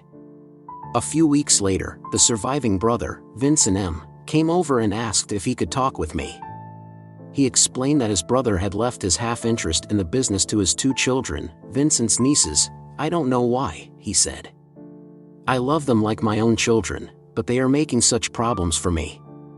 One demand after another. Everything I propose, they are against. We have some important decisions to make soon, and I'm afraid it's going to be a deadlock. I know family businesses that went under, had to liquidate, because of this kind of problem. I don't want ours to be one of them. Are you in a position to buy them out? I asked. It wouldn't be easy, but I could swing it, he replied. I offered. No deal. They acted insulted that I'd even suggested it. I'm at my wit's end on this. You have to let it go, I urged him. The negative energy created by your worries is part of what's creating the problem. With some help from me, Vincent wrote the following on a piece of paper. I lose my NIECS to God compel TELY. The Y are in the I are true place. The Y are inspired D to right action in divine order. Nothing is for VER. This condition passes away now. It is God in action. He put the paper in a file folder labeled, with God all things are possible, stuck it in his desk drawer, and forgot about it. In 2 weeks' time, his nieces came to him. They had realized that their late father would have wanted them to do what was best for the store. They agreed to sell their interest at a fair price. Everyone was satisfied, and harmony was restored to both the business and the family. The technique Vincent used was sound. When he wrote down his desired outcome, he was actually inscribing it in his subconscious mind. The act of placing it in a drawer in his desk was simply an outer symbol. He released his problem to the infinite intelligence of his subconscious mind, which is the secret place from which you draw forth the answer to all your problems. How to consider the riches of the infinite. The blue sky by day and the stars by night are there for you as for everyone. You can admire the sunset whether you are rich or poor. You can listen to the songs of the birds and become enraptured with the beauty all around you. Begin to see the divine presence in all things about you, in the rising sun, the golden moon, the sky, the mountains, the rivers, the rivulets, and the streams. Contemplate the beauty of all nature. Love surrounds you. Life is a mirror that reflects back to us precisely what we deposit in our minds. Look through the eyes of love and beauty, and love, beauty, and the riches of the infinite will come back to you. Longfellow said, "Look not mournfully into the past, it comes not back again. Wisely improve the present, it is the thing. Go forth to meet the shadowy future without fear and a manly heart." Seneca said, "We can only say he is anxious about the future to whom the present is unprofitable." God, your good, is the eternal now. Claim your good and all the riches of life now. What you can conceive, you can achieve, through the wisdom and power of your subconscious mind. The wonders of prosperous and healthy writing out of your desires. Every New Year's Eve, I conduct a New Year's prayer for the same group of men and women. We have a custom at these events. Each person writes out clearly his or her desires of the heart. We use only 4 categories: health, wealth, love, and expression. And no matter what you seek comes under one of these classifications. If, for example, you request wisdom as your sole desire, that comes under expression, or your desire to release more and more of the life, love, truth, beauty, and riches of the deeper mind. I suggest that, when writing down their desires, the participants include a wish for a friend or relative. For example, if the friend or relative had family difficulties, they were instructed to write down, "There is a divine and harmonious solution through the infinite justice and harmony of God for _______." How desires written out have come to be fulfilled. After everyone has written out his or her requests, they are placed in sealed envelopes and given to one of the participants, who stores them in a safe at home. The following New Year's Eve, each person is given his or her envelope to open and read privately. It amazes everyone to see how many of these desires have been answered during the year just past. One man showed me his request. His most important desire had been to have more time for his wife and children. Another request had been to travel with his family. During the course of the year, his company promoted him and transferred him to another part of the country.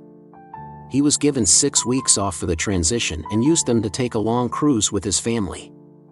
In his new job, he was living much closer to work and had more time at home every day. These men and women write down the deepest desires of their hearts, trusting and believing that the infinite intelligence in their subconscious mind will bring their desires to pass in divine order. I always conclude my annual prayer with the group in this way: we desire that all the se writ and desires are inscribed in the subconscious of EACH, and that all the se desires come forth in divine law and order. The real secret of it all, the secret purpose of writing these desires and sealing them, is that we release them completely to the wisdom of the subconscious with faith and confidence. We know that, just as the sun rises in the morning, so will there be a resurrection of all these desires in divine order. This is called divine indifference. When you have this attitude of mind, your prayers are always answered. Divine indifference means that you know it is impossible for your prayer to fail, for it is written, "He will not fail thee, nor forsake thee." Deuteronomy 31 verse 6.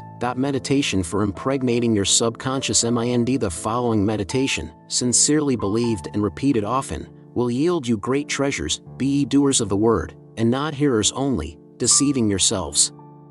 James 1:22, my creative word is my silent conviction that my prayer is answered. Whenispeak, the word for healing, success, or prosperity. My word is spoken in the consciousness of life and power, knowing that it is done. My word is power, because it is one with omnipotence. The words ISPAK are always constructive and creative. WHEN I pray, my words are full of life, love, and feeling. This makes my affirmations, thoughts, and words creative. I know the GRE8 are my faith behind the words spoken, the more power it has. The words I use form a definite mold that determines what form my thought is to take. Divine inte lige nce operate s through me now and reveals to me what I need to know. I have the answer now. I am at peace. God is peace. Chapter points 2. Remember 1. You are prospering when you are expanding along all lines spiritually, mentally, intellectually, and financially. You should have all the money you need to do what you want to do, when you want to do it. Point 2. Your subconscious mind accepts the dominant of two ideas. Reason out clearly all the reasons why all things visible and invisible come from one source. All things made by humankind came out of the one mind, and all things made by God came out of the same mind. Think prosperity thoughts. Think of riches of all kinds and the immense wealth of the world, and your subconscious will respond to your habitual thinking. Supplant all thoughts of poverty with the thought of God's opulence and endless resources. Be open and receptive, and let wealth flow freely to you. Be a good receiver. Point 3. Your conscious mind is the pen with which you inscribe your true desires in your subconscious. Think quietly and with interest of each desire separately, watering it and nurturing it with faith and expectancy. Do this 3 or 4 times a day. By frequent habitation of the mind, you will impregnate your subconscious, and the cherished desires of your heart will be realized. Point 4. Never engage in thinking of lack, limitation, loneliness, and frustration. On the contrary, have a mental plan of the things you want, and then realize that whatever you attach to I am, you will create in your life. Get a little phrase easily graven on the memory, such as I am happy, joyous, and free. Repeat it over and over again as a lullaby. Do it knowingly and feelingly. As you sow in your subconscious, so also will you reap. Point 5. Instead of grumbling, whining, and complaining about current conditions, reverse that attitude of mind and claim boldly, divine right action is mine. Divine success is mine. Divine love fills my soul, and whatever I do will prosper. Know that your thoughts are creative and that you are what you think all day long. Have a healthy respect for your thoughts. Your thought is your prayer. Point 6. Begin to contemplate that God's beauty and riches flow freely through your thoughts, words, and deeds, and you will experience the results of your thinking. Furthermore, you will be able to pass on to your family the riches acquired by contemplation. You must have in order to give. Only rich people can contribute richly to all, the poor cannot give. Point 7. When you are in a quandary and are dealing with difficult people, it is a good thing to write out clearly your desire, as follows: this, too, will pass away. There is a divine and harmonious solution through the wisdom of my subconscious. I loose it and let it go now. Put this written prayer in a folder marked with God all things are possible. This is a symbolic way of releasing it, and it works wonders. Point 8. Life is a mirror for the king and the beggar, reflecting back to each of us precisely that which we deposit in our mind. Point 9. I have conducted group prayers on New Year's Eve where each person writes out his or her heart's desires. These prayers are sealed in an envelope, locked away for 1 year, and open the following New Year's Eve. All the members are amazed at the way their prayers were answered. Many had forgotten what they wrote and were astounded. The secret is that they released all their prayers with faith and confidence to the deeper mind, which knows all and sees all. They learned that when one has a divine indifference, the prayer is always answered. Divine indifference is not carelessness or apathy, rather, it means that you know whatever you claim and feel to be true in your heart must come to pass. Therefore, you wait for the answer with greater faith, assurance, and conviction than the person who waits for the coming of the dawn. Point 10. The meditation at the end of the chapter will yield you amazing benefits for daily living. Point 8. How to make and use a psychic treasure map. The soul without imagination is what an observatory would be without a telescope. Henry Ward Beecher. Imagination disposes of everything. It creates beauty, justice, and happiness, which are everything in this world. Blaise Pascal. The poet's eye, in a fine frenzy rolling, doth glance from heaven to earth, from earth to heaven, and as imagination bodies forth the forms of things unknown, the poet's pen turns them to shape, and gives to airy nothing a local habitation and a name. Such tricks had strong imagination. William Shakespeare. Imagination is one of our most powerful faculties. Disciplined, controlled, and directed imagination is a mighty instrument that plumbs the depths of your subconscious mind, bringing forth new inventions, discoveries, poems, music, and an awareness of the riches of the air, the sea, and the earth.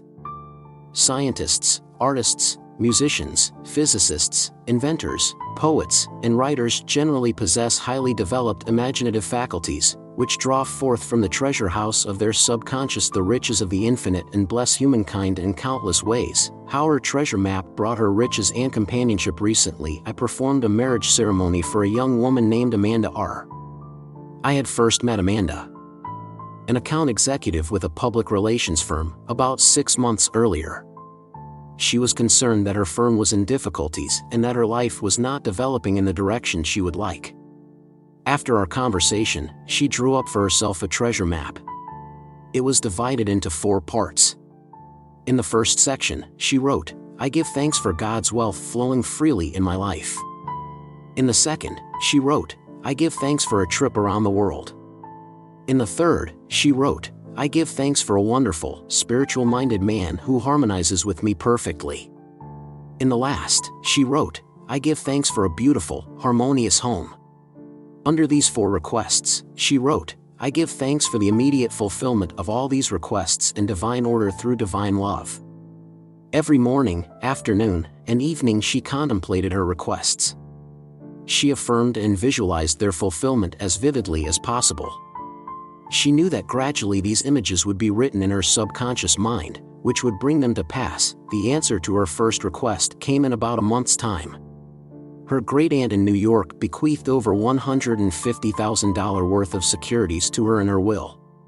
2 days after her firm closed, putting her out of work, her parents in Canada invited her to take a trip with them around the world. While in Tokyo, she met a young scientist from near San Francisco. As she said, it was love at first sight. Their marriage took place on their return to California. They are now living in his beautiful hillside home with a magnificent view of the Pacific Ocean. Amanda told me that she never doubted writing out a treasure map would work. She implicitly trusted the infinite intelligence of her subconscious mind. To aid her in her visualizations, she obtained a passport, selected a tour from a travel brochure, and focused each night on a different foreign city she planned to visit.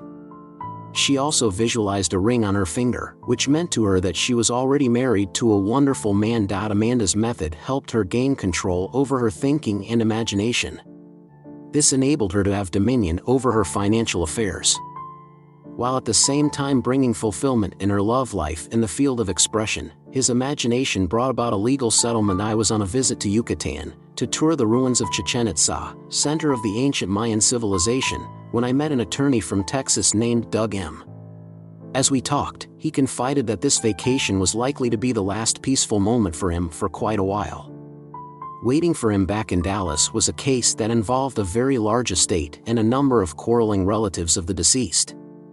He had been engaged by one member of the family who hoped to bring peace and harmony and avoid a long, expensive lawsuit. "I'd have better luck marrying a coonhound to a wildcat than getting that ornery bunch to agree on anything," he said despairingly. "I have a suggestion," I replied. "Give imaginative prayer therapy a try. Project yourself mentally into your firm's conference room in Dallas. All the members of the family are there. Now, claim with complete faith that harmony, peace, and understanding operate among them. Imagine your client telling you, 'We have agreed to respect the terms of the will as written and not to contest it in court.' Do that every night at bedtime, then lull yourself to sleep with the words, 'Happy ending.'" Doug seemed intrigued by my suggestion. "I am ready to try anything," he said. "When I returned from Mexico, I found a letter waiting, postmarked Dallas. In it, Doug wrote, 'I tree d pray are the rapey, as you sug stedwhen the family confi re nce came along, I walked d and se cure in my conviction of a harmonious solution.'"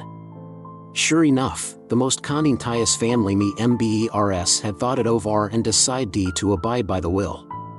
We avoid d a nasty court battle, and I might add, I receive d a handsome fay as well as ev rybodies thanks. How a Mexican guide uses his imagination in his other career. Xmal is one of the major archaeological sites in Mexico. It lies on the Mérida-Campeche Highway, slightly over an hour by car from the capital of Yucatan. The guide who drove me there was named Porfirio G. He told me that his real calling, which he exercises mostly during quiet periods when there are not so many tourists, is that of dowser and water diviner. When a landowner asks him to find water, he visits the ranch and walks around holding a bent piece of copper wire. As he covers the territory, he talks to his arm, saying, "You will get firm and rigid when we are near water." The copper wire will point to the exact spot where the water is. It almost always works, Porfirio added. When I fail, it is because I am tired and I do not concentrate enough. Porfirio took several very detailed topographic maps from the door pocket of the car. "I can dowse with these, too," he said. "When a ranchero has lost some cattle, I think very hard about the lost animals.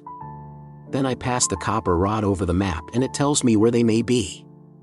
Porfirio's income from dowsing has allowed him to work toward a degree at the local university. He hopes soon to be appointed an instructor in archaeology. "All of the Yucatan is rich in Mayan ruins that have been covered over by the jungle," he said excitedly. "I intend to search for them with my copper wire. And I am sure I will find them, just as I find water and lost cattle. One day all the world will marvel at the achievements of our distant ancestors." He was tapping the riches already in his subconscious when Porfirio was still a child. His father told him that he had inherited the gift of dowsing. The boy believed him. Because the subconscious is amenable to suggestion and is controlled by suggestion, his subconscious responded according to his belief. The subconscious mind is coextensive with all wisdom and intelligence. It sees all and knows all. It knows where water is, or gold, or lost livestock, or ancient ruins, for the whole world came out of the universal subconscious. When Porfirio walks in an area where water is, his belief in his definite command to his subconscious mind bring about a constriction of the muscles of his arm that causes the wire to point to the spot to dig. The wire is nothing more than an encouraging prop. He could just as effectively use a tree limb, a crystal on a string, or anything else he believes will work. I complimented Porfirio on his dedication and wished him all success. I also suggested that he might improve his technique by frequently telling his subconscious mind, "When I reach the spot, I will know exactly how many feet deep the source of water is." According to his belief is it done unto him. The law of constructive imagining overcame her discouragement. I first met Virginia B. a few years ago. At that time she was a successful media buyer for an advertising agency and happily married to an attorney. The next time we met, she was depressed, dejected, and discouraged. She told me her husband had suffered a fatal stroke a year earlier, shortly after she retired from her agency. Since then, she had been trying, without any success, to sell her house. The upkeep and expenses of it were too much for her to handle. She had put down a binder on a charming apartment in a nearby retirement community, but unless she could find a buyer for her house very quickly, she would lose the apartment and forfeit her deposit. I told Virginia she should put her imagination to work and explained how to do it. Each night, before going to sleep, she should imagine a check in her hand for the full price of her home. In her controlled imagination, she would deposit it in the bank with a great feeling of inner satisfaction. After this, she was to visualize, as vividly and concretely as possible, going to her new apartment and getting ready for bed. As she drifted off to sleep in her new bedroom, she was to say, "Thank you, Father, for the fulfillment of my prayer in divine order." Virginia followed this procedure for 3 consecutive nights. On the morning of the 4th day, the realtor who was listing her home called her. An executive who had just been transferred from the East Coast was looking for something just like her house and needed to close a deal immediately. The broker and the prospective buyer came over an hour later. By mid-afternoon, the sale had been concluded. Truly, imagination has been called the workshop of God. Einstein said, "Imagination is greater than knowledge." What you can imagine and feel to be true will come to pass. Imagination clothes your ideas and projects them on the screen of space. Be faithful to the mental image in your mind and you will find it one day manifested in reality. How an actress's imagination overcame her sense of frustrating competition. Mona V. is a beautiful and talented actress, but when I met her she had been out of work for 6 months. She told me she was in the running for a wonderful part in a new movie. There were also 3 other excellent actresses being considered. After the auditions, she was sure the part was made for her, but she was not sure the producers would realize it. If I don't land this part, she said, I don't know what I'll do. This could be a big step forward, or it could be the end of my career. You must be careful, I advised her. The thought of competition engenders anxiety and tension, which clouds the working of the subconscious mind. In any case, it is always possible that you do not get cast, for reasons that have nothing to do with you or your abilities. I went on to offer this suggestion. She should regularly declare, with faith and confidence, I give thanks for my PERFCTE expercien at my highest le VEL in divine law and ordre. I acupoint my role in this film or something grande r, GRE8R, or more wonderful for me, according to the richesse of the infinite. It is God in action. Then I suggested she release the whole thing to her subconscious mind. Whenever the thought of the movie contract came to her, she was to tell herself, infinite intelligence is taking care of that. Mona was not cast for the part she had been so concerned about. Shortly afterwards, however, she received a wonderful offer, far more wonderful and exciting than the one she had desired originally. Her career has taken off, in a totally unexpected direction. Whenever you are faced with what you believe to be competition for a job or assignment, persist in this simple procedure. Prepare yourself to receive an answer that will surprise and delight you. The marvelous power of a master image. Your dominant or master image controls all phases of your life. Your subconscious accepts the dominant of 2 ideas. For more on this, see The Power of Your Subconscious Mind. Hugo B., a graphic designer for a software company in Los Angeles, visited with me for an hour about 5 years ago. He and his wife had 2 teenage sons. His wife could not work because of severe allergies, made worse by the air pollution in Los Angeles. He earned a good salary, but it was not enough to support them adequately. They lived in a small bungalow in a rundown area and made do with only 1 car, a 5-year-old economy model that was constantly breaking down. I explained to Hugo how to use his imagination constructively. At my suggestion, he wrote down, I claim God's richesse now, and my subconscious responds. I claim Ealth, Conning me and T, and a beautiful home for my family. My wife, my 2 boys, and IEACHNEED our own car, and my subconscious brings the SE-RE-KSTS to pass. Promotion is mine. Sucky SS is mine.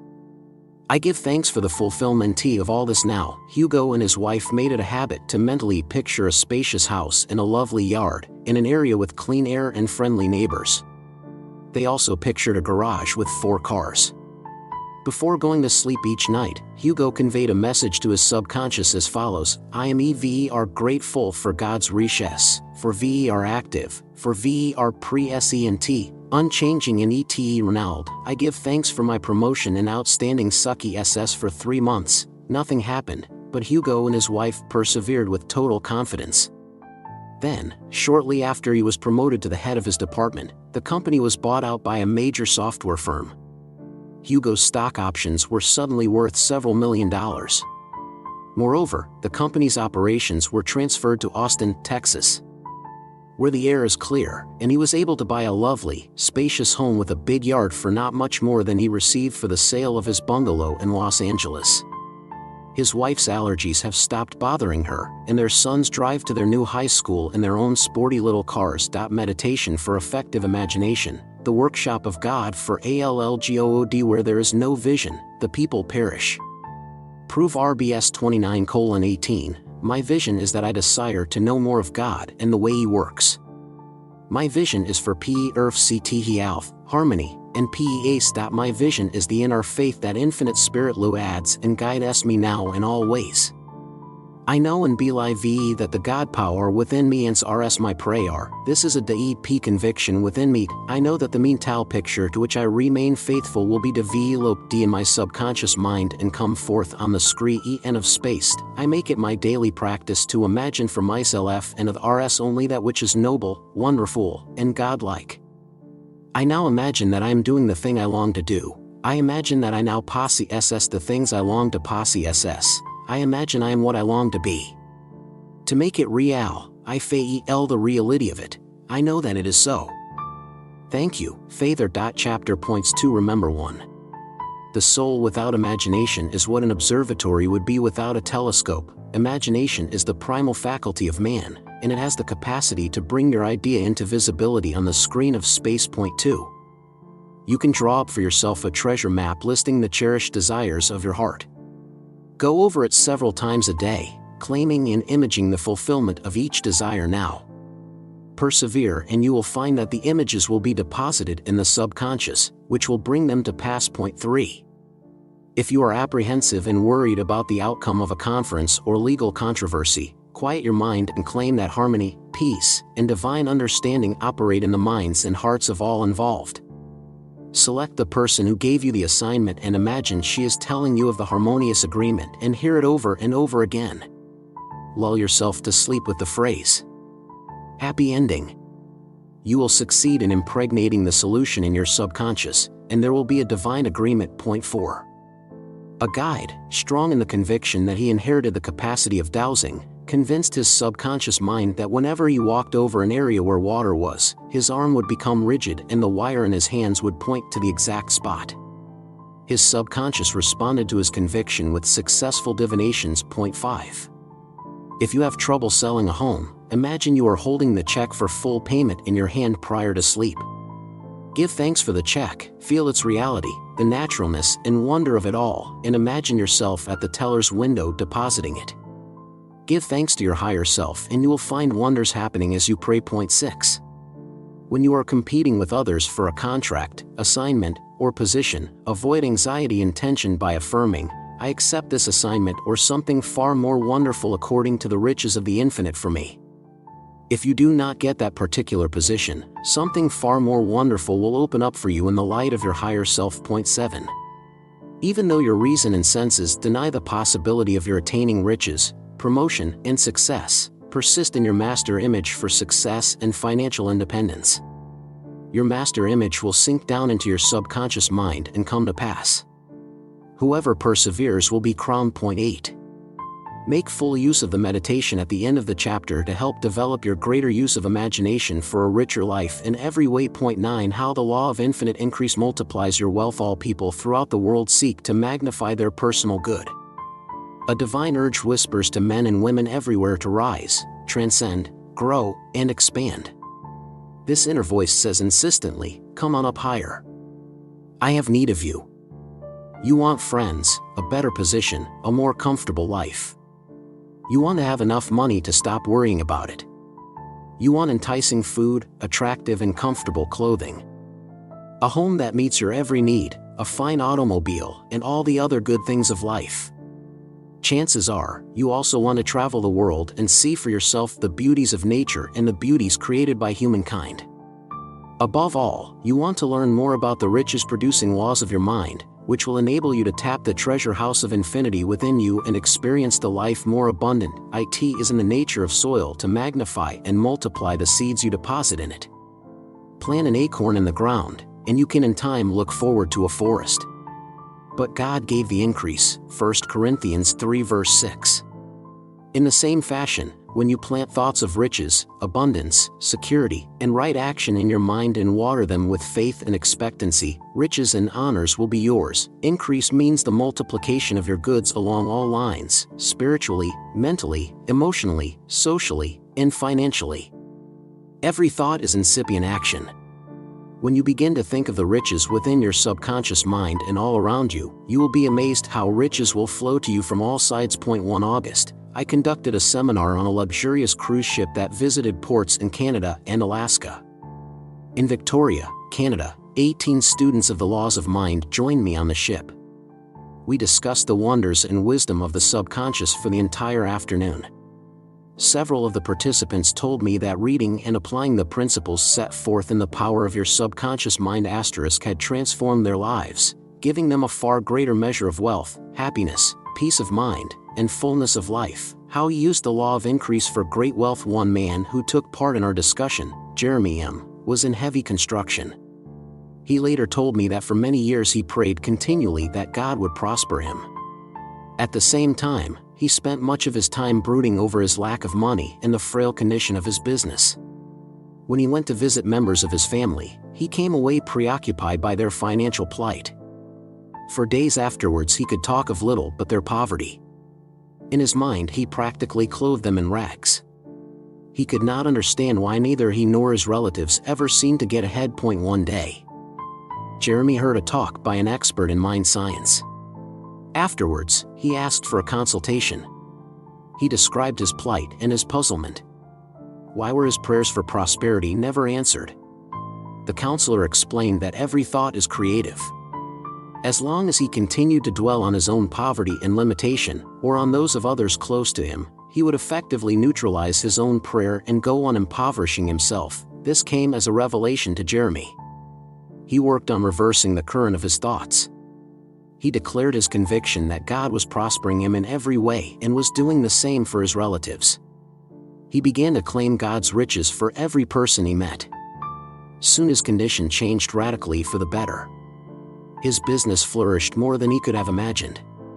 Today he has 2 private planes to help him oversee the far-flung operations of his construction firm. Jeremy succeeded because he learned a great fulfilling law: what you wish for another, you are wishing for yourself.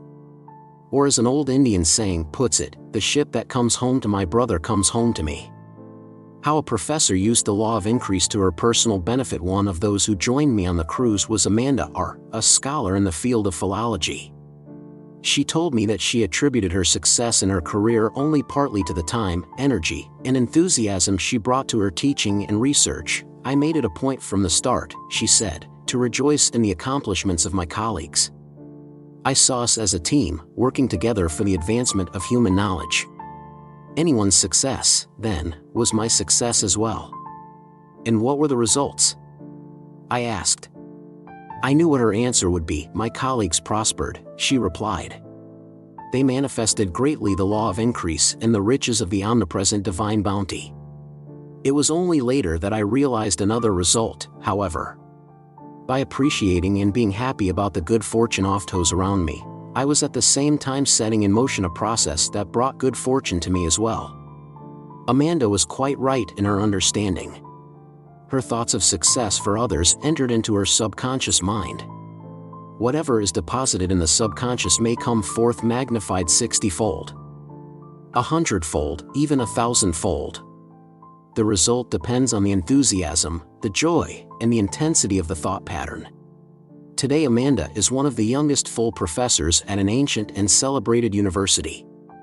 Rejoice in the idea of riches and ample supply for everyone, and you are certain to experience the law of increase in your own life. How he made $1 increase into important wealth for himself. In Juneau, Alaska, I got into a conversation with the man at the next table to me at lunch. When I admired his well-worn leather flying jacket, he said, "There's a story to that. I was given this jacket by my uncle, who was a fighter pilot when he was young. At one point I went through a pretty bad patch in my life. I wound up here in Juneau with just the clothes on my back and one single dollar bill in my pocket. Not a very comfortable situation," I remarked. "What did you do?" I found myself thinking about the fact that the whole world, and everything in it, comes from the mind of God, he replied. I started walking, with the dollar folded up in my hand and a sentence going through my head, over and over. God multiplies this exceedingly, for it is God who giveth the increase. He paused for a moment, shook his head, and continued. I walked clear out of town. Suddenly I felt really hungry. I looked around and saw I was near the airfield. I went inside the terminal building and found a snack bar. When I asked the owner what I could get for $1, he said I could have whatever I wanted if I'd give him a hand. His counterman had quit the week before, and he was running around like a crazy man trying to do everything himself. The long and the short of it is, I stayed on. Pretty soon I was running the snack bar myself, with a share of the profits. So your dollar really did get multiplied exceedingly, I observed. But where does your jacket come into it? That's the really interesting part, he said. One day as I was leaving work, a bush pilot who operated out of Juneau noticed my flight jacket. We got to talking. And the more we talked, the more I realized that I'd always wanted to fly, like my uncle. I started taking lessons, got my license, and, well, 7 years later, I own my own little fleet of charter planes. We fly people all over Alaska. It took a lot of hard work, but something else, too. I never could have succeeded if I hadn't looked to the source of all blessings. I know that God's riches flow freely, joyously, and endlessly into my life. Perpetual opportunity for increase exists for you like the pilot I met in Juneau. You can use the laws of your mind to advance, move forward, and expand in every way. Give your best where you are working now. Be considerate, affable, amiable, loving, kind, and full of goodwill to all those around you and to all people everywhere. At the same time, don't be afraid to think big. Contemplate the law of opulence and growth, whose evidence you can see all around you. Bless what you are doing now, while realizing that it is simply a stepping stone to your triumph and achievement. Recognize your true worth and claim wealth, promotion, and recognition in your mind. Be sure to claim riches and expansion for every person you meet during the day, whether it be your boss, your associate, your customer, or a friend.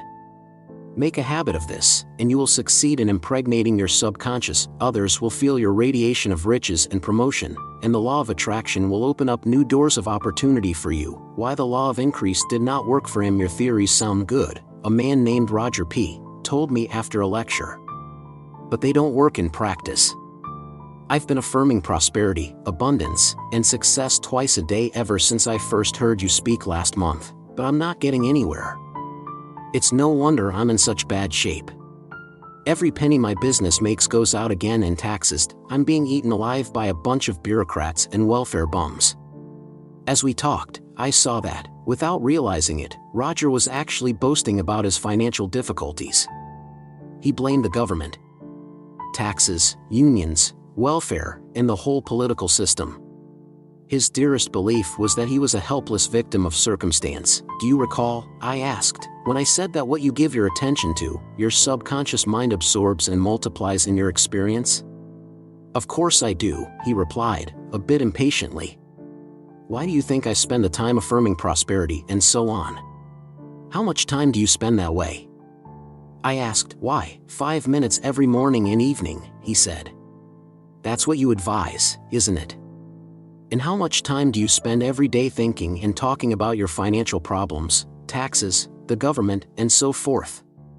His face changed. Oh, I see what you're getting at. As long as you continue to complain and harp on your financial troubles, I continued, you will magnify them and impoverish yourself. As long as you see yourself as a victim, your subconscious mind will arrange for you to be victimized. As long as you blame outside factors for your problems, you will be prey to those factors. But when you begin to understand that you are master of the situation, you will become master of it. Those are the real laws of the mind. How he reversed his faulty thinking at my suggestion. Roger reversed his thinking process. He began to see that he could begin to practice a creative process that would transcend circumstances and environmental conditions. His daily prayer was as follows: my busyness is God's busyness, and God's busyness always prospers. I use God's richesse wise ly, judiciously, and constructive ly to blee ss myself and others. I know the law of Inker ASE is now working, and I am open and receive to God's wealth and bountiful Inker ASE. I am richly and abundantly supplied within and without from the infinite storehouse of richesse in my subconscious mind. By day and by night I am attracting more and more people who want what I have to offer. The wire prosperi d, and I am prosperi d. My mind and heart are open to the influx of God's richesse now and for more as he fed his mind with these inner truths. Roger's business prospered and his outer supply became more abundant.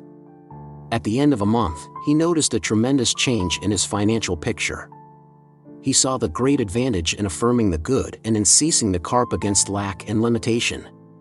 He discovered that attention to God's riches is the key to financial success. The significance of the statement, "My cup runneth over," in the 23rd Psalm. During a recent tour of Europe, I paid a visit to the celebrated shrine of Fatima.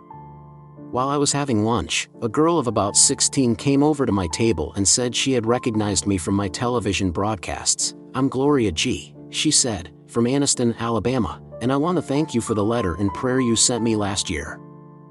I did just what you said, and here I am. I'm glad to hear that, Gloria, I replied. But I have to admit I don't recall writing you. Will you refresh my memory? Oh, sure, she said. Her cheeks turned a little pink with embarrassment. I wrote you to say that I really wanted to go to the Shrine of Fatima, but I didn't have the money. My parents knew how much I wanted it, and they approved. They would have helped if they could, but there's never anything left over at the end of the month. So I sent you a prayer, I said. That's right, she replied. She reached into her shoulder bag. I'll show you. I always carry it with me. She brought out a clear plastic case. Inside was a card with these words, carefully lettered by hand: God open us up the way for me to go to the Shrine of Fatima during the summer are in divine or through divine love. I've been meditating on it first and last thing every day, Gloria explained. And whenever I have a few moments during the day, too. And every night, before I go to sleep, I visualize the trip, taking the plane, landing in Portugal, going to the shrine.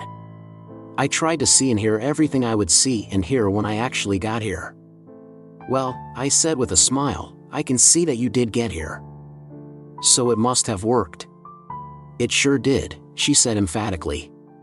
What happened was, I spent a weekend with my friend, Jennifer. Her mom and dad said they were planning a vacation to Spain and Portugal, and I'm like, you've got to go to Fatima while you're there. I told them all about it, and they ended up inviting me to come along to keep Jen company. The Bible says, I go to prepare a place for you. And if I go and prepare a place for you, I will come again and receive you unto myself, that where I am, there ye may be also. John 14 verses 2 and 3. Gloria prepared the place she wanted to go in her disciplined imagination. She succeeded in impregnating her subconscious with the picture. Then her subconscious took over and acted on the minds of her friends' parents. They became the channel for the answer to her prayer. Before she returned to her friends, Gloria shook my hand and said, I really know now what it means when the Bible says, my cup runneth over, Psalm 23 verse 5. I'm sure you do, I replied. And remember, it is written, ask, and it shall be given you, Matthew 7 verse 7. Meditation for your business or professional success. Use the following powerful meditation to fill your cup of success in all things. I now do LL on the omnipresence and omni-action of God. I know that this infinite wisdom guide S the plain TS on the IR course S. I know this same divine INTE Lige NCE Gov RNS and dire CTS all my affairs. I claim and be live divine understanding is mine at all time S. I know that all my activity S are control D by this indwelling pre-SENCE. All my motive S are godlike and true. God's wisdom, truth and be audi are binge expert SSED by me at all time S. The all-knowing one within me knows what to do, and how to do it. My busy SS or profscion is compel TELY control D, governy D, and dire CTED by the love of God. Divine guidance is mine. I know God's answer, for my mind is at peace. I re-st in the everlasting arms. Chapter points to remember 1. All people throughout the world seek increase. It is the divine urge within us seeking fuller, greater, grander expression in all phases of our lives. You plant wheat, barley, or oats in the soil, but it is God who giveth the increase by multiplying the grains 1,000-fold. Point 2. Increase means the multiplication of your good along all levels. Point 3. Do not talk about the financial lack, poverty or sickness of others. To do so is to attract more lack to yourself. Clothe everybody mentally with the riches of God, stop brooding about your own financial troubles, and stop talking about your lack of money. Give attention to the riches of the infinite within and without, and you will prosper. Attention is the key to life. Point 4. Rejoice in the advancement, good fortune, riches, and promotion of all those around you. Be exceedingly glad to see people experience, portray, and demonstrate the riches of God.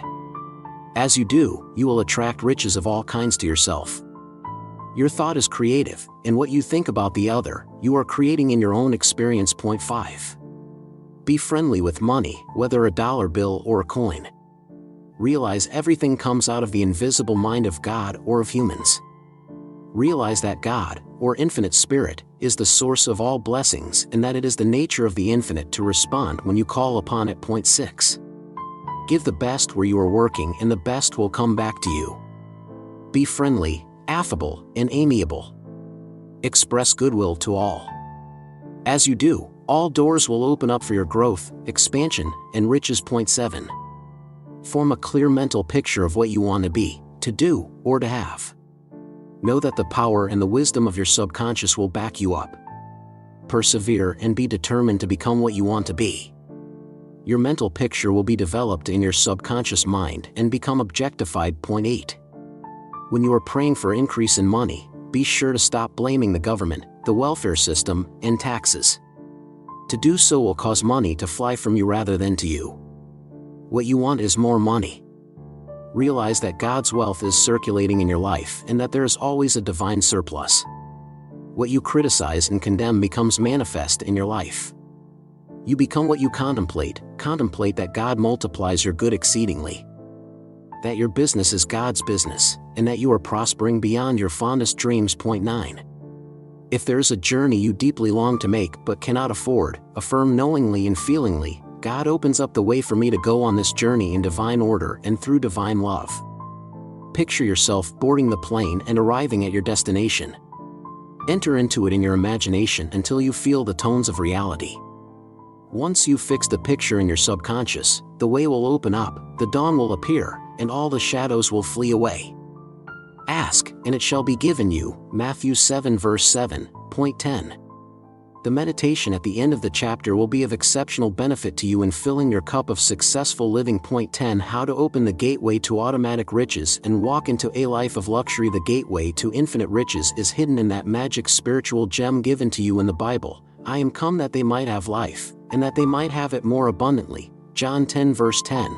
Down through the ages, people have sought the key to riches and success, not knowing that the key was within themselves. You are here to lead a full and happy life, to give expression to your hidden talents and release the imprisoned splendor within you.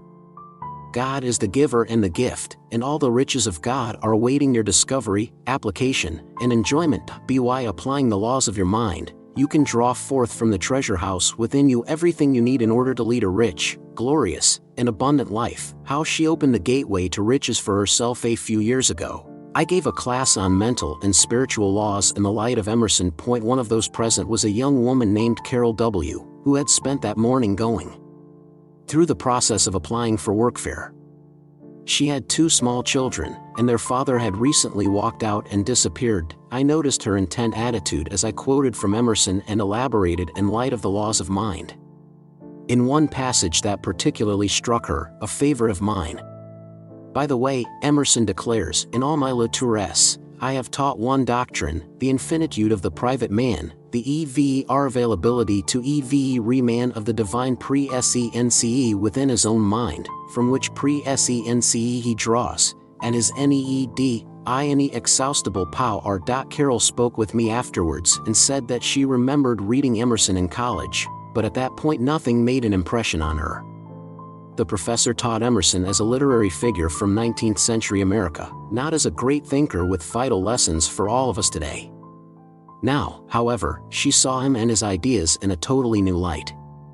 She announced that she intended to start using those ideas to draw from the divine presence within her and promised to let me know the results. How she demonstrated money. A few weeks later, Carol dropped by my office. Her face was transformed, like someone for whom great things had been done. My life is totally changed, she announced. I want to tell you all about it, and I hope you will share my experience with others. I promise, I replied. What have you done, and what are the results? After your lecture, she said, I went home and wrote a statement, a message I wanted to give to my subconscious mind. Here it is. She passed me a card. On it was written, I acknowledge and praise the source within, and I made contact with my thought. I give thanks that the gateway to richesse is now open wide for me. God's richesse flow freel to me, and more mon y is circulating in my life every day. Every day of my life I grow richer spiritually, mentally, financially, and in all ways. Mon Y is God's Ida circulating in my life, and the Re is always a surplus. I give thanks to the living God, who giveth us richly all things to enjoy. 1 Timothy 6 verse 17. Several times a day, she continued, I read this and declare it with feeling and enthusiasm. I realize now that as I shape my inner thought life, my exterior life will follow. And it works. Well, you know. I remarked, Emerson said, the key to every man is his thought, and it sounds as if you have discovered how to turn that key. Has it brought you the peace and prosperity you wish for? And how, she said with a smile. Right from the start, I found I was a lot calmer and more confident. I didn't yell at the kids. I didn't feel my heart sink every time I opened the mailbox and saw another stack of bills. I knew that the gateway was opening. Then yesterday, there was a letter in the box from a lawyer in Houston. When my grandfather passed on a couple of years ago, he left me and my cousin some mineral rights in West Texas. An oil company was leasing the exploration rights, but it was no big deal. My share came to about $50 a year. Now, though, they've made a big strike of natural gas. My royalties this year will be almost $100,000, and there could be even more in the future. Money is God's idea circulating in my life. All Carol's financial troubles were over. She discovered that the gateway to prosperity was through her own subconscious mind. Its ways are past finding out how he found the gateway to true expression a while ago. I had a conversation with Timothy W., who had just been fired by the new director of the nonprofit organization where he had worked for 30 years. I'm at the end of my tether, he told me. Everywhere I look, I've been turned down. They never say so, of course, but I know it's because of my age. If they give any reason, mostly they don't. They say things like needing fresh ideas and new approaches. I know what that really means. It means I'm not 25 anymore. Of course not, I said. But your age is not what you're offering an employer. You are renting them your knowledge, experience, and wisdom that you have garnered through the years. What you are seeking is also seeking you. At my suggestion, Timothy tried a new approach. Each night and morning he prayed, knowing that his subconscious mind was the gateway to expression, abundance, and the riches of life. This was his prayer. Infinite INTE Lige NCE knows my hina entail NTS and open S up a NEW Dora V Exper Sign for me in divine ord R. This null dage is diate ly re VALD to my conscious mind. I will follow the luad that come SCLE arly and definite ly into my mind. At the end of a week, he noticed a fundraising ad on TV. He found a whole series of ideas come into his mind for modifying and sharpening the approach the group was taking. When he looked at the group's website, he saw that one of their officers was someone he had met at a seminar a couple of years before. He made an appointment, went in, and explained his ideas. The officer listened, then said, Tim, there is a place here for you if you can see your way clear to accepting it. We really need fresh ideas like yours. Timothy accepted the offer at once. His salary and responsibilities proved to be far greater than in his previous position. Remember, it is from within, not from without, that you get in touch with the riches of life. The electromagnetic waves that carry radio and TV programs permeate your environment, but if you want to benefit from a program, you must use the proper equipment and connect to the right frequency. It is the same with the wealth of the universe. It is all around us, but you must use the right equipment, your subconscious mind, and enter the right frequency, effective prayer, to get the results you want. How a trip to Japan became a reality. Tatsuko Y is a young woman of Japanese origin who listens regularly to my morning radio program. In a letter, she told how the show had changed her life. I have dreamed of going to Japan to visit my grandmother, who is in EREIDS, but the flight was much too expensive. One day I heard you say what to do if you want to take a trip and do not have a PENNY in your pocket. You said we should be live we had received the answer and to take some action to indicate our faith that our prayer was our audience read in our DEP our mind. I decided to try it. I made sure my passport was up to date. and I packed a suitcase with everything I would need and put it next to the door of my apartment next ispent time every morning and evening, imagining my arrival in Japan, going to my grandmother's house, giving her a warm hug, and having a long talk in Japanese. I acted this out in my mind over and over, until it felt like something that was actually happening, not just an act of imagination. Not long after I began this program, I ran into someone I knew from college. He told me he was just back from Australia. And I asked how he could afford such an expensive trip. He said he had gone as a courier company sending delicate goods abroad oft and find it safer and faster to send them with someone as chase CKED luggage. If you can go at short notice and restrict yourself to a carry-on bag, you can get amazing bargains. I kayaed a courier revised that same afternoon. 2 days later, the YT phoned to ask me to escort some design mock-ups to Tokyo.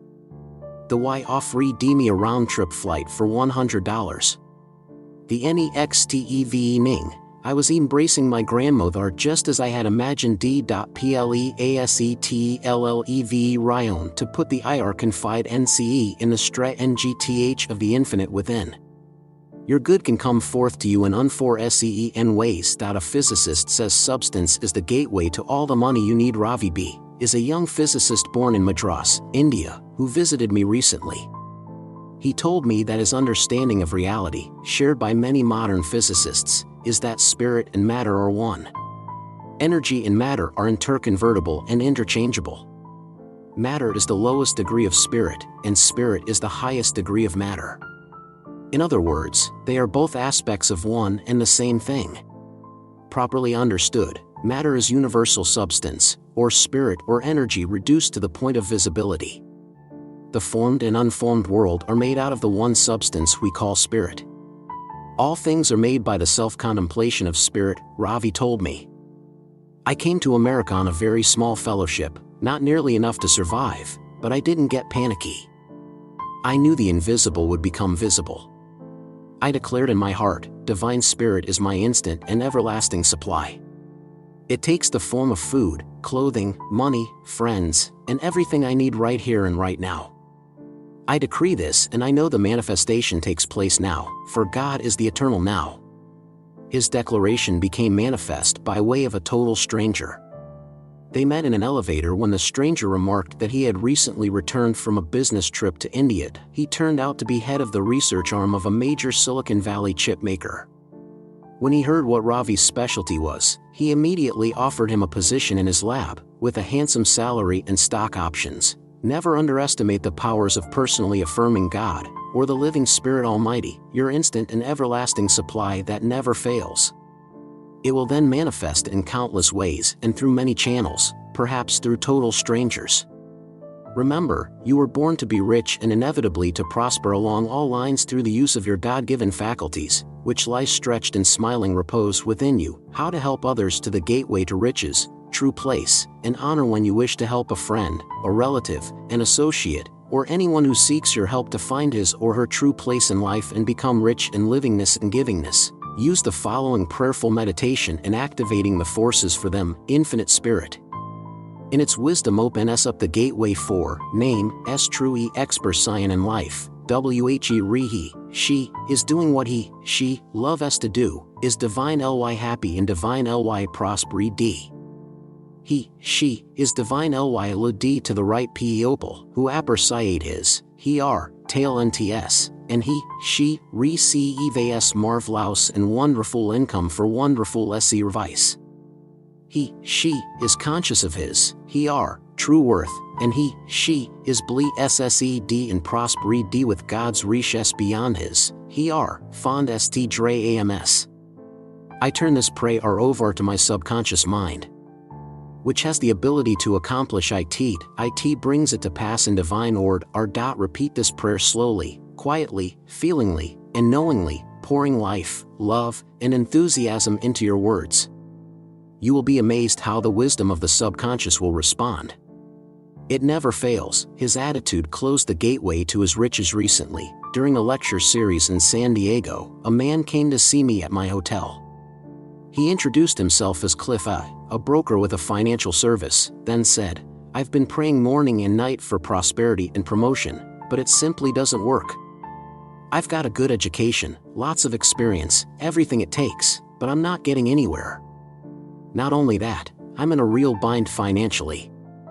I've been trading heavily in biotech stocks, on margin, and if something doesn't turn around very soon, I'm going to end up wiped out. It's not my fault, the people I talk to give me terrible advice. I think maybe they have it in for me." As we talked, I discovered that Cliff held many deep-seated grudges and prejudices against his former employers as well as his superiors at his current firm. I explained to him that as long as his mind was cluttered with hostility, grudges, and fears, his failure attitude would neutralize all his prayers. It was a little like mixing an acid and an alkali, one neutralized the other. I suggested he redirect his mind, emphasize prosperous thinking, and enter into the spirit of forgiveness for himself and others. Accordingly, he began to meditate twice daily on the following prayer: "I forgive myself for harboring any negative and destructive thoughts, and I realize my for me are employee RS and pre-SENT associate S to God compel TELY, wishing for the all the blessings of life. WHENEVER I think of any one of the I will diet LY affirm, I have realisedu, God be with you. I know as I continue to do this that I will meet the in my mind and that the will no longer be any sting pre-SENT. I claim promotion now. Sucky SS now, harmony now. Divine law and order are mine now. God's will flows to me in avalanches of abundance. Life is growth and expansion. I am an open channel for God's riches, which are EVER active, EVER pre-SENT, unchanging, and ETE now. I give thanks now for the riches within and without. What I am now does CREING comes to pass, and the light of God shines upon me. Cliff followed this prayer process faithfully, taking care that he did not subsequently deny what he had affirmed earlier. He found himself attracting new people and being led to certain books, certain teachers, and certain classes on the subconscious mind. He discovered that he had set into operation subtle forces of his subconscious mind that correlated with his habitual thinking and prayer life. He was soon promoted to his firm's Los Angeles office with much higher pay. Moreover, one of the companies he had invested in received a patent on a valuable process. The stock tripled in a week. Cliff discovered that his changed attitude was really the gateway to fulfillment of his dreams. Dream noble and godlike dreams, and as you dream, so shall you become. You go where your vision is. Meditation for opening the gateway to right action. The following meditation will establish judgment and confidence in taking the right action for any situation. I radiate goodwill to all humankind in thought, word, and deed. I know the peace and goodwill that I radiate to every comes back to me 1,000-fold. What verened to know comes to me from the God say LF within me. Infinite INTE is operating through me, revealing to me what I need to know. God in me knows the answer. The PERFCT answer is made known to me now. Infinite INTE and divine wisdom make all the science through me, and the is only right action and right east expert science taking place in my life. Every night I wrap myself in the mantle of God's love and fall asleep knowing divine guidance is mine. WHE the dawn comes. I am fed with peace. I go forth into the NEW day full of faith, confide NCE, and trust. Thank you, Faith. Chapter points to remember 1. The gateway to infinite riches is based on the spiritual gem. I am come that they might have life, and that they might have it more abundantly. John 10 verse 10. You are here to lead a full, happy, and rich life. You are here to squeeze the last drop of happiness out of life. Point 2. Emerson taught one doctrine, the infinitude of the private person. This means that the riches of the infinite are within you. You can contact all the powers of the Godhead in you through your thought life. As you think of riches, guidance, inspiration, and creative ideas, there will be a response according to the nature of your thought. It responds by corresponding. Point 3. You are not selling your age to employers, but your talents, abilities, wisdom, and experience garnered through the years. Realize that what you are seeking is also seeking you. Claim that infinite spirit is opening up a new door of expression for you where you are amply rewarded financially, and it will respond accordingly. It never fails. Point 4. If you want to take a trip anywhere around the world, act as though your prayer were answered. Do all the things you would do to prepare for the trip as if you actually had the money in your pocket. Believe you have it now and you will receive it. In your imagination, feel yourself in that country or city now. Repeat the drama frequently until it gets into your subconscious, and then it will come to pass. Point 5. Spirit and matter are one. Energy and matter are one. The scientist uses the term energy for spirit, which is God. God is the only presence, power, cause, and substance. Therefore, spirit is the reality of money, food, and clothing. The whole world of matter is simply spirit in form, reduced to the point of visibility. Claim that God or spirit is your instant and everlasting supply, and that money is now flowing to you freely, joyously, and endlessly this very moment. Believe and know. Realize and understand that the formless is forever taking form. Let money and all kinds of riches flow to you now. Point 6. When you wish to pray for riches and true expression for another, realize that infinite spirit opens up the gateway for his true expression and that God's riches are flowing to him in avalanches of abundance. Point 7. Changed attitudes change everything.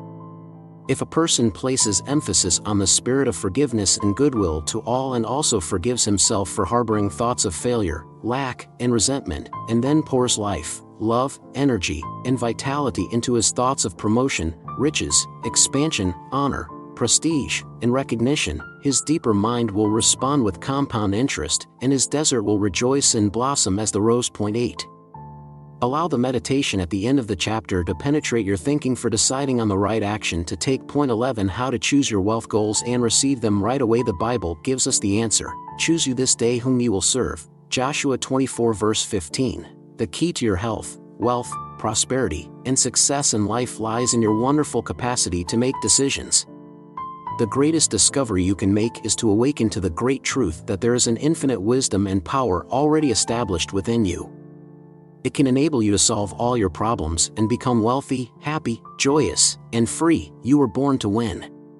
You are equipped with all the powers of God within you to make you master of your fate and captain of your destiny. If you are not aware of your capacity to choose from the kingdom of heaven within you, which is the presence of God lodged in your deeper mind, you will instead choose and make decisions based on events, circumstances, and conditions around you. What is worse, in overlooking the powers within you, you will exalt the powers of circumstance that may exist at a certain time. Choose from the kingdom of God within you and move forward on the high road to happiness, health, freedom, and the joy of living the abundant life. The power of choice. Your power to choose is your most distinctive quality and your highest prerogative. Your capacity to choose and to initiate what is chosen reveals your power to create as a child of God. How her power to choose transformed her life. I don't know if I'm an alcoholic. Veronica V. told me, shamefacedly. I do know I'm a compulsive drinker. It's more than I can handle, and it's ruining my personal and professional life. My whole future is in question. You say it's more than you can handle, I replied sympathetically. I know how terrible that feels. But, in fact, you do have a mighty weapon in your struggle with this habit. You have the God-given capacity to choose sobriety, peace of mind, happiness, and prosperity, right here and right now. Tell me how, she replied. I'll do anything to be free of this curse. In response, I gave her the following prayer. I choose Health, peace of mind, free dom, and sobriety right now. This is my decision. I know that the almighty power backs up my choice. I am relaxed, and God's river of peace flows through me. My spiritual food and drink are God's eyed as an eternal verities, which unfold within me, bringing me harmony, health, peace, and joy. In my imagination I am with my family, doing what I love to do. I am divinely happy. Whenever the urge to drink comes, Iremi Mber the Se Divine Ly Inspired Died as in my mind and the God Power backs me up. Veronica repeated this prayer 4 or 5 times a day. She understood that she was writing these thoughts in her subconscious mind, which accepts repeated thought patterns affirmed convincingly and decisively. The shakes and the jitters still came occasionally, but each time she flashed on the screen of her mind the declaration she had made. Her desire to give up the bad habit was greater than her need to continue it, and the power of her subconscious backed her up. The riches of the right choice for everyone. Every morning when you awaken, before you allow the concerns of the day to flood in on you, choose to recall and declare the following eternal truths. Remember that your lifetime experiences, conditions, and circumstances are the sum total of your choices. Affirm boldly as follows: today is God's day. I choose harmony. Peace, Perfct Health, Divine Law and Ord R, Divine Love, Beauty, Abundance, Security, and Inspiration from on high. I know that as I claim the SE truths in my life, I awaken and activate the powers of my subconscious, which compel me to express all the SE powers and qualities. I know it is as EASY for God to become all the SE things in my life as it is for a SEED to become a blade of grass.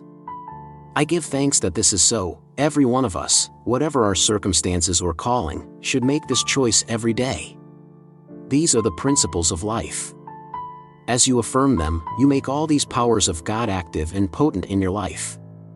Your subconscious accepts what you consciously believe, and it is easy for you to believe in the principles of harmony, peace, beauty, love, joy, and abundance. Emerson said, "Nothing can bring you peace but the triumph of principles." There is a principle of beauty, but none of ugliness. There is a principle of harmony, but none of discord. There is a principle of love, none of hatred. There is a principle of joy, none of sadness. There is a principle of opulence and abundance, none of deprivation and poverty. And there is a principle of right action, none of wrong action. Begin to choose what is true of God and His goodness, and the riches of life will be yours. Decide to choose the riches of the divinity within you. Those who are afraid to make choices are actually refusing to recognize their own divinity, for God indwells all people. It is your divine right to make choices based on eternal verities and the great principles of life, which never change. Choose to be healthy, happy, prosperous, and successful, because you have dominion over your world of finance, business, health, profession, and relationships with others. Your subconscious mind is subject to the decrees and convictions of your conscious mind, and whatever you decree convincingly shall come to pass. The Bible says, "Whatsoever a man soweth, that shall he also reap." Galatians 6:7. What happens on failing to choose? I don't know what to choose, Greta M. told me. How can I possibly tell what is reasonable or logical? You have made a choice, I replied. By deciding not to choose for yourself, you have chosen to accept whatever comes from the mass mind or the law of averages, in which we are all immersed. Suppose you go on vacation to a seaside resort. If you choose your room, you will have the view and facilities you want. If you do not choose your room, you will have whatever the desk clerk decides you should have. Do you trust the desk clerk more than yourself? That wouldn't be very smart, would it? She said thoughtfully. If I really have the power to choose, it would be foolish not to choose thoughts, images, and ideals for myself. Either I think for myself, or I let others do the thinking for me, in which case I'm stuck with whatever they decide. By the end of our talk, Greta had decided to reverse her attitude. She began by asserting constructively, "I am a choosing, volitional being. I have the power, the ability, and the wisdom to control and to direct my own mental and spiritual processes. I say to myself every morning when I awaken, God indwells me. What am I going to choose today from the treasure house of infinity within me? I choose peace, divine guidance, and right action in my life. I decree that goodness, truth and mercy shall follow me all the days of my life, and I will dwell in the house of the Lord forever." Psalm 23 verse 6. Following this manner of choice, Greta has transformed her life. Her health is better, she is more successful in her work, and her friends find her a loyal and sensitive companion. The infinite power backs up your choices. You are a self-conscious individual. You have the capacity to choose. After deliberation, you select one jacket or pair of shoes in preference to another. You select your minister, doctor, dentist, home, wife or husband, food, and car. You are constantly being called upon to choose in this life. What kind of thoughts and images are you choosing? I want to reiterate and emphasize again that your whole life represents the sum total of your choices. Choose wisely, judiciously, and constructively. Choose the truths of God, which never change. They are the same yesterday, today, and forever. Some say, I will let God choose for me. When you say that, you mean a God outside yourself.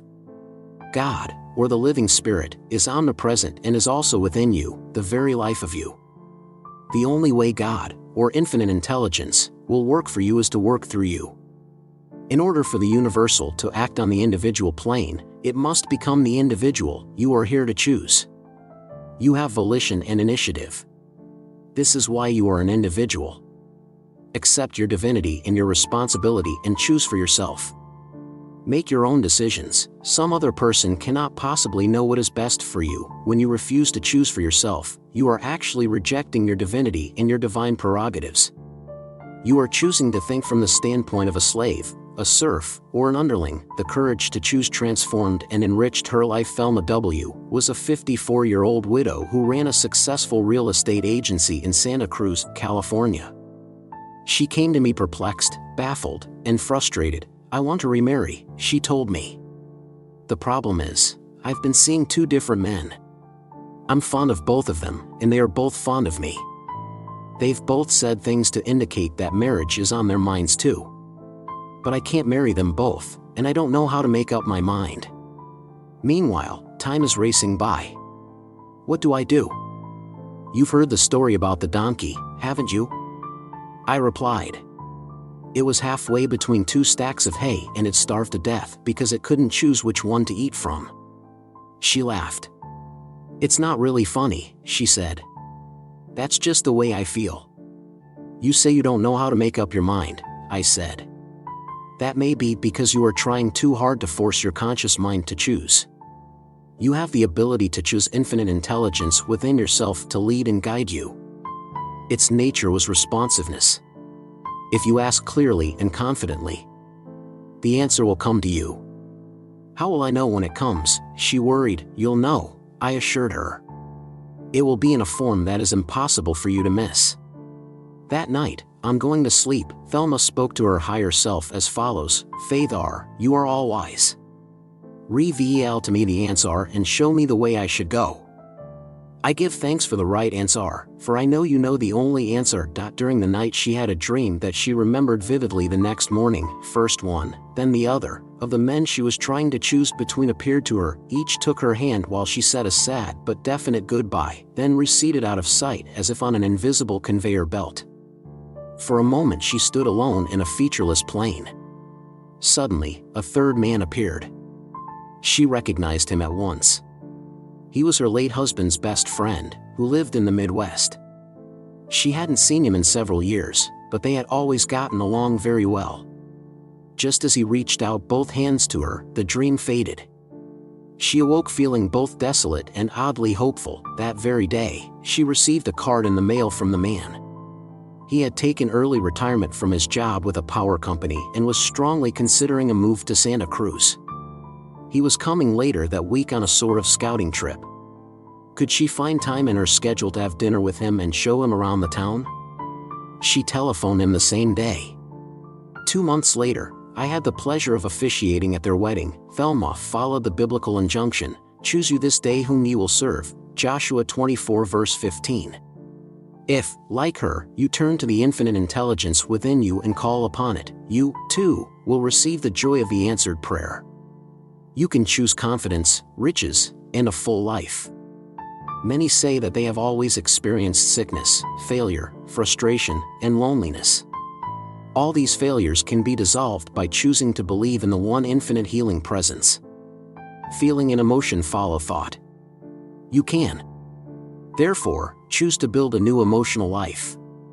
Recognize that the will of God for you is the tendency of the life principle itself, which seeks to flow through you as harmony, health, peace, joy, creative ideas, and prosperity, extending beyond your fondest dreams. You have chosen to believe that what is true of God is true of you. Therefore, from this moment forward the preponderance of your thought and expectancy will come from Him who giveth to all life, breath, and all things. Your mind and heart will be always open for the influx of God's riches now and forevermore. Meditation for building your account at your prosperity banky. Know that my good is this ve re momenti. I believe in my he art that I can profi sy formise lf harmony, he alf, peace, and joy. I e'en thrown the cons point of peace, sucky ss, and prosperity in my mind now. I know and believe the seseeds will grow and manifest the mselves and my ex re nceed. I am the guard ner, as I sow, so shall I reap. I sow godlike thoughts of peace, sucky ss, harmony, and goodwill. The harvest is wonderful. From this moment forward I sow in my subconscious mind thoughts of peace, confide nce, poise, and balance. I harvest the fruit of the wonderful seeds I sow. I believe and acupoint the fact that my desire is at seed deposit in the subconscious. I make it real by feeling the reality of it. I acupoint the reality of my desire in the same manner I acupoint the fact that the seed deposit in the ground will grow. I know it grows in the darkness. Also, my desire right now grows in the darkness of my subconscious mind. In a little while, like the seed, it appears above the ground as a condition, circumstance, or event infinite inte lige nce govarns and guide me in all ways. I meditate on whatsoever things are true, honesty, just, love ly, and of good report. I think on the se things, and God's power is with my thoughts of good. I am at peace. Chapter points 2. Remember 1. The key to your health, wealth, prosperity, and success lies in your capacity to choose. Choose whatsoever things are true, lovely, noble, and godlike. Choose thoughts, ideas, and images that heal, bless, inspire, dignify, and elevate your whole being. Point 2. Your power to choose is your highest prerogative, enabling you to select from the infinite treasure house within you all the blessings of life. Point 3. When an alcoholic chooses to select harmony, peace, sobriety, and right action in life, knowing the almighty power will back up the choice, that person is on the way to release from her habit, into freedom and perfect health. She uses the wonderful power of disciplined imagination and realizing that she is doing what she loves to do, dramatizing the liberating thought over and over again until it has all the tones of reality. The minute the idea of freedom is fixed in her subconscious mind, she is compelled to freedom and sobriety. Point 4. A wonderful choice for everyone every morning of life is to affirm, divine right action is mine. Divine law and order govern my life. Divine peace is mine. Divine love fills my soul. Divine harmony reigns supreme. Divine beauty fills my soul. I am inspired and divinely led in all ways. There is a happy outcome to all my undertakings. Make a habit of this and wonders will happen in your life. Point 5. Never hesitate to make a choice. You are a volitional, choosing being, and to refuse to choose is actually to reject your own divinity. You can choose according to universal truths and principles of God, which never change. Point 6. In failing to choose for yourself, you are actually saying that you are going to let the mass mind, full of irrational fears, superstitions, and ignorance of all kinds, make choices for you. If you do not choose to do your own thinking, the mass mind and the propaganda of the world will make choices for you. There is no such thing as indecision. It simply means you have decided not to decide. Don't let others make up your mind. Choose God and His truth. Point 7. Choose that goodness. Truth and beauty will follow you all the days of your life because you dwell in the house of God forever. Point 8. Your whole life consists of a series of choices. All of your experiences are the sum total of your choices. You are always choosing your books, clothes, schools, partners, homes, cars, and so on.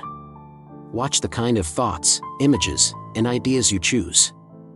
You are what you think all day long. Choose what is lovely and of good report. Point 9. God, or infinite intelligence, will do nothing for you except through your thought, images, and choices. The universal cannot act on the individual except it becomes the individual. Point 10. Choose God and realize that only God knows the answer. If perplexed and wondering how to choose between two alternatives, realize that God, or infinite intelligence, knows the answer. Contemplate the answer and the supreme intelligence will respond accordingly. It never fails. Point 11. Regardless of past errors, sickness, and failures, believe now the absolute truth that the will of God for you is a greater measure of life, love, truth, and beauty, transcending your fondest dreams. Open your mind and heart and live in the joyous expectancy of the life more abundant now and forevermore. Point 12. Use the meditation at the end of the chapter to build up your account in the Prosperity Bank. Point 12. How to hear the gentle, invisible voices that can guide you to wealth. Your subconscious mind seeks to protect you at all times, so you should learn to listen to the inner promptings of intuition. Your subjective self governs all your vital organs. It will continue to maintain them in equilibrium and balance unless your conscious mind intrudes with worry, anxiety, fears, and negative thoughts. These negative thoughts upset the divine norm within your deeper mind. Within your subconscious mind is the divine presence, which some call the higher self, the superconscious, the I am, or the Christ in you, the hope of glory. All these terms mean the same thing. Your subconscious mind reacts to suggestion and the commands of your conscious mind. Because of this, you can train your conscious mind to recognize the promptings of your subjective mind in the right direction. When you are relaxed and your mind is at peace, your conscious mind is more closely in rapport with your subconscious mind, then the inner voice of intuition is heard and felt clearly and distinctly. She was glad she listened to that inner voice. Jean Wright, my secretary for many years, told me that some years ago she and her mother planned to go away for a weekend. On Saturday morning, however, she had that inner feeling, a deep-seated hunch, that seemed to say, "Don't go. Stay at home." She tried to brush it aside, but the feeling persisted. Finally she responded and stayed home. 2 hours later, while her son was playing at the beach nearby, he tripped and banged his face into a railing. One of his front teeth was knocked out. Because Jean was on hand, she was able to retrieve the tooth and get her son to a dental surgeon immediately. The dentist managed to implant the damaged tooth, and her son did not suffer any permanent damage. She later learned that the dental surgeon had been on the point of leaving on an overnight journey the moment she called. If she had been even 5 minutes later, her son would have lost the tooth. Her inner prompting was correct in every way. How to follow and recognize the voice of intuition when you need to decide on a course of action. The best guide you could possibly have is the knowledge that comes from giving your subconscious mind the correct instructions. This will enable you to distinguish the true from the false. When you have a sincere desire for the truth, knowing that infinite spirit responds according to the nature of your thought, you will get results. Use the following prayer frequently. Infinite Inte Lige Nce is my constant guide and counselor. I will instantly recognize the promptings and monitions that come from my high RCLF, which for VERSEEK to Prot CT, guide, and watch over me in all ways. I will instantly recognize the luad which comes into my conscious mind. And I will always disregard Grombil SS Fancy S.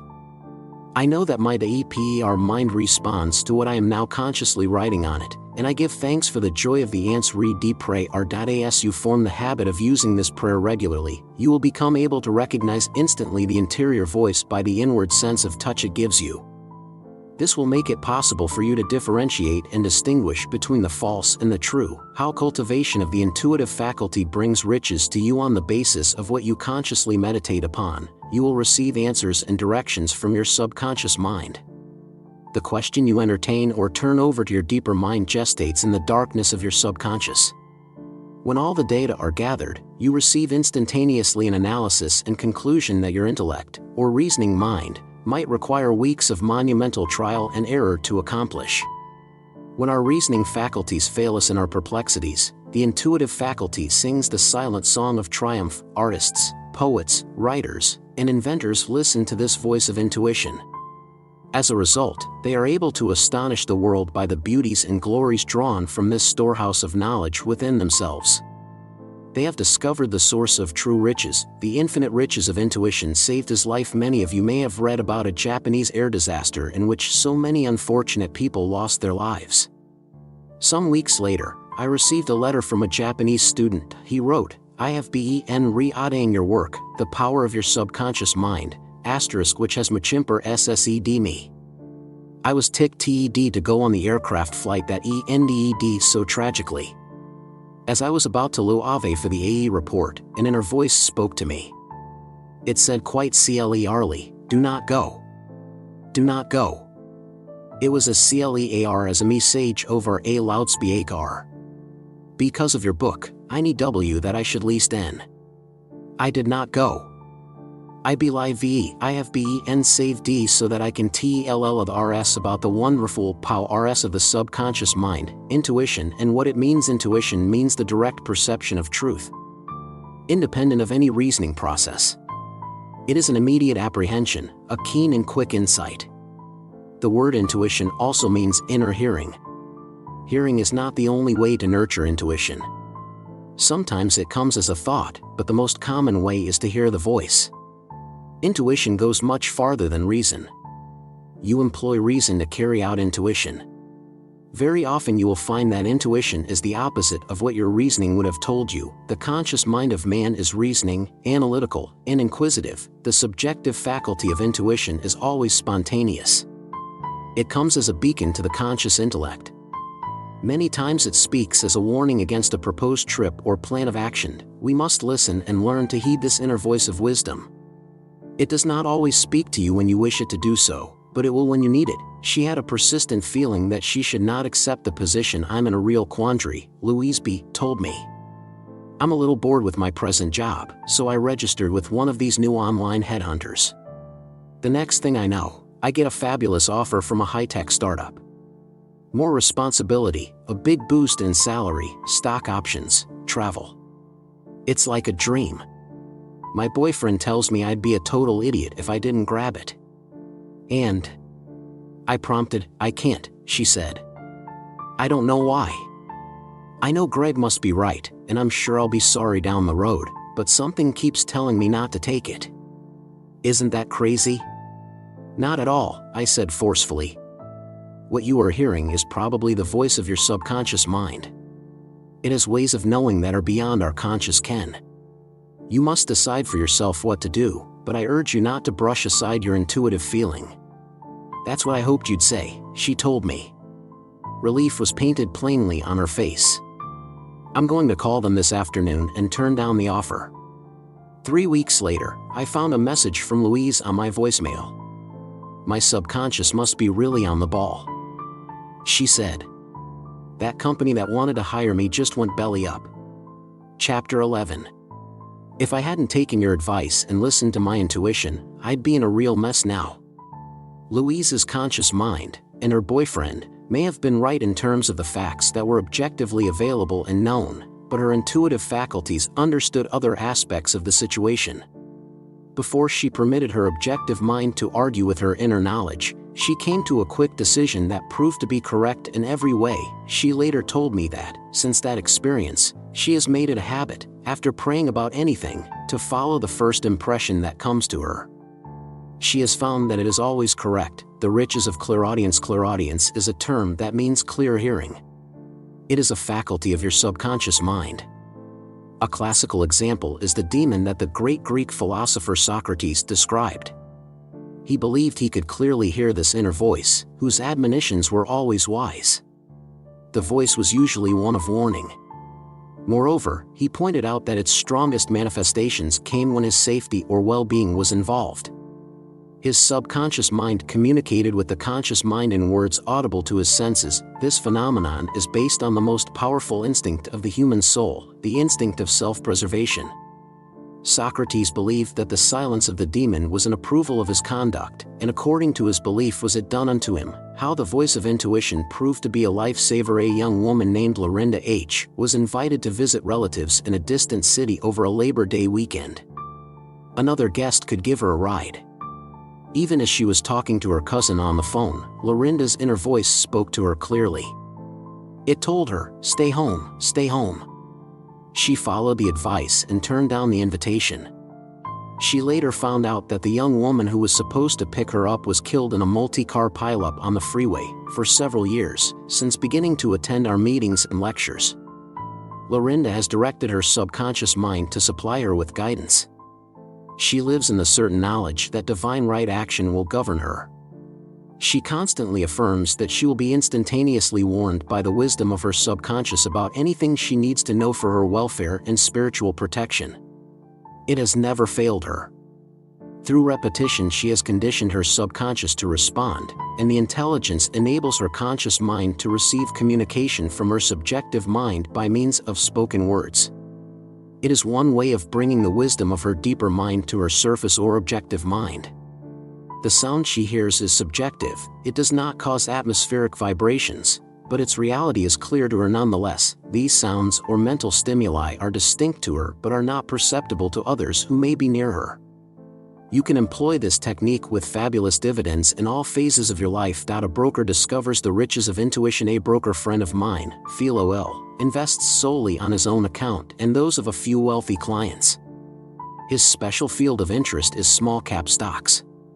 Ordinarily, these are very speculative, but they offer rich rewards for those who are successful. Philo has had extraordinary success in this field.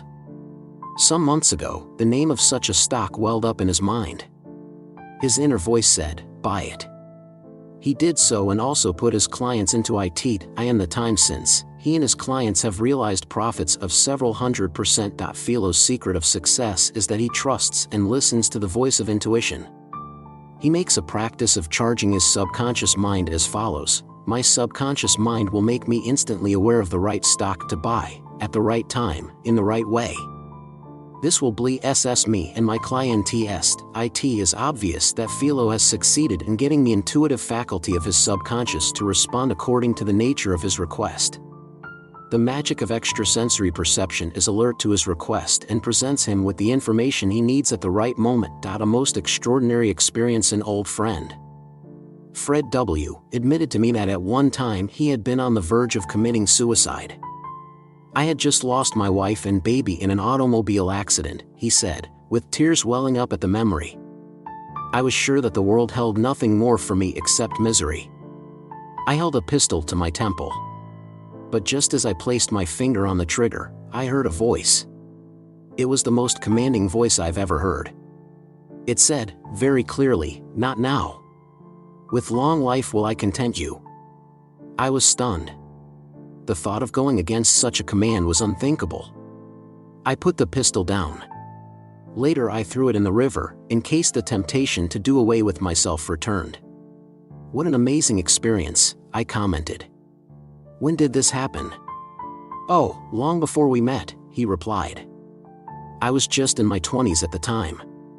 Since then, I've become convinced that I was spared for a reason. I never ignore the promptings of my inner voice." What Fred learned from this searing experience is that when danger to the individual is imminent, the subjective mind makes a supreme effort to avoid and prevent the danger. It acts and speaks in a way to which the individual will respond.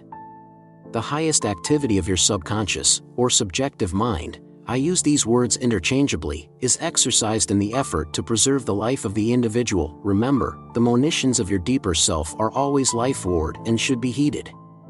That inner voice that seeks to protect you physically, emotionally, spiritually, financially, and in all ways is not from supernatural agencies or disembodied entities but from the intuitive faculty of your own subconscious, which knows all and sees all. A remarkable encounter in London some years ago. I lectured in England. My sister told me that a cousin of ours was living in London, a man I had gone to school with as a boy.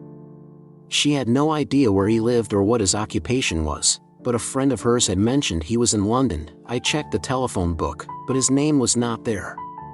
Instead of giving up the quest, I followed this procedure. I imagined myself meeting him, shaking hands with him, and talking over old times. I did this every night before I went to sleep. Finally, my week's stay in London came to an end. I was scheduled to leave for Switzerland in a few hours. I decided to send off some letters and postcards, and I remembered there was a post office around the corner from St. Erman's Hotel, where I always stay in London. As I was waiting in line, I heard a familiar voice saying, "Well, Joe. Fancy meeting you here." Everything I had pictured and felt as true in my mind came true. We had time for a wonderfully moving and amusing reunion before I had to leave to catch my plane. The wisdom of my subconscious mind had brought both of us together in divine order. The ways of the deeper levels of your mind are past finding out. Let the wonders and riches of intuition happen to you. Meditation for the riches of the Silencejesus said, "God is a spirit, and the why that worship him must worship him in spirit and in truth." I know and realize that God is a spirit moving within me. I know that God is a Fei Ling or Dai P conviction of harmony, He Alf, and Peace within me. It is the move me and T of my own art. The spirit or Fei Ling of confide NCE and of faith that now posse SSES me is the spirit of God and the action of God on the WATERS of my mind. This is God. This is the creative power within me. I live, move, and have my being in the faith and confide NCE that good SS, truth, and beauty shall follow me all the days of my life. This faith in God and all things good is omnipotent. It removes all bury rest. I now close the door of the SENSES. I withdraw all entire from the world. I turn within to the one, the beautiful, and the good. I do LL with my Father beyond time and space. I live, move, and do LL in the shadow of the Almighty. I am FREE from all FAR, from the VE redict of the world, and from the apparence of things. I now FAEL as pre-SENCE, which is the Fei Ling of the ants re de prayer, the pre-SENCE of my good. I become that which I contemplate. I now FAEL that I am what I want to be. This Fei Ling or aware NESS is the action of God in me. It is the creative power.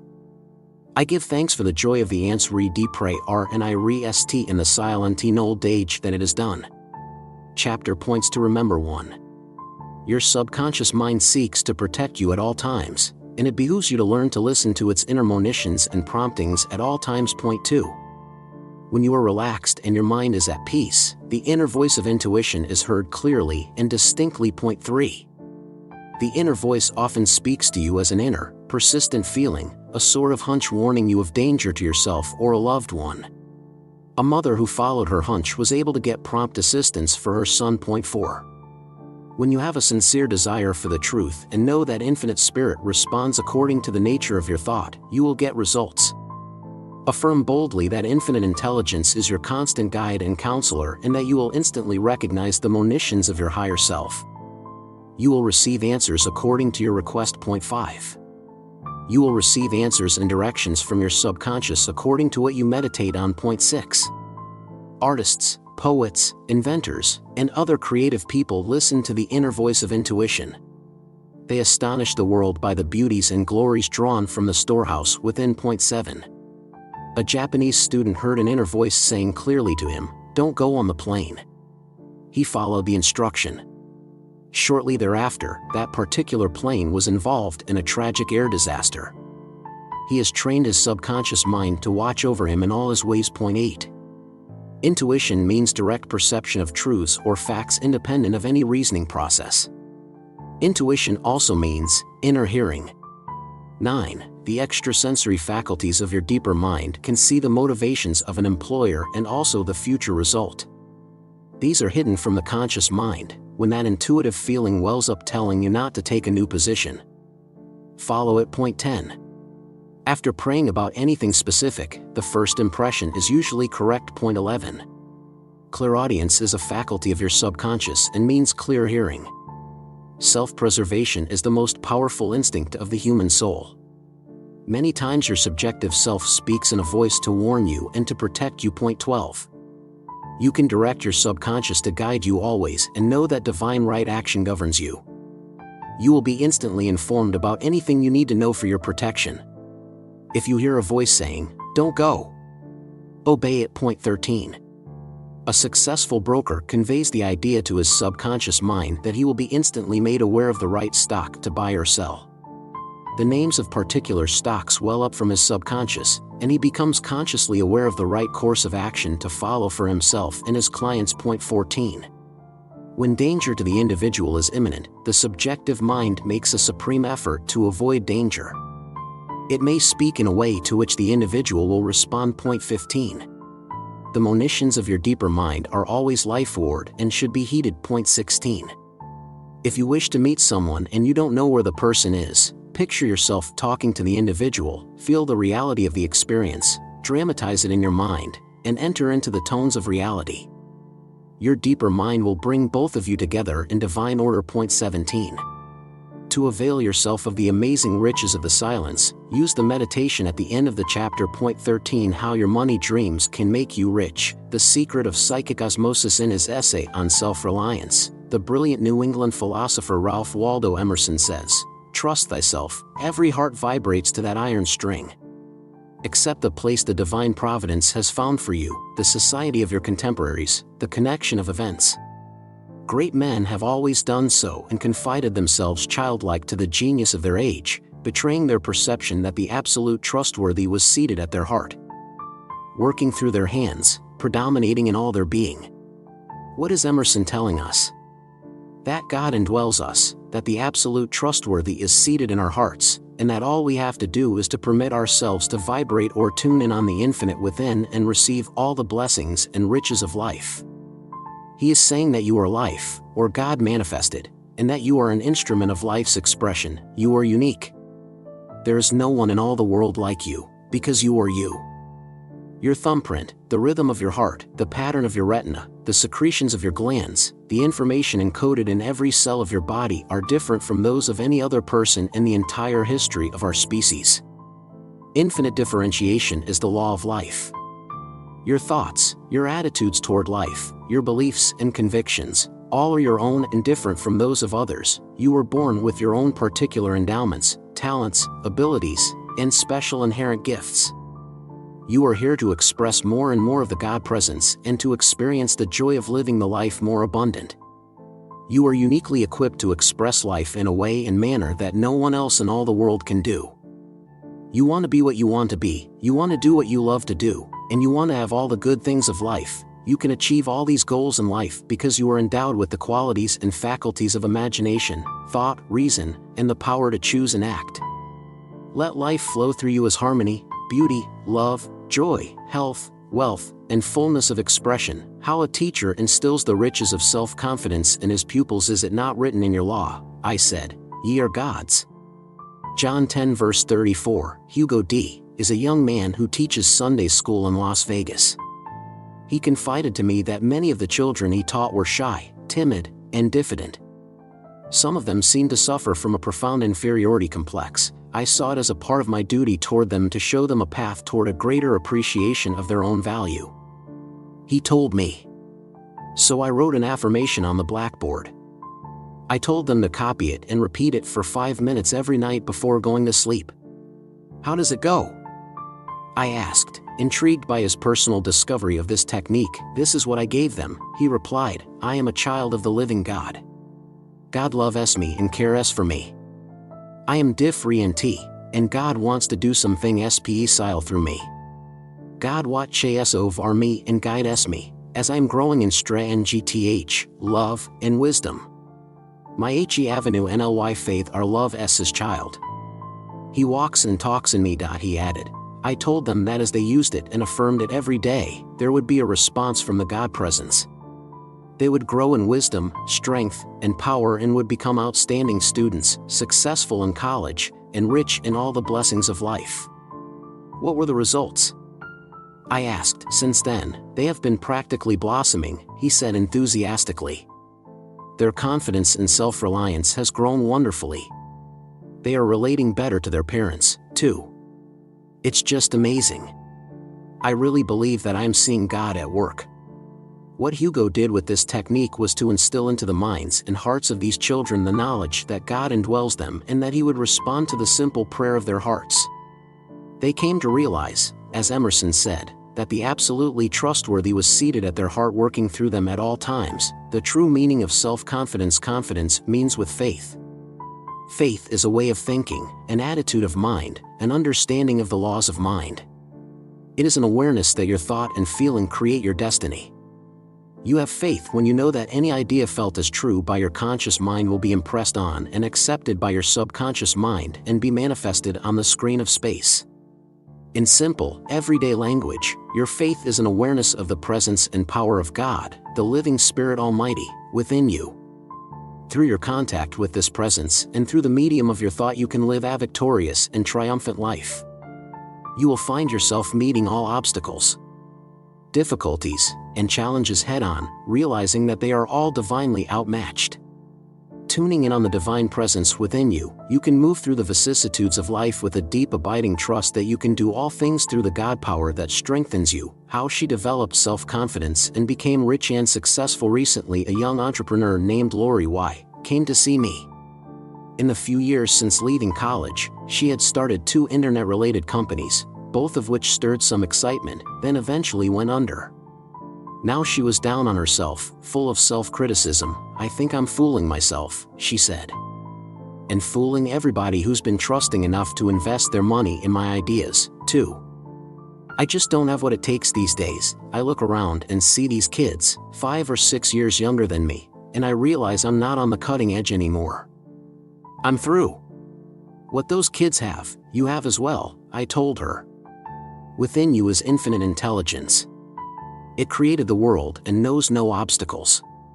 What is more, it can reveal to you everything you need to know. You are born to succeed and triumph in life, because infinite intelligence, or God, cannot fail. Nothing can oppose, challenge or vitiate the movement of omnipotence. Her face brightened, but she still seemed doubtful. "There is more," I continued. "As you gain confidence in the God self within you, you'll find that it is contagious. You will radiate assurance, faith, poise, and balance. You will become a spiritual and mental magnet, attracting good to yourself from all sides. Always recall one of the most powerful spiritual gems of truth in the Bible: if God be for us, who can be against us? Romans 8 verse 31. Here is the specific formula that worked wonders for Lori. Every morning after brushing her teeth, she looked directly at her reflection in the mirror and said aloud, feelingly and knowingly, "If God be for me, who can be against me? I can do all things through the God power that strengthens me. Success is mine and riches are mine. Thank you, Father." She repeated these great biblical truths for 4 or 5 minutes every morning, knowing that as she was sincere, these truths would penetrate by osmosis from her conscious mind to her subconscious. Because the law of the subconscious is compulsive, she would in this way be compelled to express success and riches. A few weeks later, Lori woke in the middle of the night with a brilliant new concept. She stayed up until dawn drafting an initial business plan. When she tried it out on a former partner, he said she must get in touch with a friend of his, Dan B., who was thinking along related lines. When she and Dan met, they discovered that they thought alike in many ways, not just in business. They became partners and raised venture capital to start a new company that is now planning to offer stock in the market. They are also talking seriously about a closer personal relationship. Such experiences are commonplace today with men and women who begin to tap the tremendous potentials within them. There are many more millionaires and billionaires now in the United States than at any previous time in history. Allow yourself success, and the riches of the infinite. The life principle, which some call God, is forever seeking to express itself at higher levels through you. There is an urge in you that constantly prompts you to rise higher and higher. This presence and power is all-wise. It knows all and sees all. It is omnipotent and supreme. Insist on the best in life, refuse the second best. Concentrate your thought, feeling, and attention on your profession, realizing that the infinite intelligence of your subconscious is constantly revealing to you new creative ideas and better ways in which to serve. Realize that you are one with the infinite and that the infinite cannot fail. Emerson said, "No one can cheat you out of ultimate success but yourself." The English philosopher, Thomas Carlyle, said, "The wealth of a man is the number of things he loves and blesses which he is loved and blessed by." Or as the great poet Samuel Taylor Coleridge wrote, He prayeth well who loveth well both man and bird and beast. He prayeth best who loveth best all things both great and small. For the dear God who loveth us, he made and loveth all. It is not fate that blocks your success or riches, nor lack of money, introductions, or contacts. It is yourself. All you have to do is to change your thought life and keep it changed. Let your habitual thinking be, success is mine, God's wealth is mine, harmony is mine, and I am a channel for all the riches of God.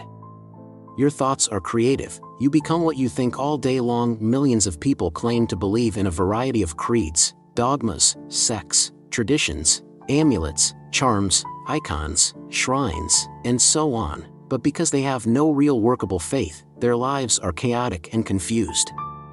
Millions suffer from lack and poor health and barely eke out a living, because they are unaware of how to tap the treasure of infinity in their own subconscious mind. Millions of other people have a real workable faith. They demonstrate it daily in their bodies, their business, their finances, their human relations, and in all other phases of their lives. A person's faith in God must be personally demonstrated.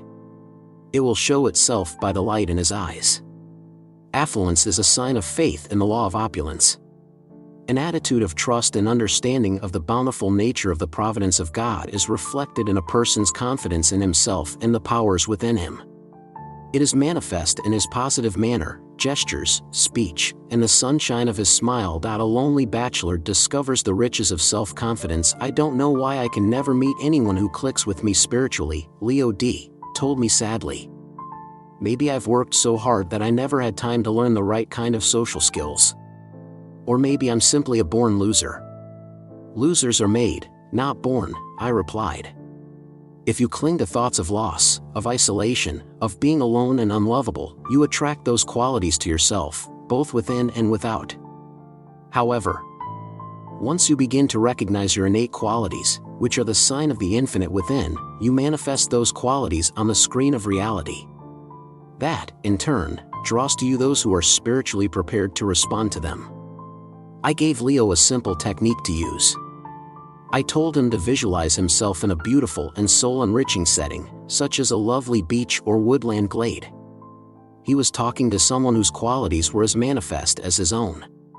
Each of them acknowledged and honored the infinite intelligence and goodness that joined them.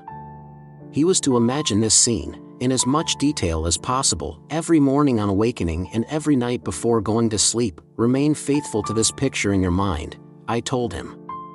You want to meet the ideal, spiritual-minded partner. Seeing yourself with that person means it has already happened in your mind. What has happened in your mind must take place objectively, irrespective of any seeming difficulties and obstacles that seem to stand between you and the realization of your mental image. You will triumph, and you will be happy, joyous, and free. Leo took my advice. He formulated the image of the relationship he desired as if he had already achieved it and thanked the God presence within him for it. He did this each morning and night. At the end of about 10 days, he saw a brochure for a spiritual retreat at a seaside location.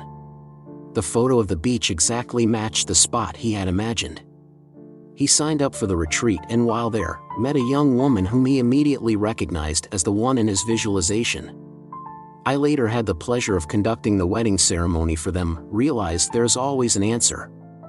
There is someone who cares, that one who created you loves you and watches over you at all times, asleep or awake. A real estate dealer discovers the riches of self-confidence. Deborah W. came up to me after a lecture and handed me her card. So you're in real estate, I observed. How are things going for you? Terrible, she replied. Housing values have been rising so fast that most people are being priced out of the market. The rise in interest rates is killing us, too. There's no way I can make a decent living in a hot market like this. I had an impulse to ask her if she would prefer to work in a slow market, but I did not want her to think I was making fun of her. Instead, I pointed out that, by giving so much mental attention to limitation and lack, she was attracting those qualities. Of course, she was not drawing buyers to her.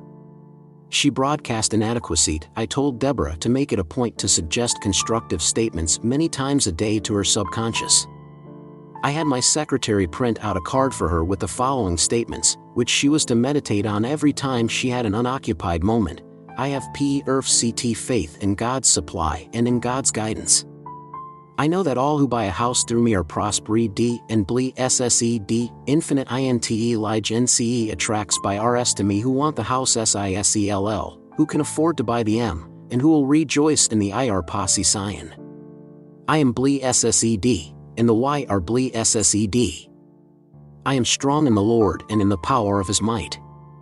Divine activity and MDIATE, PERFCT results now take place in my life, and I give thanks for the miracle S in my life. By carrying this card with her and repeating these truths frequently, Deborah restored her confidence in her sales ability. She began to sell, prosper, and expand along all lines. She came up to me after another lecture, a few weeks later, and said, "Miracles are happening in my life. I sold 2 houses in the 7-figure range in just this last week, and I have firm offers on 3 others. God's blessings never cease. Open your mind and heart and receive all the wealth you could want for yourself." Meditation for the riches of FAITHJESUS said, "Thy faith hath made thee whole. I positive LYBLIVE in the healing power of God within me. My conscious and subconscious mind are in PERFCT Agra EMENT. I acupoint the statement of truth, which I positive ly affirm. The words ISPEAK are words of spirit and the Y are truth. I now discree that the healing power of God is transforming my whole body, making me whole, pure, and PERFCT. I believe with a DEP, in RC rooted that my prayer of faith is BING manifested now. I am guided by the wisdom of God in all mad RS. The love of God flows and transcend DENT body and love line SS into my mind and body, transforming, restoring, and energizing EVE re-atom of my BING. ISENSE the PACE that pass ATH understanding. God's glory surrounds me, and I re-ST4VER in the everlasting arms. Chapter points to remember 1. Emerson says to trust yourself, every heart vibrates to that iron string. Join up with God within you, realizing that all things are possible to God. Place absolute trust in this presence to respond to your call and aid you in the fulfillment of your dreams. Point 2. You are unique. There is no one in all the world like you. You are endowed with your own particular qualities, abilities, and capacities. As you claim, God reveals my true expression, doors will open up and you will be divinely expressed and in your true place in life, doing what you love to do, divinely happy and divinely prospered. Point 3. Teach children that they are children of God and that God loves them and cares for them. Have them affirm these truths frequently, knowing that there will be an immediate response from the God presence within them and that God will reveal His wonders in a different way through each child. As you do this, they will grow in self-confidence and self-reliance. Point 4. Confidence means with faith. Have faith that when you call on infinite intelligence it responds to you. You build up your faith when you realize that thoughts are creative, what you feel you attract, and what you imagine you become. Any idea felt as true will be impressed on your subconscious mind and come to pass. This knowledge gives you faith in the laws of your mind. Its practice will work wonders in your life. Point 5. A magic formula for building self-confidence and success is to look in the mirror in the morning and affirm, if God be for me, who can be against me? I can do all things through the God power that strengthens. Make a habit of this. You will become full of self-confidence and faith in all things good, and wonders will happen in your life. Point 6. Insist on the best in life and the best will come into your life. Realize you are one with the infinite, and the infinite cannot fail. Point 7. You must have a workable faith. You must demonstrate your faith in God and all things good. It must appear in your home, in your relationships with people, in your finances. Faith without demonstration and results is dead. Have faith in the creative laws of your mind, which never fail and never change. Point 8. Conceive of yourself now as successful and wealthy. Imagine the reality of the state, and irrespective of seeming obstacles and difficulties, you will experience the result of your mental image. Your mental image is absolute monarch and king. As you give it your attention, faith, and confidence, it must come to pass. Point 9. There is always an answer. There is someone who cares, that one who created you and the universe. Trust it. It is the one, the beautiful, and the good. Point 10. If you are trying to sell something, whether it be a house or a new idea, realize what you are seeking is also seeking you. Claim boldly that infinite intelligence attracts to you buyers who want what you are selling and who will prosper with it and be happy. They are blessed, and you are blessed. Claim divine activity and realize that since God's blessings and God's riches never cease flowing into your experience, miracles will happen in your life. The day will break for you, and all the shadows will flee away. Point 11. Repeat the meditation at the end of the chapter for the never-failing riches of faith. Point 14. How to use the amazing law that reveals all money's secrets. The most basic law of the universe is love. Love is always outgoing. It emanates from the person outward. Love must have an object. You can fall in love with music, art, a great project, an enterprise, a science, or any other field of human endeavor. You can fall deeply in love with the great principles and eternal verities that never change. Love is the emotional attachment you develop to your ideal, your cause, your plan, or your profession. Because Einstein loved the principles of mathematics, they revealed their secrets to him. That is what love does. You can fall in love with the science of mind and it will reveal to you its secrets. How much do you want what you want? Do you want to leave your old ideas, the traditional view of things, and get new ideas, new imagery, and new viewpoints? If so, you must work to become open and receptive. Do you want good digestion? If you do, you must give up resentment and say goodbye to your pet peeves and grudges. Do you want wealth and success?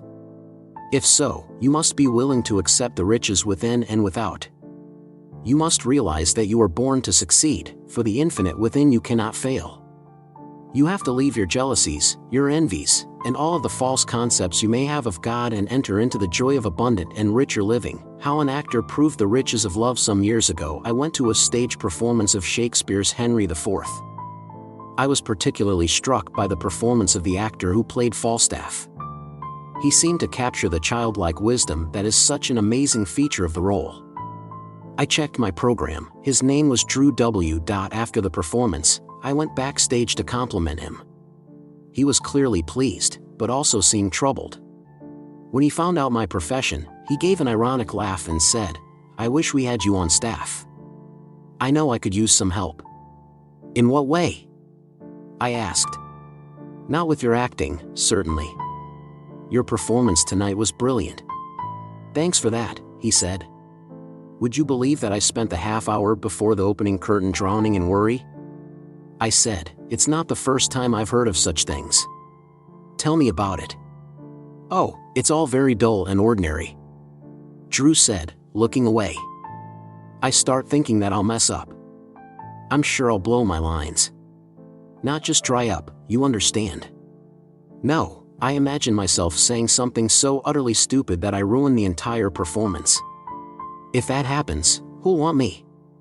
Will I ever get another role? How will I live? The stage is my whole life." When he finished expounding his fears, I said, "Drew, you've spent many years training your body, your voice, your facial expressions, your gestures, isn't that right?" He shrugged. "Well, of course. That's part of preparing to act. You should put the same intensity and effort into training your mind." I told him, "You can be in charge of your thoughts, ideas, imagery, and responses. When you issue orders, they will be automatically obeyed. You can tell your mind to dwell, not on failure and defeat, but on the power of God within you. It is that power that informs your acting, as it does every moment of your life." He practiced a victory formula after Drew finished taking off his stage makeup and changing into street clothes. We went out for coffee and continued our conversation. "What you have to do," I explained, "is give your personal transformation the same attention you would give to preparing a new role. Create and run through a scene, as vividly as your trained abilities can manage. Imagine that you are meeting and getting to know your inner self for the first time and that this new acquaintance is the most wonderful person you have ever met." "It sounds as if I'm liable to find myself falling in love," he said with a smile. "Exactly," I replied. "And don't hide your love. Declare it openly." I wrote out a declaration and handed it to him. Affirm this 3 or 4 times a day, I said.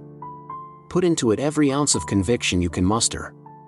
And please let me know how it works out. This is the affirmation he began to make: I give all my allegiance, devotion and loyalty to the God Self within, which is none other than my higher self. I know that love of my higher self me ans to have a alphi. Re v re and t, wholesome re spect for the divinity within me, which is all powerful and all wise. I know that love of God is to give my supreme allegiance to the one presence and power within me. I know I can do all things through the God power that strengthens me. As I perform on stage, just as in my life off stage, the presence within me spaks dire ctly and clerly to the presence within those who watch. I live the role I play. I fail entrance d, fascinate d, and absorb d in the drama, and I are those I love and respect congratulating me. It is one Artful.as Drew continued to affirm these truths, his thoughts of failure vanished. He went on to win several awards for his work and today is sought after by theater directors in Europe as well as in America. There is no fear in love. Perfect love casteth out fear, 1 John 4 verse 18. She discovered the riches of the law of love. I have known Margaret R., a physician who specializes in treating allergies, for years. Recently, she told me about a patient of hers, an old friend, who had avoided paying her bill for months. It now amounted to several $1,000s. If she were in difficulties, I might have decided to let it go, just write it off, Margaret said. But I know she is very successful in her field. She also has very substantial family resources. She probably spends more on eating out every month than what she owes me. Did you speak to her about the matter? I asked. Oh, yes, Margaret said. I even managed to be nice about it. You know, I was wondering if you'd forgotten. It didn't work.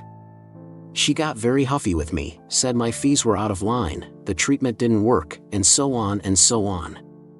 I listened for a while, then thanked her for sharing her feelings and hung up. That must have been upsetting, I remarked sympathetically. Not really, Margaret replied thoughtfully. I realized that whatever she was dealing with, it had little or nothing to do with me. For a moment I thought about turning her account over to a collection agency and washing my hands of it. But I knew that would mean losing a friend. So instead I turned it over to the law of love. During my morning and evening meditation sessions, I affirm that Dorothy is honest, loving, kind, and at peace, and that God's love and harmony saturates her whole being. I visualized her standing in front of me, handing me a check, and thanking me for my help. And did you get the result you hoped for? I asked. Margaret smiled. I certainly did. A few days after I started the process, Dorothy appeared in my office. She apologized for her bad temper, paid me in full, and told me she was making a very generous contribution to a foundation I'm associated with that does research into allergies. Not only that, she took me to lunch at a very fine restaurant and picked up the check. You have to know Dorothy to realize how amazing that is. Margaret had just proven in her own experience the riches of the law of love. Notice that she did not retaliate or criticize her friend in any way. She simply surrounded her with God's love and peace, and divine right action took place. The riches of love never fail. Love is an outreaching of the heart. It is goodwill to all. If you are working in an office, factory, or store, it pays you fabulous dividends to wish for all those around you health, happiness, peace, promotion, wealth, and all the blessings of life. As you radiate love and goodwill to all, and as you wish riches and promotion for them, you will at the same time bless and prosper yourself. Remember, what you wish for another, you wish for yourself, and what you withhold from another, you withhold from yourself. You are the only thinker in your universe, and your thoughts are creative. Therefore, it is plain common sense to have goodwill for others and to radiate love and all the blessings of life to them. The president of a nationwide chain of specialty stores told me recently that 90% of those who are dismissed by his company are fired not for absenteeism, incompetence, or dishonesty, but because they are unable to get along well with their customers and co-workers. Love is the fulfilling of the law, Romans 13 verse 10. The love spoken of in the Bible is not a sentiment or a Hollywood confection.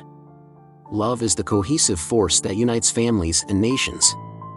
It keeps the whole world and the galaxies in space moving rhythmically, harmoniously, and peacefully through eons of time. Love is the law of health, happiness, peace, prosperity, and of joyous and successful living. The children of love are harmony, health, peace, kindness, joy, honesty, integrity, justice, and laughter. Begin now to radiate the blessings of life to all those around you and to all people everywhere. Salute the divinity in the other and silently realize for him or her, the riches of God are flowing through you.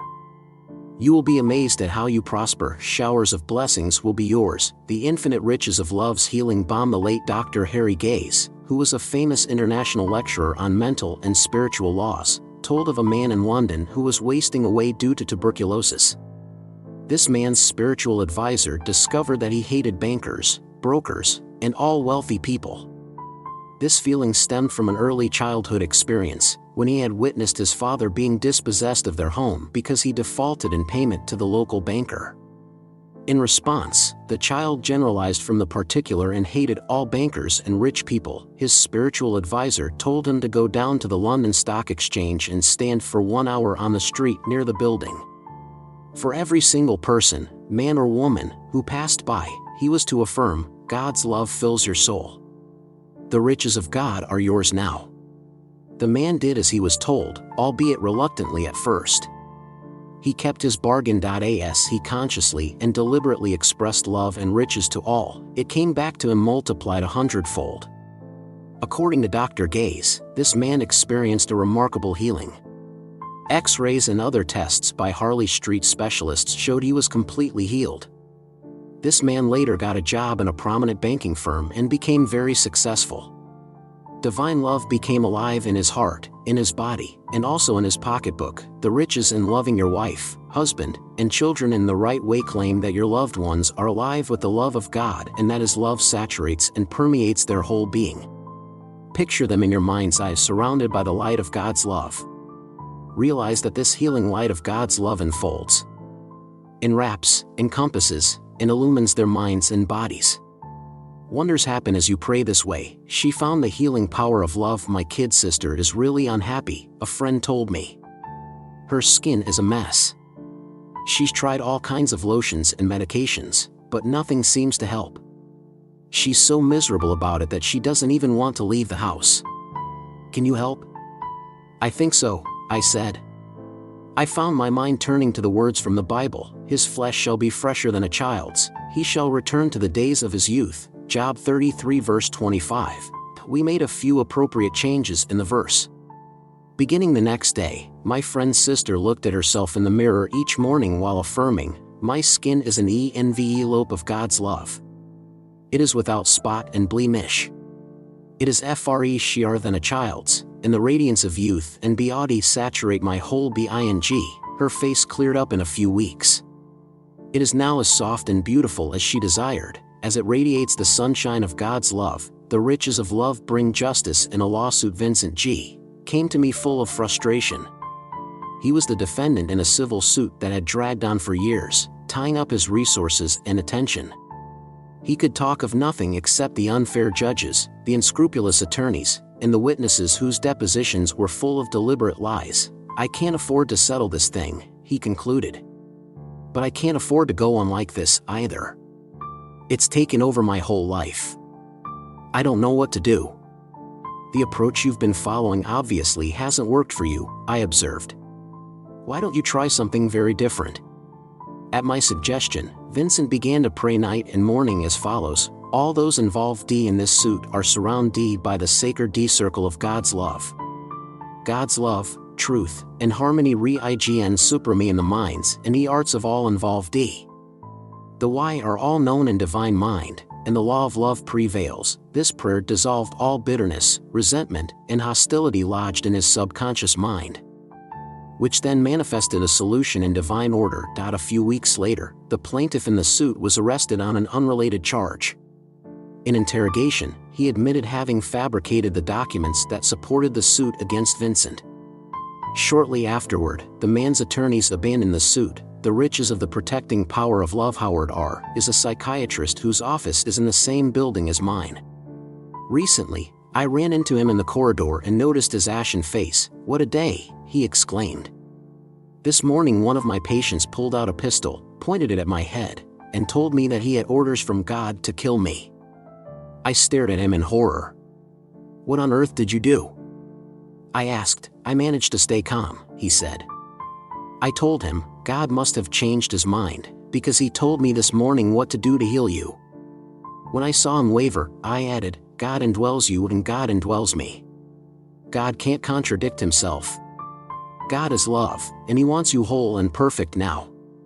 At that point, he handed me the gun and burst into tears. He's now on his way to a mental hospital, where I'll be able to give him more intensive treatment. My hope is that this crisis will be a turning point in a good direction. As a spiritual-minded person, Dr. R knew that his contemplation of God's presence in the patient would be felt by him. Perfect love casteth out fear, 1 John 4 verse 18. Love unites and love heals. The members of your family and others close to you have a deep need to feel loved, wanted, appreciated, and important in the scheme of things. I was recently consulted by an attorney, Mark L., who confessed, "I've been having an affair for the last year with someone in my firm. It's crazy. I love my wife and kids, and here I am, halfway down the road to losing them. Why?" I asked. "What is the attraction of this affair?" "Caitlin makes me feel important," he replied.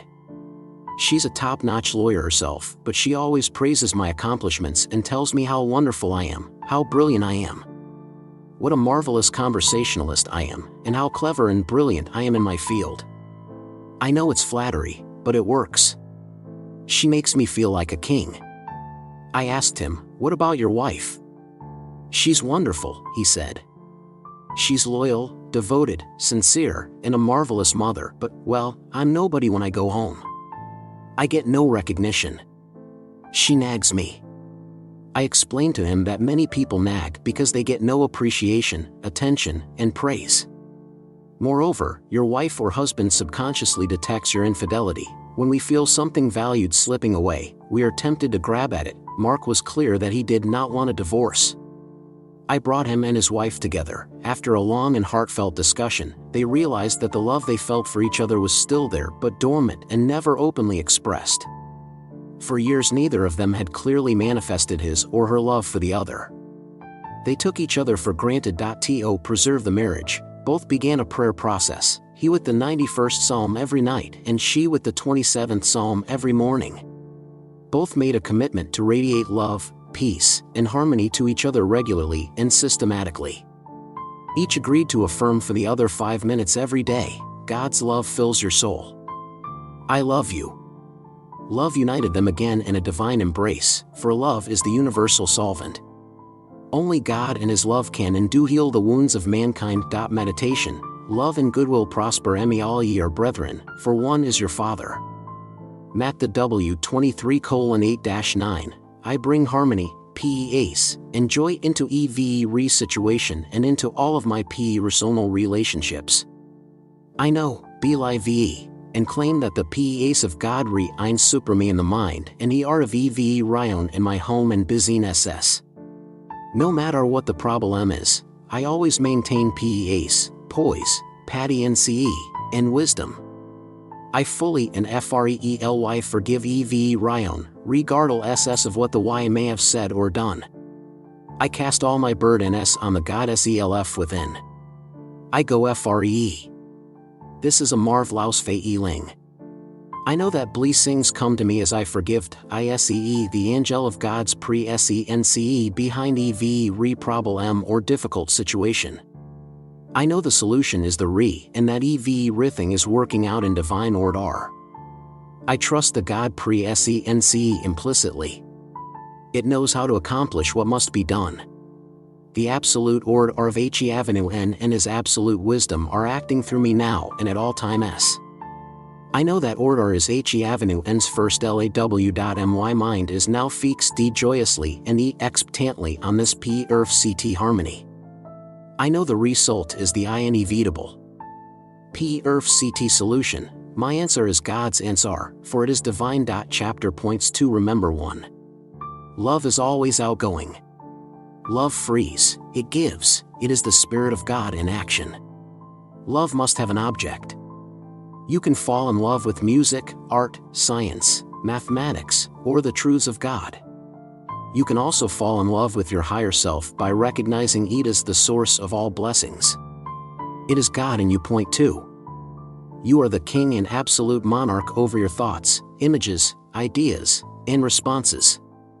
You can order your thoughts around like an employer instructing employees what to do. You can steer your thoughts correctly in the same way you steer your car. Point 3.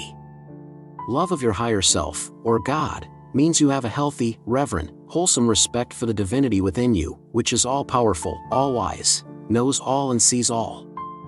You give supreme allegiance to the Spirit within you, which is God, and you absolutely refuse to give power to any created thing. Point 4.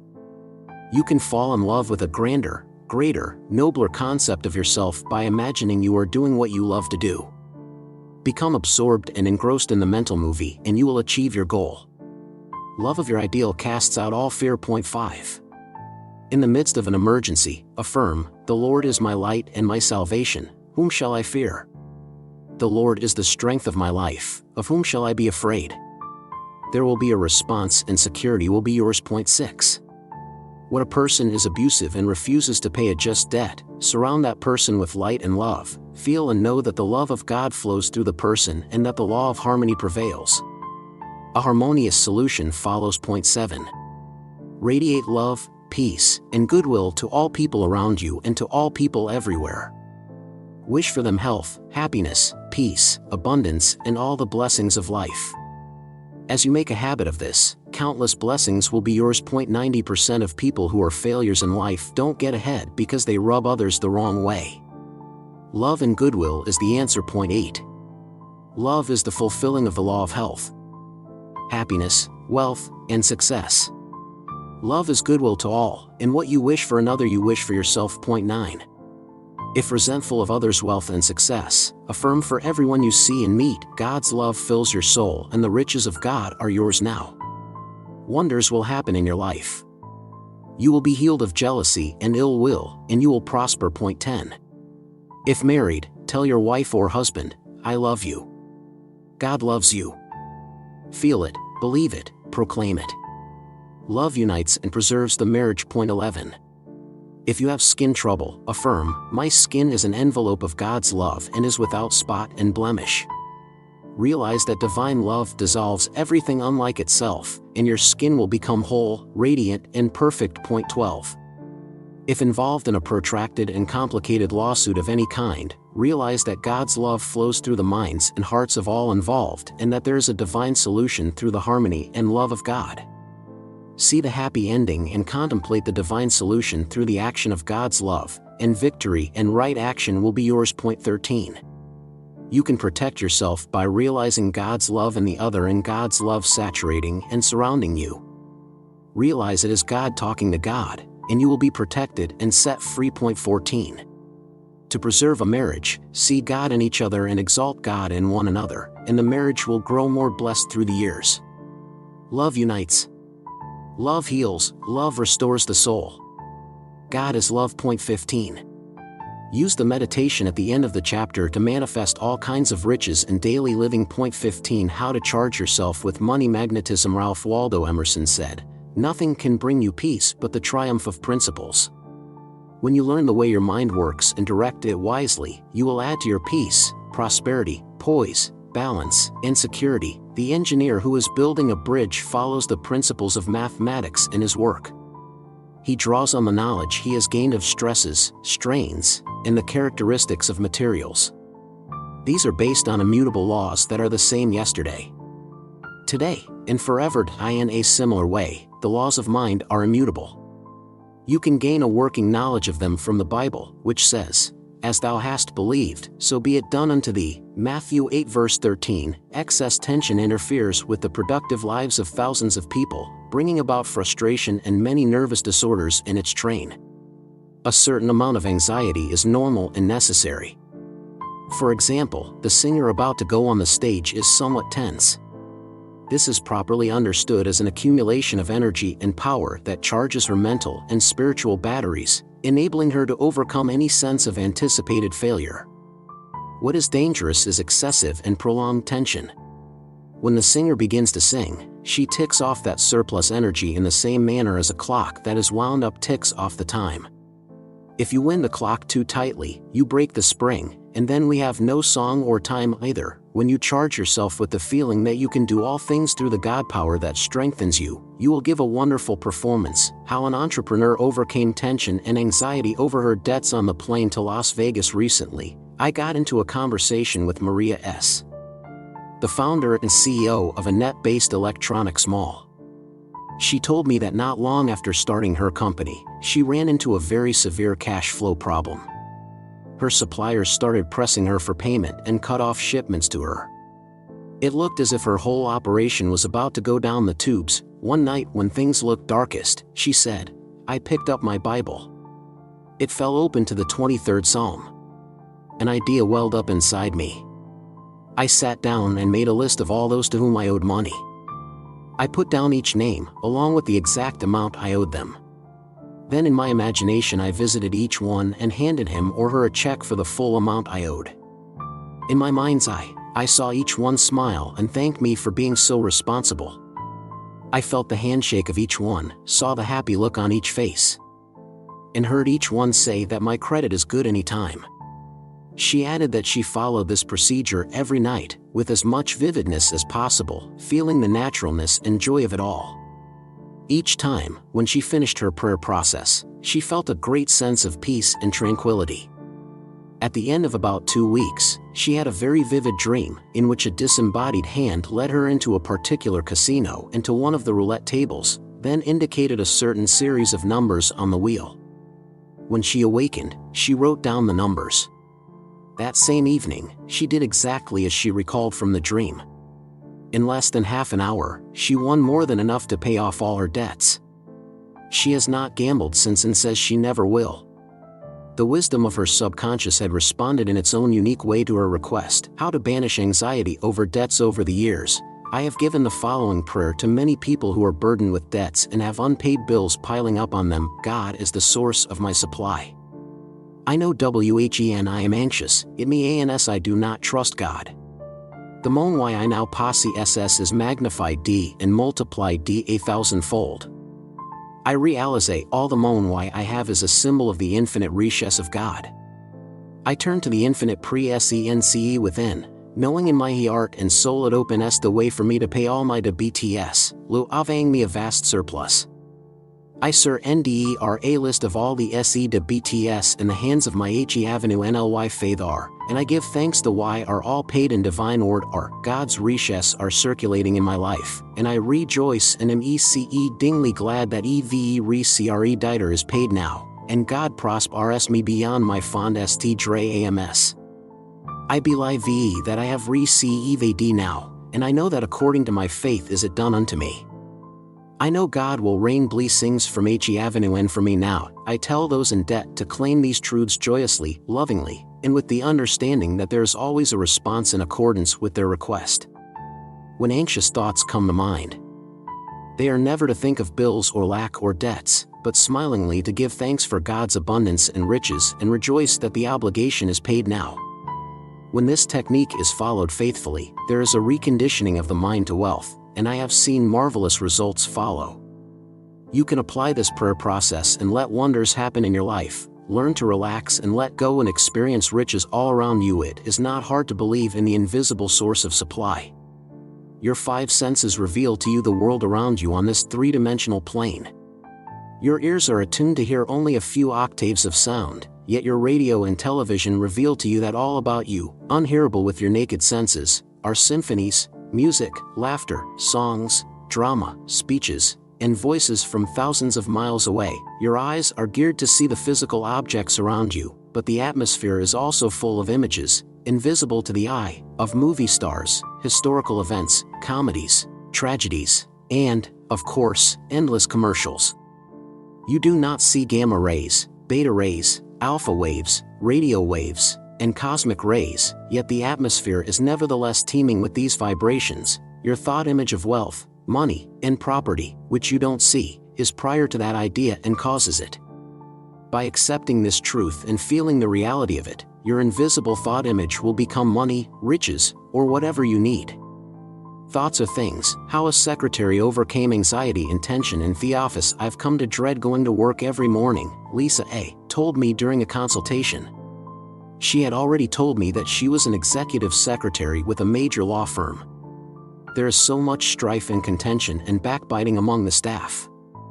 I try not to pay attention, but all the intrigue really undermines me. Well, not just me, everybody. It's terrible. It's very hard to work in that kind of atmosphere, I agreed. But what you should understand is that no one can really disturb you but yourself. It is your reaction to what is going on. The movement of your own thoughts, that bothers you. And you command your thoughts, no one else does. Your serenity and inner peace can be an umbrella that sheds all the negative energy others try to pour over you.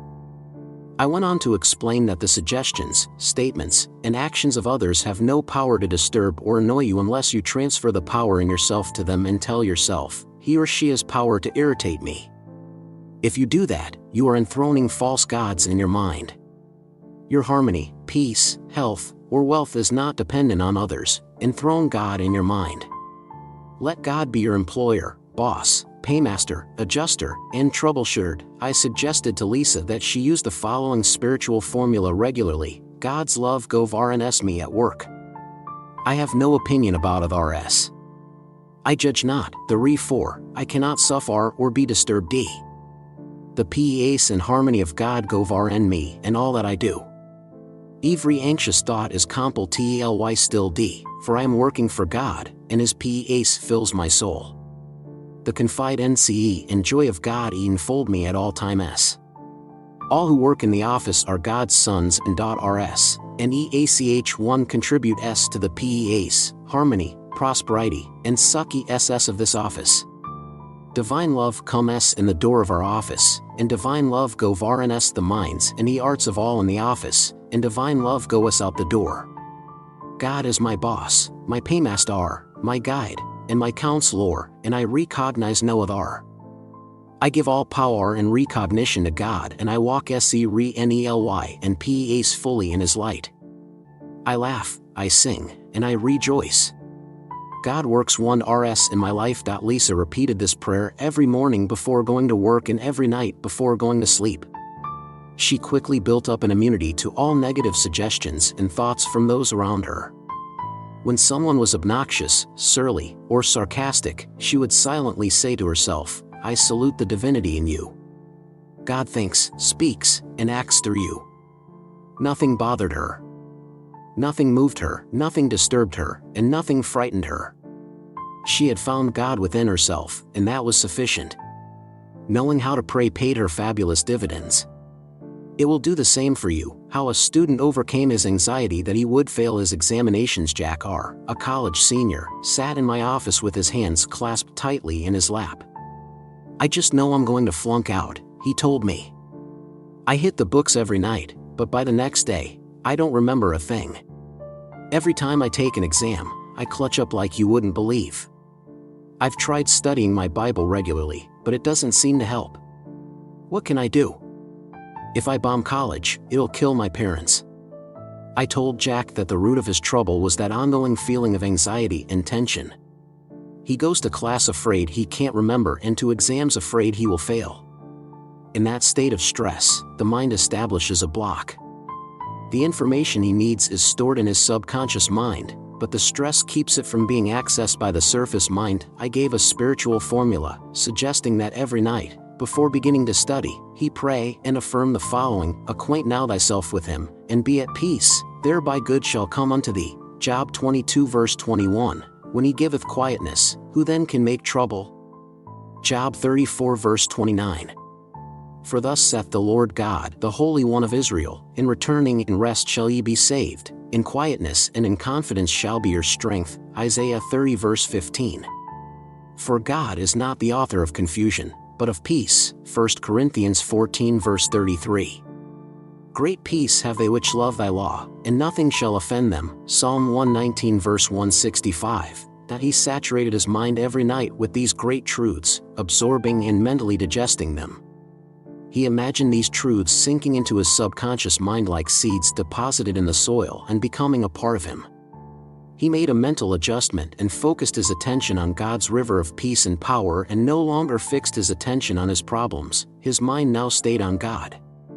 Just before going to sleep every night, he affirmed, "I have a perfect memory for everything I need to know. I pass all examinations in divine order, and I give thanks." He is now on top of his problem and is relaxed mentally, spiritually, and physically. His anxieties have been lifted, and his talent and memory are set free. As he saturated his mind with these age-old biblical truths, he neutralized all the negative patterns in his subconscious mind and became transformed by the renewal of his mind. How an executive overcame anxiety over his business situation. I recently spoke with Ron W., an executive in the entertainment industry, who told me his doctor had diagnosed him as suffering from anxiety neurosis. He added that he was terribly tense, suffered from insomnia, and was constantly worried about money and the future. I explained to him that a certain amount of tension is good. For example, steel without tension would not be considered good steel. I added that what his doctor meant is undoubtedly abnormally misdirected tension or energy. I suggested that he cooperate with his doctor, but I also urged him to practice the great therapy of words. The way Ron overcame his anxiety neurosis was as follows. He began to have meditation sessions with himself 3 or 4 times a day, at which times he affirmed quietly and lovingly, "My feet are relaxed, my ankles are relaxed, the calves of my legs are relaxed, my abdominal muscles are relaxed, my heart and lungs are relaxed, my spine is relaxed, my neck and shoulders are relaxed, my brain is relaxed, my ears are relaxed, my hands and arms are relaxed, my whole being is relaxed. I feel God's river of peace flowing through me like a golden river of life, love, truth, and beauty. The spirit and inspiration of the Almighty flow through me, vitalizing, healing, and restoring my entire being. The wisdom and power of the Almighty enable me to fulfill all my goals in divine order through divine love. I am always relaxed, serene, poised, and balanced, and my faith and confidence is in God and all things good. I can do all things through the God power that strengthens me. I do ll in the secret place of the Most High, and all the thoughts ente retained by me conform to harmony, peace, and goodwill to all. For God hath not given us the spirit of fear, but of power, and of love, and of a sound mind. 2 Timothy 1 verse 7. I sleep in peace, and I wake in joy. God supply us all my needs, and his riches flow frely into my experience. My security is in God and his love. Ron reiterated these truths frequently during the day, and these wonderful spiritual vibrations neutralized and obliterated the disease-soaked anxiety center in his subconscious mind. His 2 favorite words became serenity and tranquility. He discovered there were spiritual reserves on which he could call to annihilate all the anxious and worried thoughts. He now has a deep faith in all things good. He has discovered that peace is the power at the heart of God. And let the peace of God rule in your hearts. Colossians 3 verse 15. Meditation for being in the presence of infinite riches. The following meditation has performed wonders for people for richer living and continuing prosperity. Today I am reborn spiritually. I completely detach myself from the old way of thinking, and I bring divine love, light, and truth definitely into my experience. I consciously I love for Eve Ryan I me mentally I say to Eve Ryan I contact, I see the God in you and I know you see the God in me. I recognize the quality of God in Eve Ryan. I practice this morning, noon, and night. It is a living part of me. I am reborn spiritually now, because all day long I practice the presence of God. No matter what I am doing, whether I am walking the street, shopping, or going about my daily business, WHENEVE are my thought wander rs away from God or the good, I bring it back to the contemplation of His holy presence. I fael noble, dignified and godlike. I walk in a high mood and sing my one NESS with God. His peace fills my soul. Chapter points to remember 1. Nothing can bring you peace but the triumph of principles. Use your mind the right way by feeding it with godlike ideas, and you will experience serenity and tranquility. Think right, feel right, act right, do right, and pray right. Point 2. A certain amount of tension is good. Excess tension is destructive. If you wind your clock too tightly, you break the spring. For any important assignment or performance, you accumulate a certain amount of energy, which is the power of God in you. It enables you to give a marvelous performance, and like a well-oiled clock, you tick the energy off rhythmically, harmoniously, and joyously. Excess tension is fear and anxiety. Contemplate the peace of God flowing through you and the power of the Almighty strengthening you, and the anxiety and fear will be rendered null and void. Point 3. When you have a lot of unpaid bills, do not dwell on what you owe. Claim God as your instant supply, meeting all your financial needs now. Write down the names of all the creditors and the amounts you owe each one, and give thanks that they are paid in full now. Imagine you are giving each one a check and that they are smiling and congratulating you. Do it over and over again until you feel the tones of reality. Point 4. Rejoice and be exceedingly glad in your mind that every creditor is paid now and that God's wealth is circulating in your life, that you are prospered beyond your fondest dreams. Believe, rejoice, give thanks, for He never faileth. Point 5. Realize that everything you look at in this universe came out of the invisible mind of God or man. Your thought image of wealth causes wealth, in the same way that your computer, car, or home began as thought images in the mind of the engineer or builder. Point 6. No one can disturb you but yourself. It is not what people say or do that annoys you, it is your own reaction or your thought about it. Where there is no opinion, there is no suffering. Keep your eyes on the God presence within you and give your allegiance, loyalty, and confidence to the supreme cause within you. Stop worshiping false gods. With your eyes stayed on God, there is no evil on your pathway. God is your boss, your paymaster, your guide, and your counselor, and you give all honor and glory to Him. Point 7. Excess tension and anxiety interfere with your memory and efficiency along all lines. The ideal way to get a quiet mind is to identify with the great eternal truths of the Bible and reiterate these spiritual gems of wisdom. By osmosis, they will penetrate the subconscious mind, and you will find yourself relaxed and at peace. Point 1 of these spiritual pearls is thou wilt keep him in perfect peace, whose mind is stayed on thee, because he trusteth in thee. Isaiah 26 verse 3. Point 8. When you are tense, anxious, jittery, and worried, dwell on this great truth, for God hath not given us the spirit of fear, but of power, and of love, and of a sound mind. 2 Timothy 1 verse 7. If you are an insomniac, affirm prior to sleep, I sleep in peace, I wake in joy, and I live in God. When thou liest down, thou shalt not be afraid, yea, thou shalt lie down, and thy sleep shall be sweet. Proverbs 3 verse 24. Point 9.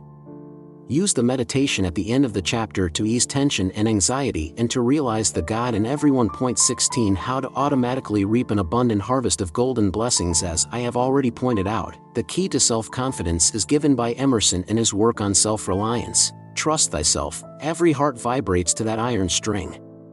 Great men have always done so, betraying their perception that the absolute trustworthy was seated at their heart, working through their hands, predominating in all thinking. Great numbers of men and women do not trust themselves, they demean and lower themselves. The real self of everyone is God, which Emerson refers to as the absolute trustworthy seated in your heart. The divine presence is lodged in your own subjective depths, governing your entire body, watching over you even when you are sound asleep. It is the unseen power that moves your hands and that enables you to walk and talk, revealing to you everything you need to know. All that is required of you is that you trust this presence and power, and the answer will be yours. The place of contact and acquaintance is within yourself, How to build self-confidence. Self-confidence comes when you realize God, which Emerson calls the absolute trustworthy, is in your own subjective depths. Affirm frequently, God indwells me, walks and talks with me. God is guiding me now. I can do all things through the God power that strengthens me. If God be for me, who can be against me? There is no power to challenge God, and God watches over me in all my ways. I realize EV reprobable M is divine ly outmatch D, and I grapple courage usly with EV reassignment T, knowing that God reveals the answer. God loves me and cares for me. Every morning and every evening, become mentally absorbed with the beauty and wisdom of these truths, and gradually they will take possession of you, penetrating your subconscious mind, and you will move through the vicissitudes of life with an abiding faith and confidence, plus a feeling of victory over all problems. How self-confidence brought a young man riches. While filling a prescription recently, I got into a conversation with the young pharmacist. I noticed that the last name on his license was the same as the name of the drugstore. Is this a family business? I asked. Not exactly, he replied. Until 2 years ago, I was working on salary for one of the big drugstore chains. But the manager and I didn't get along. Frankly, he wanted me to cut a few corners that I didn't think were ethical. He finally fired me on grounds of incompetence. How awful, I remarked. He smiled. Not at all. It turned out to be the luckiest day of my life. I told myself when it happened that only good could come of it, because I know that infinite intelligence guides, directs, and reveals the next step to me. I felt a deep, intuitive urge to talk over what had happened with my father-in-law. He was outraged and said that he was so confident in my abilities that he would lend me the money to buy my own pharmacy. And here you are, I said, looking around the bright, up-to-date facility. Not exactly, he said again. My pharmacy did such a volume of business that I was able to pay back my father-in-law and make a down payment on a second store. This is it. This young pharmacist believes in the self within him and in his ability to succeed. His self-confidence has paid him great dividends, not only in money, but in poise, assurance, and a rare sense of humor. Remember, self-confidence is contagious. It is communicated subjectively to others who aid you in the realization of your heart's desire. His self-confidence dissolved his lack of funds. The late Dr. Olive Gaze, an associate of mine, told me about a man who came to her very bitter and hostile to his two brothers, who had cheated him out of a large sum of money. He was in financial straits and panicky as a result. She instructed him to place his confidence in the source and to release his brothers from his hatred as follows. I, sir, NDE are my bro the RS to God compel TELY. I have confide NCE that God is the eternal source of my supply. God's love fills my soul. God's PA saturate my mind and art. I have supreme confide NCE in God's guidance in dire times. I am strong in the Lord and in the power of his might. God's wealth flows to me frely, joyously in the endel ssly. I give thanks for God's riches now. As he planted these seeds of love and confidence, all bitterness within him was dissolved.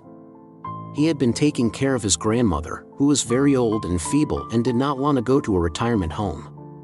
He visited her twice a day and saw to it that she was provided for. He got her groceries, paid her bills, and drove her to church on Sundays, all the time thinking that she was living on a meager pension plus Social Security. He was motivated entirely by kindness and love. He did not expect or look for any reward. His grandmother passed on suddenly one evening. To his great surprise, an attorney called to tell him that her entire estate had been left to him.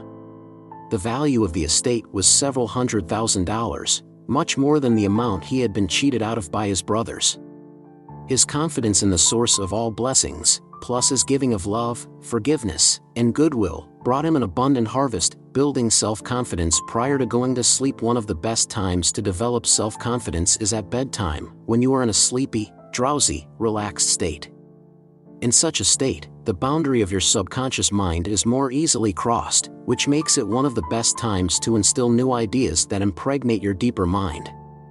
During the sleep period, these ideas gestate in the darkness of your mind, and your deeper mind determines the best way to bring riches, prosperity, and success to you. A business executive named Roger P. confessed to me that he was plagued with the fear of failure and bankruptcy. He was putting off his creditors as best he could, but he did not think he could keep it up much longer. I gave him the following thoughts of confidence, wealth, and success to be affirmed slowly, quietly, and feelingly every night prior to sleep. I sleep and peace every night, and I wake in joy and confide nce, knowing that God is guiding me and reveals the perfect plan for the fulfillment of my desires. My business is God's business, and God's business always prospers. God's wealth circulates in my life, and the is always a surplus. I am consistently attracting to me more and more customers, and every day of my life I am giving great advice. All my employees are blessed and have prosperity, and happiness, prosperity, and the riches of God reign supreme in the minds and the arts of all. I am full of confidence and absolute trust in my senior partner, which is God. Roger practiced this prayer therapy technique every night. As he charged his subconscious with these life-giving patterns, he found his whole life and business patterns changing. A multinational corporation that was expanding into his line of business offered an advantageous buyout for cash and stock. He was delighted to sell and cleared far more than he would have expected. He was able to pay off all his debts and retire to Hawaii. The ways of your divine inner mind are past finding out. Like Roger, you can provedo yourself that your subconscious magnifies exceedingly that which you deposit in it, the riches of a new estimate of yourself. Approve of yourself. Accept yourself. Realize that you are a unique, individualized expression of God. You are a son or daughter of the living God. The basis of your new understanding of yourself is a deep conviction in the supreme intelligence within you, which always responds to your thought. Place your faith in that which never changes but which is the same yesterday, today, and forever. Theologies, governments, philosophies, and political systems wax and wane, floods come and go, everything changes and passes away in this universe.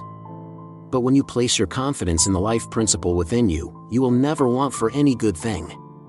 Whatever means of exchange may come into use, you will always have all you need as well as a divine surplus. Remember these great truths. I will fear no evil, for thou art with me. Psalm 23 verse 4, and for he shall give his angels charge over thee, to keep thee in all thy ways. Psalm 91 verse 11.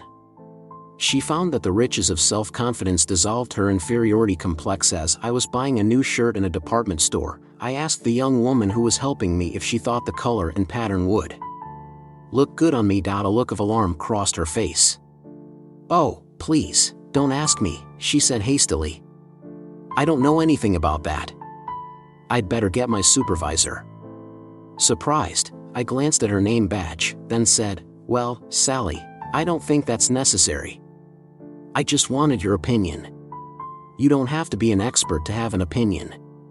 I'm sorry, she said. I'm just so ignorant. I didn't have the advantage of a college education. Let me go find somebody who'll be more help to you. You don't have to feel so bad just because you didn't go to college, I said. We all have strengths we don't use because we don't acknowledge them. The things that have happened to you, including your education, are the results of your ideas about yourself. If you change your ideas, you will change what happens to you as well.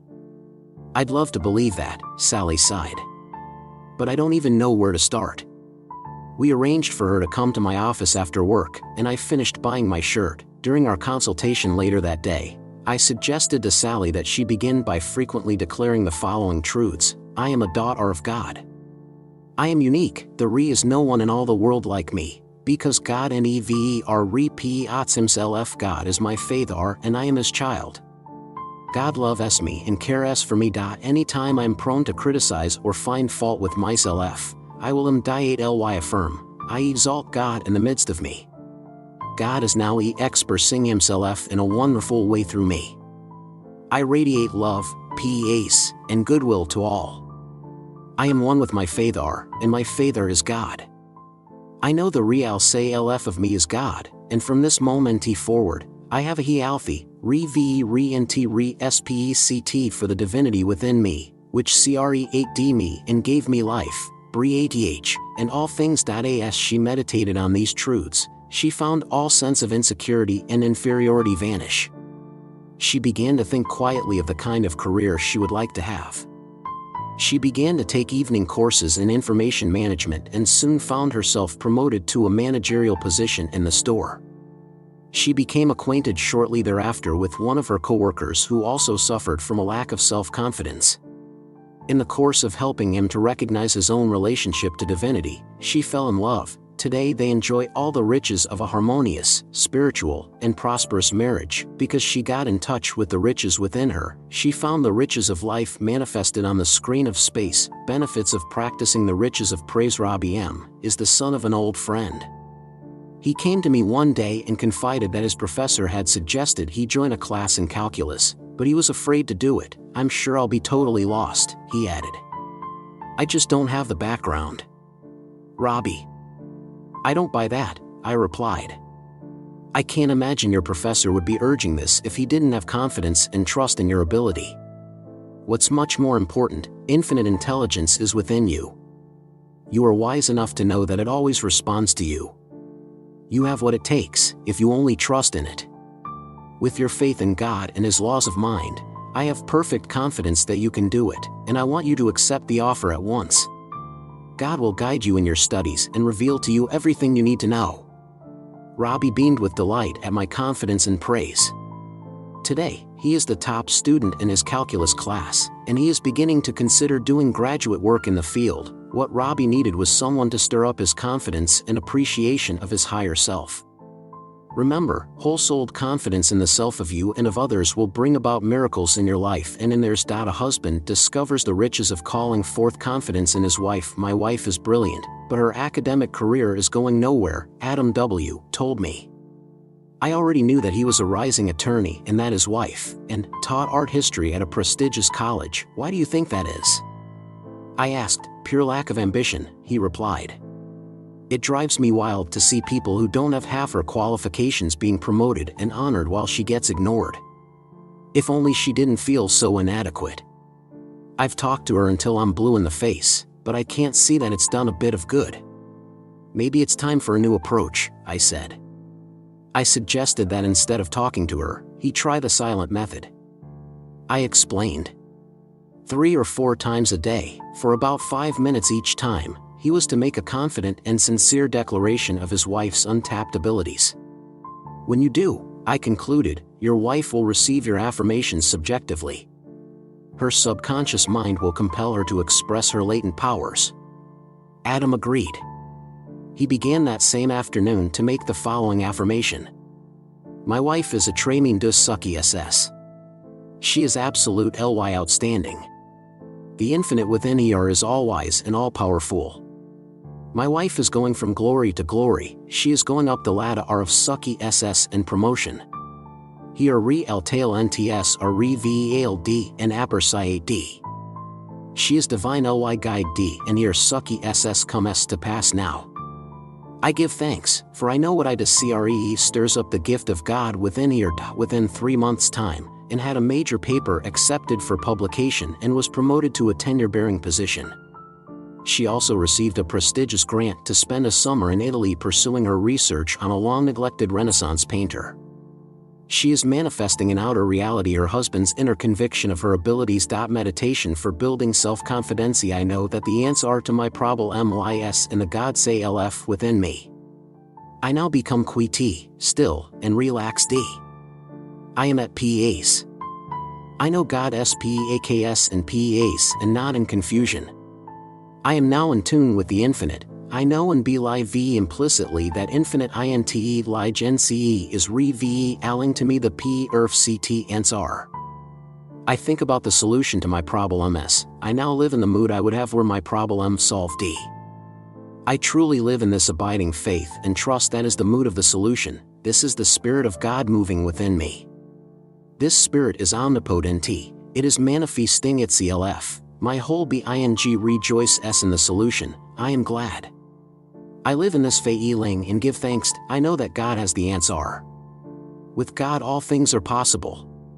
God is the living Spirit Almighty within me. He is the source of all wisdom and illumination. The indicator of the pre-SENCE of God within me is a SENSE of peace and poise. I now see ASE all SENSE of strain and struggle. I trust the God power implicitly. I know that all the wisdom and power I need to live a glorious and successful life are within me. I relax my entire body. My faith is in His wisdom. I go free. I claim and fail the peace of God flooding my mind. He art, and whole bing. I know the qui t mind gets its proble ms solved. I now turn the re-kst over to the God pre-SENCE, knowing it as an answer. I am at peace. Chapter points 2 Remember 1. Emerson said, "Trust thyself, every heart vibrates to that iron string." The absolutely trustworthy is seated in your own heart. To know that God indwells you, walks and talks in you, and responds to your thoughts gives you confidence and faith in that which never fails. Point 2. You build self-confidence by knowing that the God power in you is almighty. There is nothing to oppose omnipotence, nothing to challenge it, and when your thoughts are God's thoughts, God's power is with your thoughts of good. Realize that God loves you and cares for you, and then all sense of insecurity and fear goes away. Point 3. If you are fired from a position, don't get depressed or angry, but realize the God presence within you will open up a new door of expression for you in divine order, and you will experience the joy of the answered prayer. Point 4. Place your confidence in God, the source of all blessings. As you call upon it, the answer comes. Claim, God's wealth is circulating in my life and God is guiding me. If resentment is present toward any person, release that person, wishing for him or her all the blessings of life. As you fill your mind and heart with divine love, all bitterness and resentment is dissolved and your good will flow to you. Point 5. Practice conveying ideas of prosperity, success, and wealth to your subconscious prior to sleep. As you make a habit of this, you will establish patterns of wealth and success in your life, and the powers of your subconscious being compulsive, you will find yourself compelled to express the riches of God in all areas. You will find that unseen forces hasten to minister to your eternal good. Point 6. Approve of yourself. You are a child of the infinite and heir to all the riches of life. The self of you is God. Honor and exalt the God presence within you. Know, believe, and practice aligning yourself mentally with the God presence within you, knowing that it will respond to you and take care of you all the days of your life. You will experience riches and peace in this changing world. Point 7. All inferiority disappears as you contemplate that God is your Father and that He loves you and cares for you. Whenever you are prone to denigrate or demean yourself, affirm, "I exalt God in the midst of me." As you make a habit of this, all sense of self-rejection and inferiority disappears. As you practice this technique, God will flow through you, filling up all the empty vessels in your life. Point 8. As you praise the qualities, powers, talents, and abilities in others, they will rise to the occasion and you will find that they really stir up the gifts of God within them. Praise is a miracle-working power. Practice it. Point 9. You can convey the riches of silent praise to your husband, wife, or others close to you. There is no time or space in mind, and as you affirm with feeling and understanding that your partner is a tremendous success, divinely guided, divinely expressed, and divinely prospered in all ways, your beliefs will be conveyed to your partner subconsciously and your partner will fulfill your conviction of him or her. What you decree shall come to pass. Paul says, "Therefore, I put thee in remembrance that thou stir up the gift of God within thee." 10. Use the meditation at the end of the chapter to attain the peace and quiet of self-confidence. Point 17. How to call upon the healing presence to bring the riches you want. Over ancient temples were written these words, "The doctor dresses the wound, but God heals the patient." There is only one universal healing power. It is omnipotent and omnipresent. It is in the stars and in the soil, in the cat, the dog, the elephant, and the worm. People call it by many names: God, Allah, the Oversoul, Divine Providence, Nature, Cosmic Intelligence, and many others, but each name is simply a word that points our awareness toward the one infinite healing presence. This marvelous healing power resides in your own subconscious mind, which is the maker of your body. This healing power will heal a sick financial condition, a broken home, a disease-racked body, marital discord, emotional distress, and troubles of all kinds. When you were young, you probably cut, scraped, and bruised yourself many times, and most of these times you probably ignored the hurt, confident in the knowledge that the healing process would take care of it. It is only as we grow in wisdom that we begin to lose this instinctive confidence in what some call the wisdom of the body. How a marriage invoked the riches of the healing presence. Daphne C. came to me in deep distress. In her mid-20s, she already had been promoted to a middle management position with a major pharmaceutical company. There she had met and fallen in love with a brilliant young biochemist. They were now engaged to be married. My very best wishes, I said. Why aren't you beaming with happiness? It's my mother, she said in a choked voice. I didn't tell you that Miguel is from Argentina. Not only that, his family is Jewish. And my mother, well, the nicest way to put it is that she's sort of old-fashioned. You mean that she is prejudiced, I suggested. She is not in favor of your marriage to Miguel because of his background and religion? Daphne burst into tears. I waited, then handed her a tissue. After a moment, she said, I never knew she could be so hateful.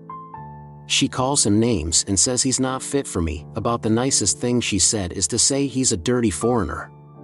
Why do you think she is reacting this way? I asked. Oh, I know why, she said bitterly.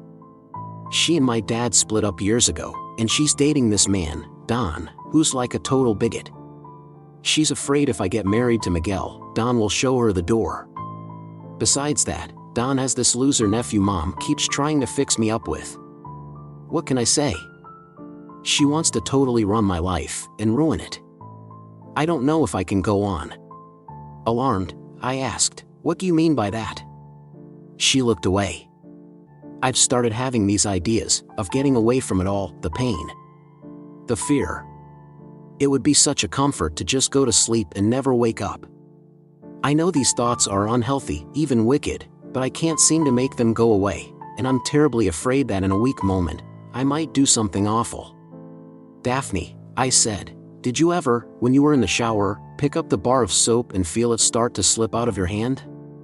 Why, sure, she replied, with a startled look. Why? What usually happened then? Well, she said, with a faint smile. I'd squeeze harder, to keep from dropping it, and it would go shooting across the room. Exactly, I said. And right now, you're that bar of soap. Your mother feels you slipping away from her, so she squeezes tighter. But you know, deep inside yourself that you have to escape. That feeling is absolutely correct and divinely inspired, but the only way to escape that occurs to you and causes such distress is not. You are here to develop, expand, and glorify your life, not to end it artificially. I feel that, she said, clasping her hands tightly. But what can I do? I love Miguel. I don't care if he comes from a different country or a different religion. That doesn't matter a bit to me. I love him, and I want to marry him. You're an adult, I pointed out. You have the right and the duty to come to your own decision about who to spend your life with. And as you know in your deepest heart, love knows no creed, race, or color. Love transcends all these superficial categories. The minute you come to a decision to marry the man you love, a healing will come. These disturbing thoughts will go away forever. 3 weeks later, I performed the wedding ceremony for Daphne and Miguel. Afterwards, she telephoned her mother and told her she was married and on her way to a South American honeymoon. Her mother fumed, but Daphne said, "Mother, I have released you to God. You no longer dictate to me, neither do you manipulate my mind anymore. Goodbye and God bless you. From now on, I seek guidance from on high. And His wisdom and love will lead me into the ways of pleasantness and paths of peace." Recently I had a letter from Daphne. She and her husband are now living in Buenos Aires, where they both work for the same pharmaceutical company. They are immensely happy and experiencing the riches of life. As for her mother, she later sought counsel from me and managed to develop a rapprochement with her daughter. Love pays fabulous dividends. How to apply the healing power of freedom? I'm terribly worried about my son, Arthur, Myrnaby told me. He and his wife fight all the time, and I cannot approve of the way they are raising the kids. They're in their teens now and just running wild. How old is your son? I asked. 54 last May, she replied. And you want a positive outcome in divine order? I continued, of course I do. That's why I came to you, she said. Then the first thing you must understand is that you should never interfere in your son's marital problems, I said firmly. Infinite intelligence in him and his wife will deal with those. For your own good, you must stop thinking that he should do what you want him to do, or act the way you think he should act, or believe the way you think he should believe. You should release him, set him free, and get your own mind in order and at peace. At the end of our consultation, I wrote out this prayer for her. I Sir NDE are my son, his wife, and family to God Compel Tely, lock, stock, and bar L. I loose the M and let the M go.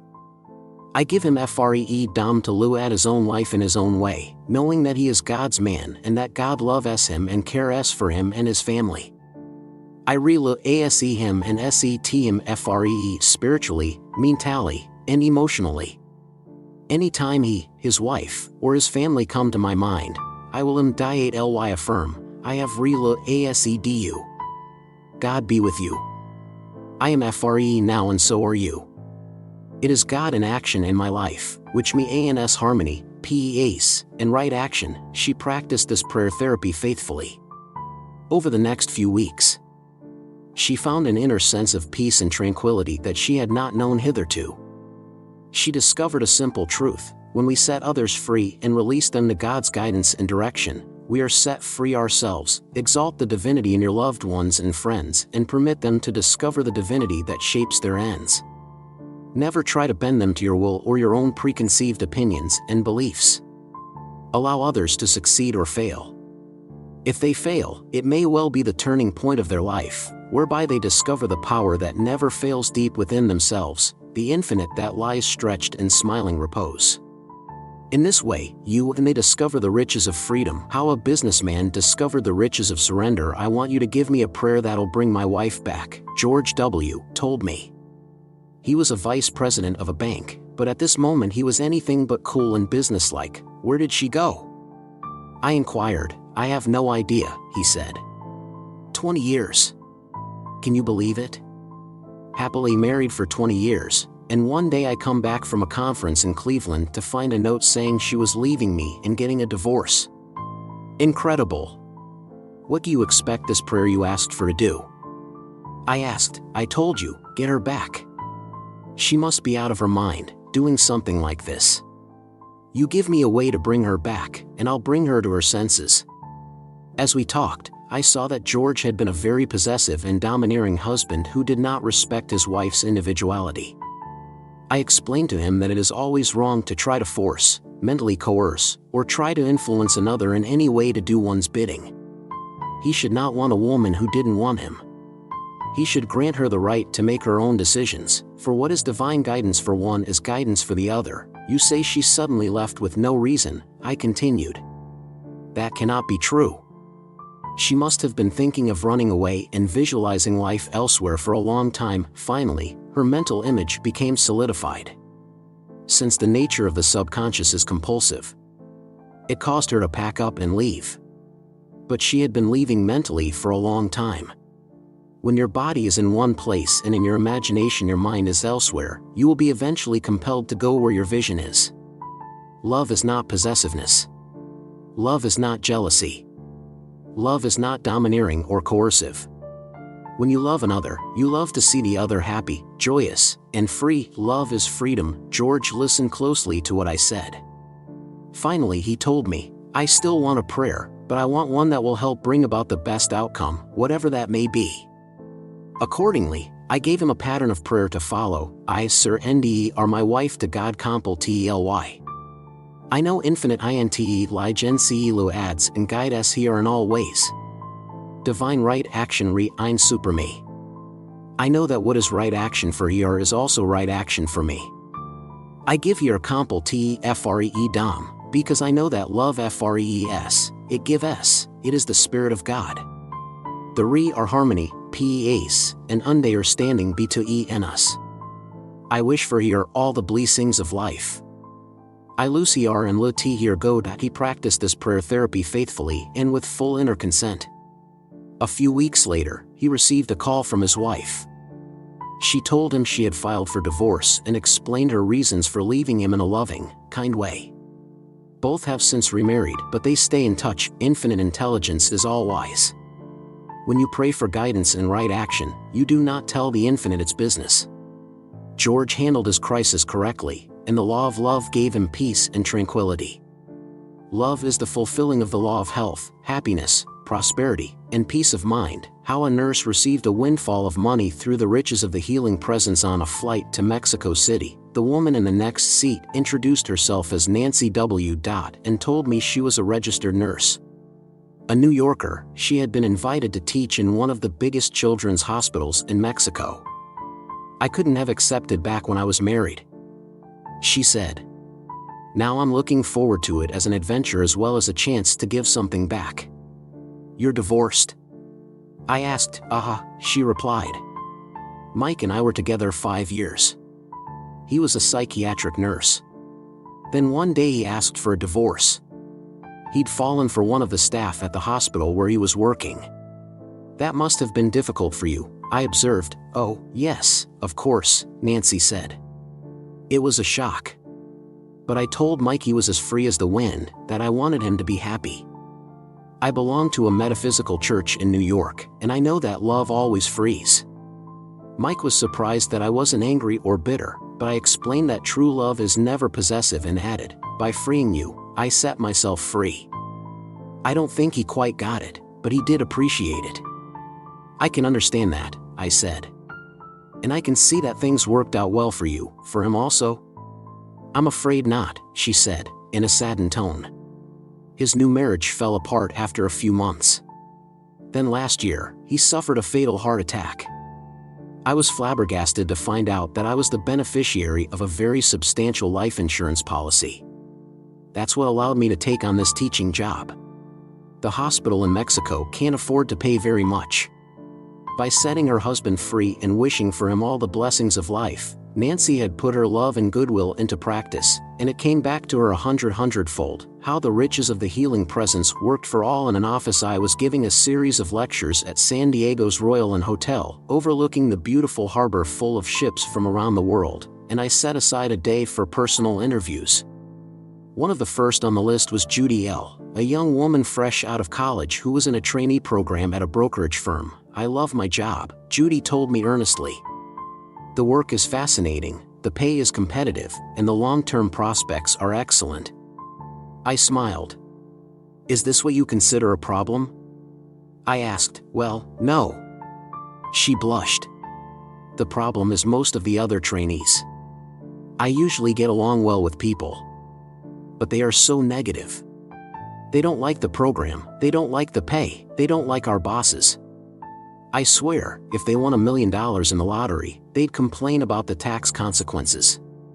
I feel bombarded by negative energy all day.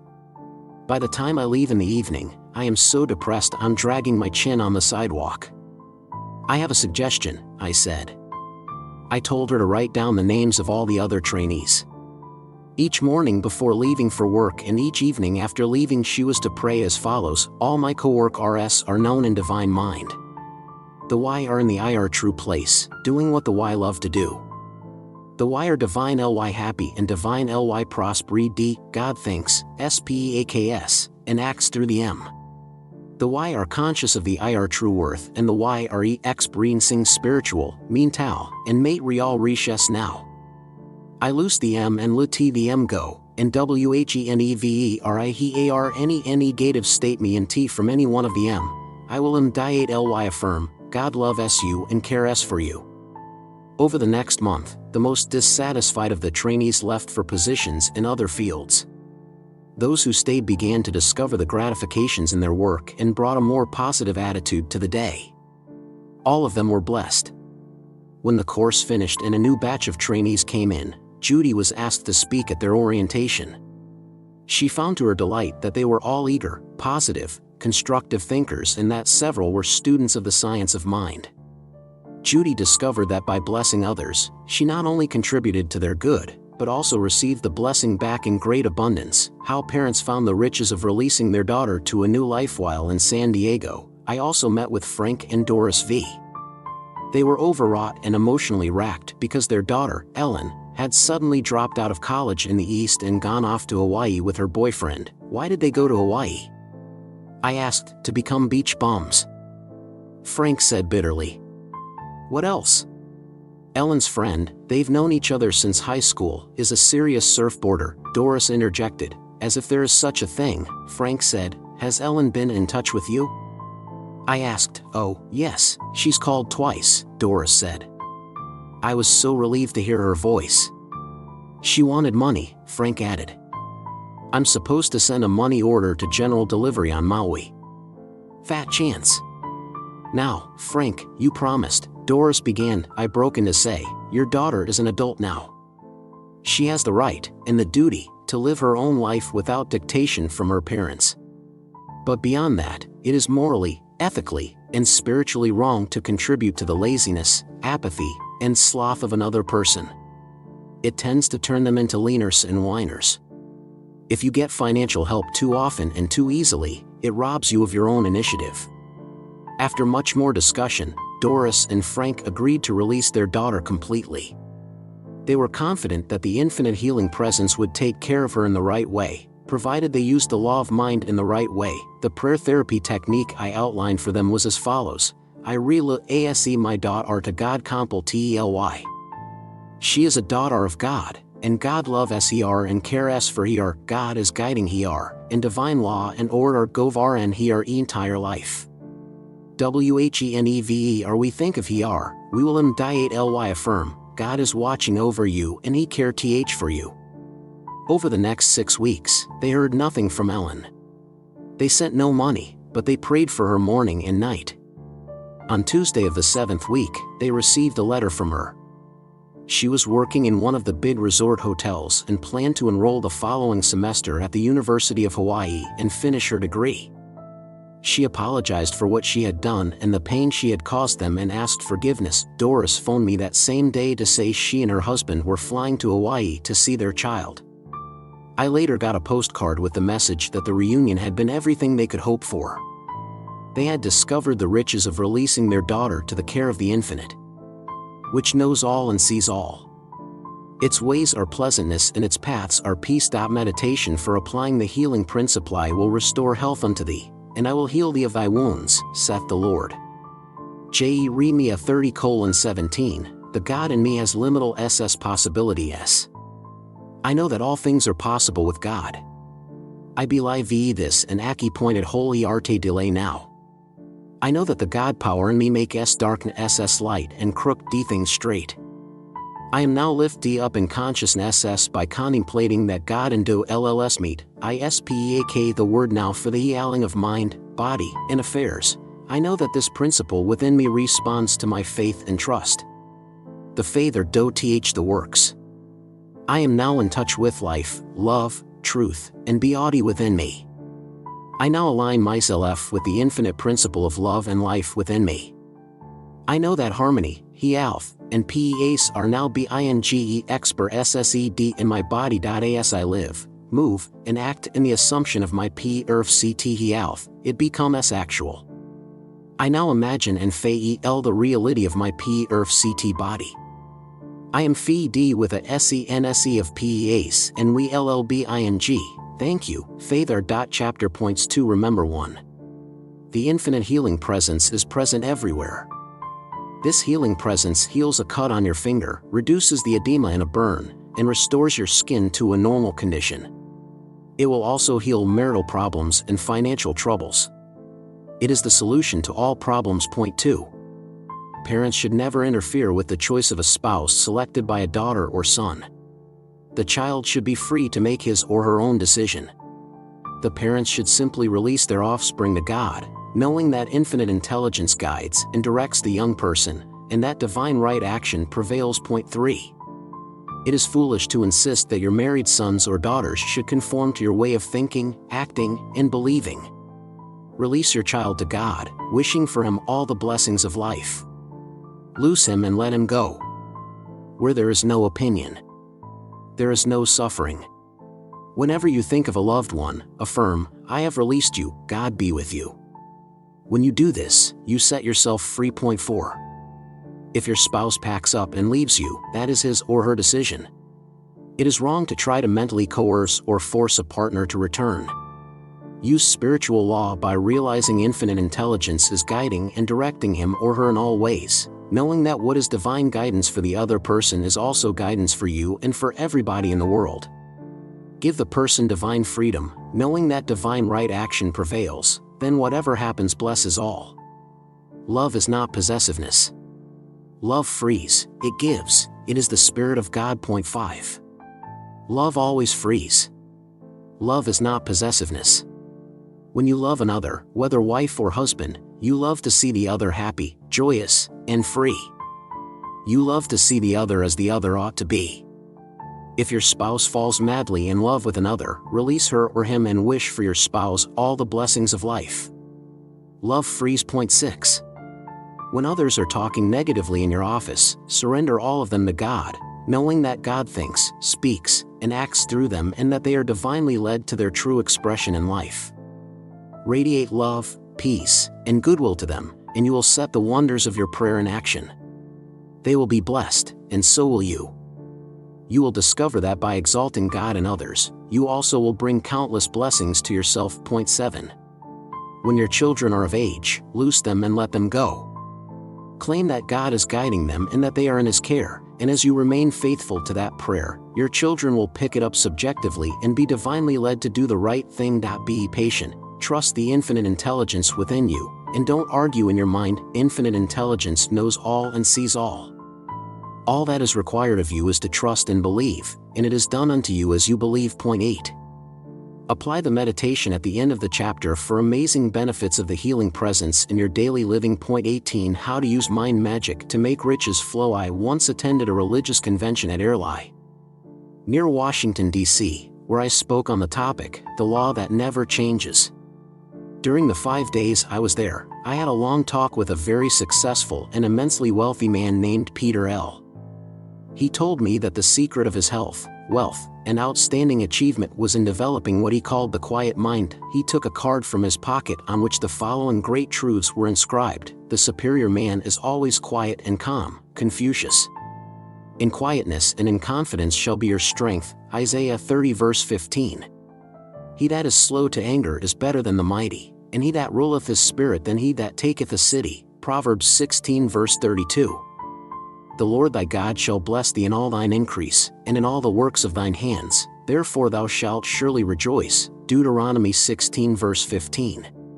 Except the Lord build the house, they labor in vain that build it, Psalm 127 verse 1. All these statements point out that your strength, success, power, and riches come from serenity, from the inner peace of quietness, and from confidence in the laws of life and the response of your subconscious mind. How this rich man used these truths. Peter said that every morning of his life he anchored his mind on the aforementioned truths, repeating them slowly, quietly, and lovingly. He knew that as they were impressed in his subconscious mind, he would be compelled to express success, health, vitality, and new creative ideas. He is the founder of a major corporation, a board member of half a dozen more, and a trusted advisor to many executives in different fields. He travels the world over. As he gave me one of his meditation cards, which he dispenses freely to those he meets. He told me that 30 years ago, on a ship to Europe, he met a man who changed his life. This man explained to him that if he took certain constructive words from the Bible, words that represent the eternal truths of God and His law, his mind would become anchored on the Supreme Presence, which responds as you call upon it. The whole key to Peter's riches is that he knew as he meditated on the aforementioned biblical phrases regularly, systematically, and repetitiously, he was activating the latent power within his subliminal depths, compelling him to move onward, upward, and Godward. A business executive discovers the riches of silence. The philosopher Thomas Carlyle said, "Silence is the element in which great things fashion themselves." Emerson said, "Let us be silent that we may hear the whispers of the gods." These sentences are engraved on a cherrywood plaque that hangs in the office of Eleanor A., the executive vice president of a Fortune 500 media conglomerate. During an interview, I noticed and remarked on them, I attribute all my success to those great thoughts, Eleanor told me. Every morning before work, I meditate for 15 minutes. I withdraw my attention and sensory awareness from the external world, quiet my body, close my eyes, and contemplate the great truth that infinite intelligence is within me and each of us. She added that she makes a silent affirmation that God is guiding her, that new, creative ideas are given to her, that the divine presence will govern the conferences of the day, that God thinks, speaks, and acts through her, that the right words are given to her by the supreme wisdom within her, and that all decisions for her company are based on right action, blessing all. She then spends about 5 minutes imagining God's river of peace flowing through her whole being. Often, while in this quiet period, solutions to difficult business and personnel problems pop into her mind, problems with which she and her associates have been struggling for days. How to get the answers? I've discovered that the quickest way in the world to get the answer to a problem is to turn over your request to that center of quietness, Eleanor remarked later in our conversation. I know the answer will emerge. Sometimes it comes right away or within an hour. Other times, it may take a few days or even a week, but it always comes. The strange part is that it usually comes when I am preoccupied with something else. I guess my subconscious mind gathers all the material necessary and then, at the right time, presents it full-blown to my conscious, reasoning mind. Some of the answers that have come to her in this way have been immensely valuable. One recent idea that emerged from her quiet period led to a new business strategy that increased the company's market valuation by millions of dollars. How a quiet mind dissolved destructive criticism. Doug H. was recently promoted to head of his department in a service sector corporation. Because he is younger and newer to the firm than many of the people he is now supervising, he has been the target of a good deal of criticism and backbiting. You seem very calm saying that, I remarked when he told me. How do you handle the situation? I try to take it philosophically, he replied. I remind myself of the words of the Bible, when he giveth quietness, who then can make trouble? Job 34 verse 29. I link up with the God presence within me and know that no one can hurt me, as one with God is a majority. In any case, I know that the negative thoughts and statements of others have no power to create the things they suggest unless I transfer the power within me to them, and I refuse to do that. My thought is creative. My thoughts are God's thoughts, and God's power is with my thoughts of good. Doug is a wise young man who is clearly destined for great things. He knows that no matter what lies others may spread about him, they cannot hurt him unless he accepts the thought mentally. Because others speak ill of you does not make it so. Your thought is creative, and you are the master of your own mind. You must positively refuse to let others disturb you or manipulate your mind. There is an old German proverb, a lie cannot go very far, for it has short legs. How an anxious manager discovered the riches of healing passages of the Bible. Recently, I was consulted by Stephen J., a manager, who told me, my problem is anxiety. I suffer torments over every decision I have to make. Accordingly, I gave him what I call a spiritual prescription to bring peace to his troubled mind. I suggested to him that if he affirmed the following spiritual truths quietly, feelingly, and knowingly, his excess tension would gradually abate. Thou wilt keep him in perfect peace, whose mind is stayed on thee, because he trusteth in thee. Isaiah 26 verse 3. In quietness and confidence shall be your strength. Isaiah 30 verse 15. But my God shall supply all your need according to his riches and glory. Philippians 4 verse 19. Acquaint now thyself with him, and be at peace, thereby good shall come unto thee. Job 22 verse 21. Casting all your care upon him, for he careth for you. 1 Peter 5 verse 7. When he giveth quietness, who then can make trouble? Job 34 verse 29. When this manager affirmed these healing, therapeutic passages of scripture several times daily, spending 5 or 10 minutes at each quiet session, he found composure, peace, serenity, and mind control. He discovered that peace is the power at the heart of God. A sales rep discovers the secret of increased sales and the riches of a quiet mind. Bettina B. was a sales representative for a manufacturer of paper goods. She came to me very worried about a letter she had recently received from her supervisor. This criticized her for what he regarded as low productivity and implied that she might lose her job if she didn't improve soon. I suggested to her that she read the 23rd Psalm night and morning to quiet her mind, then put the faculty of using her imagination constructively to work. Imagination is the art or discipline of projecting mental images in a productive way. Under my guidance, Bettina reversed the mental image she had harbored of poor sales and failure. Morning and night for 5 or 10 minutes, after reading out loud the 23rd Psalm, she imagined her sales manager coming out from his office to congratulate her publicly on her excellent sales. She felt the naturalness of his handshake. She clearly saw his smile and heard him say, "Congratulations on your splendid performance. You are being promoted." She lulled herself to sleep every night while watching this mental movie. Bettina's sales soon improved. At the end of 3 months, she was made district manager, receiving a wonderful increase in salary and commissions. She is on the way to the top. By repeating the mental movie night and morning in a quiet, passive, receptive way, she implanted the idea of promotion and advancement in her subconscious mind, which opened the way for the perfect manifestation of the impression she had made. How the riches of quiet understanding healed a threatened mental crack-up. Mark A. flew down from San Francisco to see me. He was extremely tense. His doctor had diagnosed his condition as anxiety neurosis, which is another name for chronic worry and excess tension.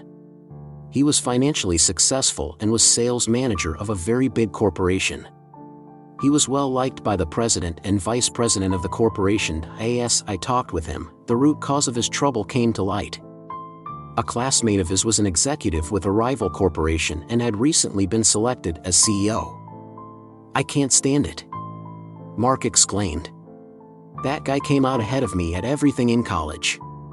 He beat me for the presidency of our fraternity. He even took away the girl I loved and married her. And now this." I explained to Mark that the only true competition in life was between the idea of success and the idea of failure in his own mind. He was born to win, not fail, for the infinite cannot fail. Once he focused his attention on success, all the powers of his subconscious would back him up and compel him to succeed. As the law of the subconscious is compulsive, he began to realize that the past is dead and that nothing matters but this moment. By entertaining envious thoughts, he was actually impoverishing himself. This was one of the worst possible attitudes to hold, because his negative thinking and his feeling of inferiority plus envy and jealousy were playing havoc with his mental and emotional life and would tend to block his expansion along all lines. The remedy was simple. Mark decided to bless and sincerely wish greater prosperity and success for his former classmate, whose success had incited him to envy. Accordingly, he prayed frequently as follows: "I recognize God as my instant and everlasting supply. Promotion is mine in divine ord r. Sucky ss is mine in divine ord r. God's wealth flows to me in avalanches of abundance, and I am divine ly guide d to give betet r se vice ev re day. I know, be live, and rejoice that God is prospering my former classmate, and I since ly wish for him all the blessings of life.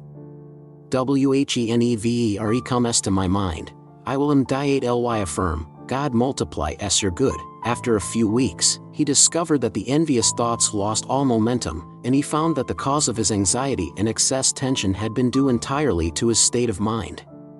Mark was recently promoted to executive vice president and undoubtedly is on the way to the top. The Bible says, "If thou return to the Almighty, thou shalt be built up." Job 22 verse 23. By blessing those whose promotion, success, and wealth annoy us or incite our envy or jealousy, and by wishing that they become even more prosperous and more successful in every way, we heal our own minds and open the door to the riches of the infinite. Out of the abundance of your heart you can pour out the gifts of praise, love, joy, and laughter. You can give a transfusion of courage, faith, and confidence to all those around you, and you will discover that by blessing others, you, too, will be blessed, and all sense of envy, inferiority, and lack will be overcome. A medical student discovers the riches of the quiet mind. Alice R., a fourth-year medical student, said to me, "I'm haunted by a shadowy, pervasive anxiety day and night, a sense of failure and apprehension about the future." She said that in one examination her mind went blank and she could answer only a few of the questions. Alice's trouble was anxiety and worry. She was afraid of oral and written examinations and was giving the worry orders to her subconscious mind. She developed stress, which brought about a mental block. I suggested that every night prior to sleep, she should affirm slowly and quietly, I am relaxed at peace, serene, and calm. I have a perfect memory for everything I need to know at every moment of time and point of space. I am divine ly guide in my studies and I am completely relaxed and at peace at all examinations. I pass all my examinations in divine order, and I sleep in peace and I wake enjoyed. I explained to her that all these ideas would sink deeply into her subconscious mind, becoming a part of her, so that either in an oral or a written examination she would give an excellent account of herself. At last report, Alice is doing splendidly. Her anxiety has been lifted, and her latent abilities and memory of all she learned were set free. In quietness and in confidence shall be your strength, Isaiah 30 verse 15. Meditation for the riches of the quiet mind. The following meditation repeated often can bring you your heart's desires in unexpected ways. Those that be planted in the house of the Lord shall flourish in the courts of our God. Psalms 92 verse 13. I am still and at peace. My heart and my mind are motivated by the spirit of goodness, truth, and beauty. My thought is now on the presence of God within me. This stills my mind. I know that the way of creation is spirit moving upon itself. My true self now moves in and on itself, creating peace, harmony, in the health in my body and affairs. I am divine in my self. I know I am a child of the living God. I create the way God creates by the self contemplation of spirit. I know my body does not move of itself. It is acted upon by my thoughts and emotions. I now say to my body, be still and quiet. It must obey. Why? I understand this and I know it is a divine law. I take my attention away from the physical world. I fast in the house of God within me. I meditate and fast upon harmony, health, and peace. The se come forth from the God sence within. I am at peace. My body is a temple of the living God. The Lord is in his holy temple. Let all the earth keep silence before him. Habakkuk 2 verse 20. Chapter points to remember 1. Confucius said, the superior man is always quiet and calm. The Bible says, in quietness and in confidence shall be your strength. Isaiah 30 verse 15. The secret of health, wealth, and outstanding achievement is in developing what is called the quiet mind. By taking certain constructive words from the Bible, which represent the eternal truths of God and his law, your mind becomes anchored on the supreme presence, which responds as you call upon it, and you experience the riches of the quiet mind. Point 2. Carlyle said, silence is the element in which great things fashion themselves. Emerson said, let us be silent that we may hear the whispers of the gods. Silently affirm that God is guiding you, that the divine wisdom will govern all your activities of the day, and that God thinks, speaks, and acts through you every day. Claim divine right action in all your undertakings. Practice meditation by imagining God's river of peace and love flowing through your whole being. As you do this, you will receive answers to all your problems welling up from the depths of yourself, and wonders will happen in your life. Point 3. When you quiet your mind and immobilize your attention, realize only God knows the answer. Contemplate the answer, the solution, knowing that before you call, the answer is known to your higher self. You will discover there are creative answers in your subconscious that will revolutionize your life. Point 4. When he giveth quietness, who then can make trouble? Job 34 verse 29. The suggestions, statements, and actions of others cannot hurt you. The creative power is in you, it is the movement of your own thought. Does another person's thought govern you, or do you govern your own mind? When your thoughts are God's thoughts, God's power is with your thoughts of good. Point 5. If you have difficulty sleeping, talk to your body, telling it to relax, let go. Your body will obey you and then affirm slowly and quietly, I sleep in peace and I wake in joy, for he careth for me.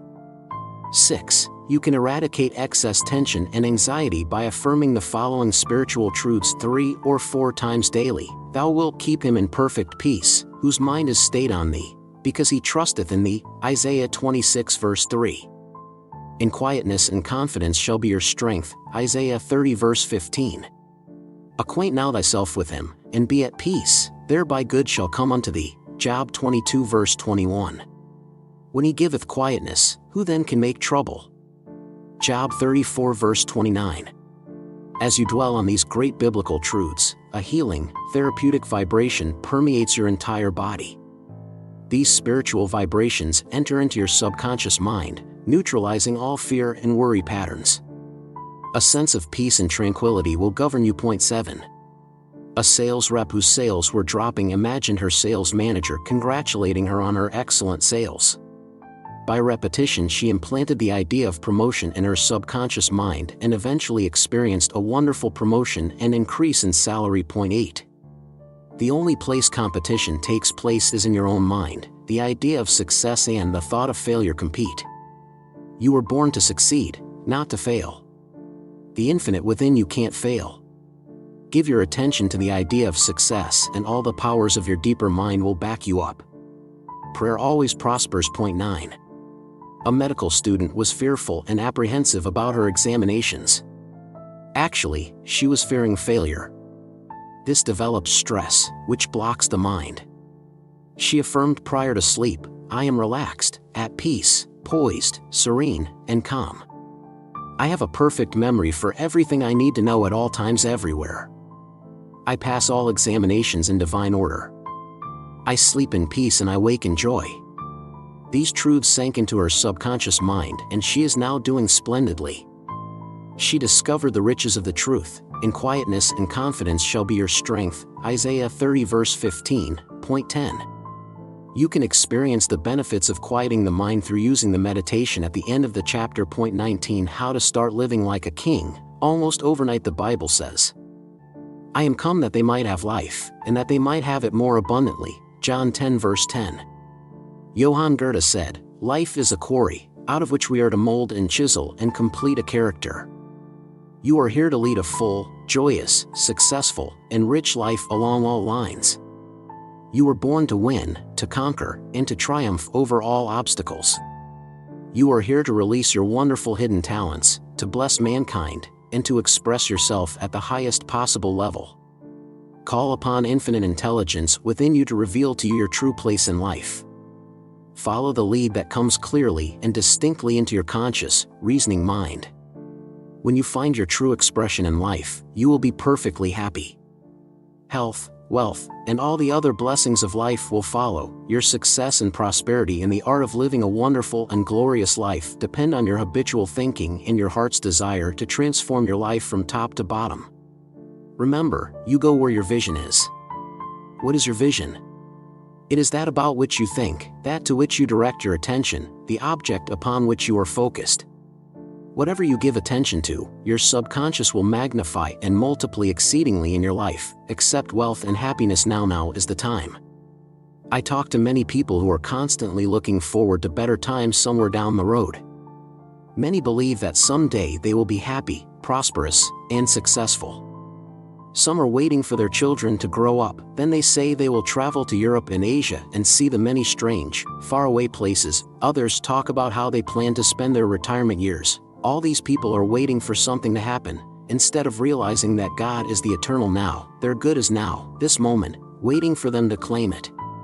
As you have seen demonstrated in this book by now, you are in command now for a full, prosperous life. One man said that someday he would hit the jackpot and make his mark on the world.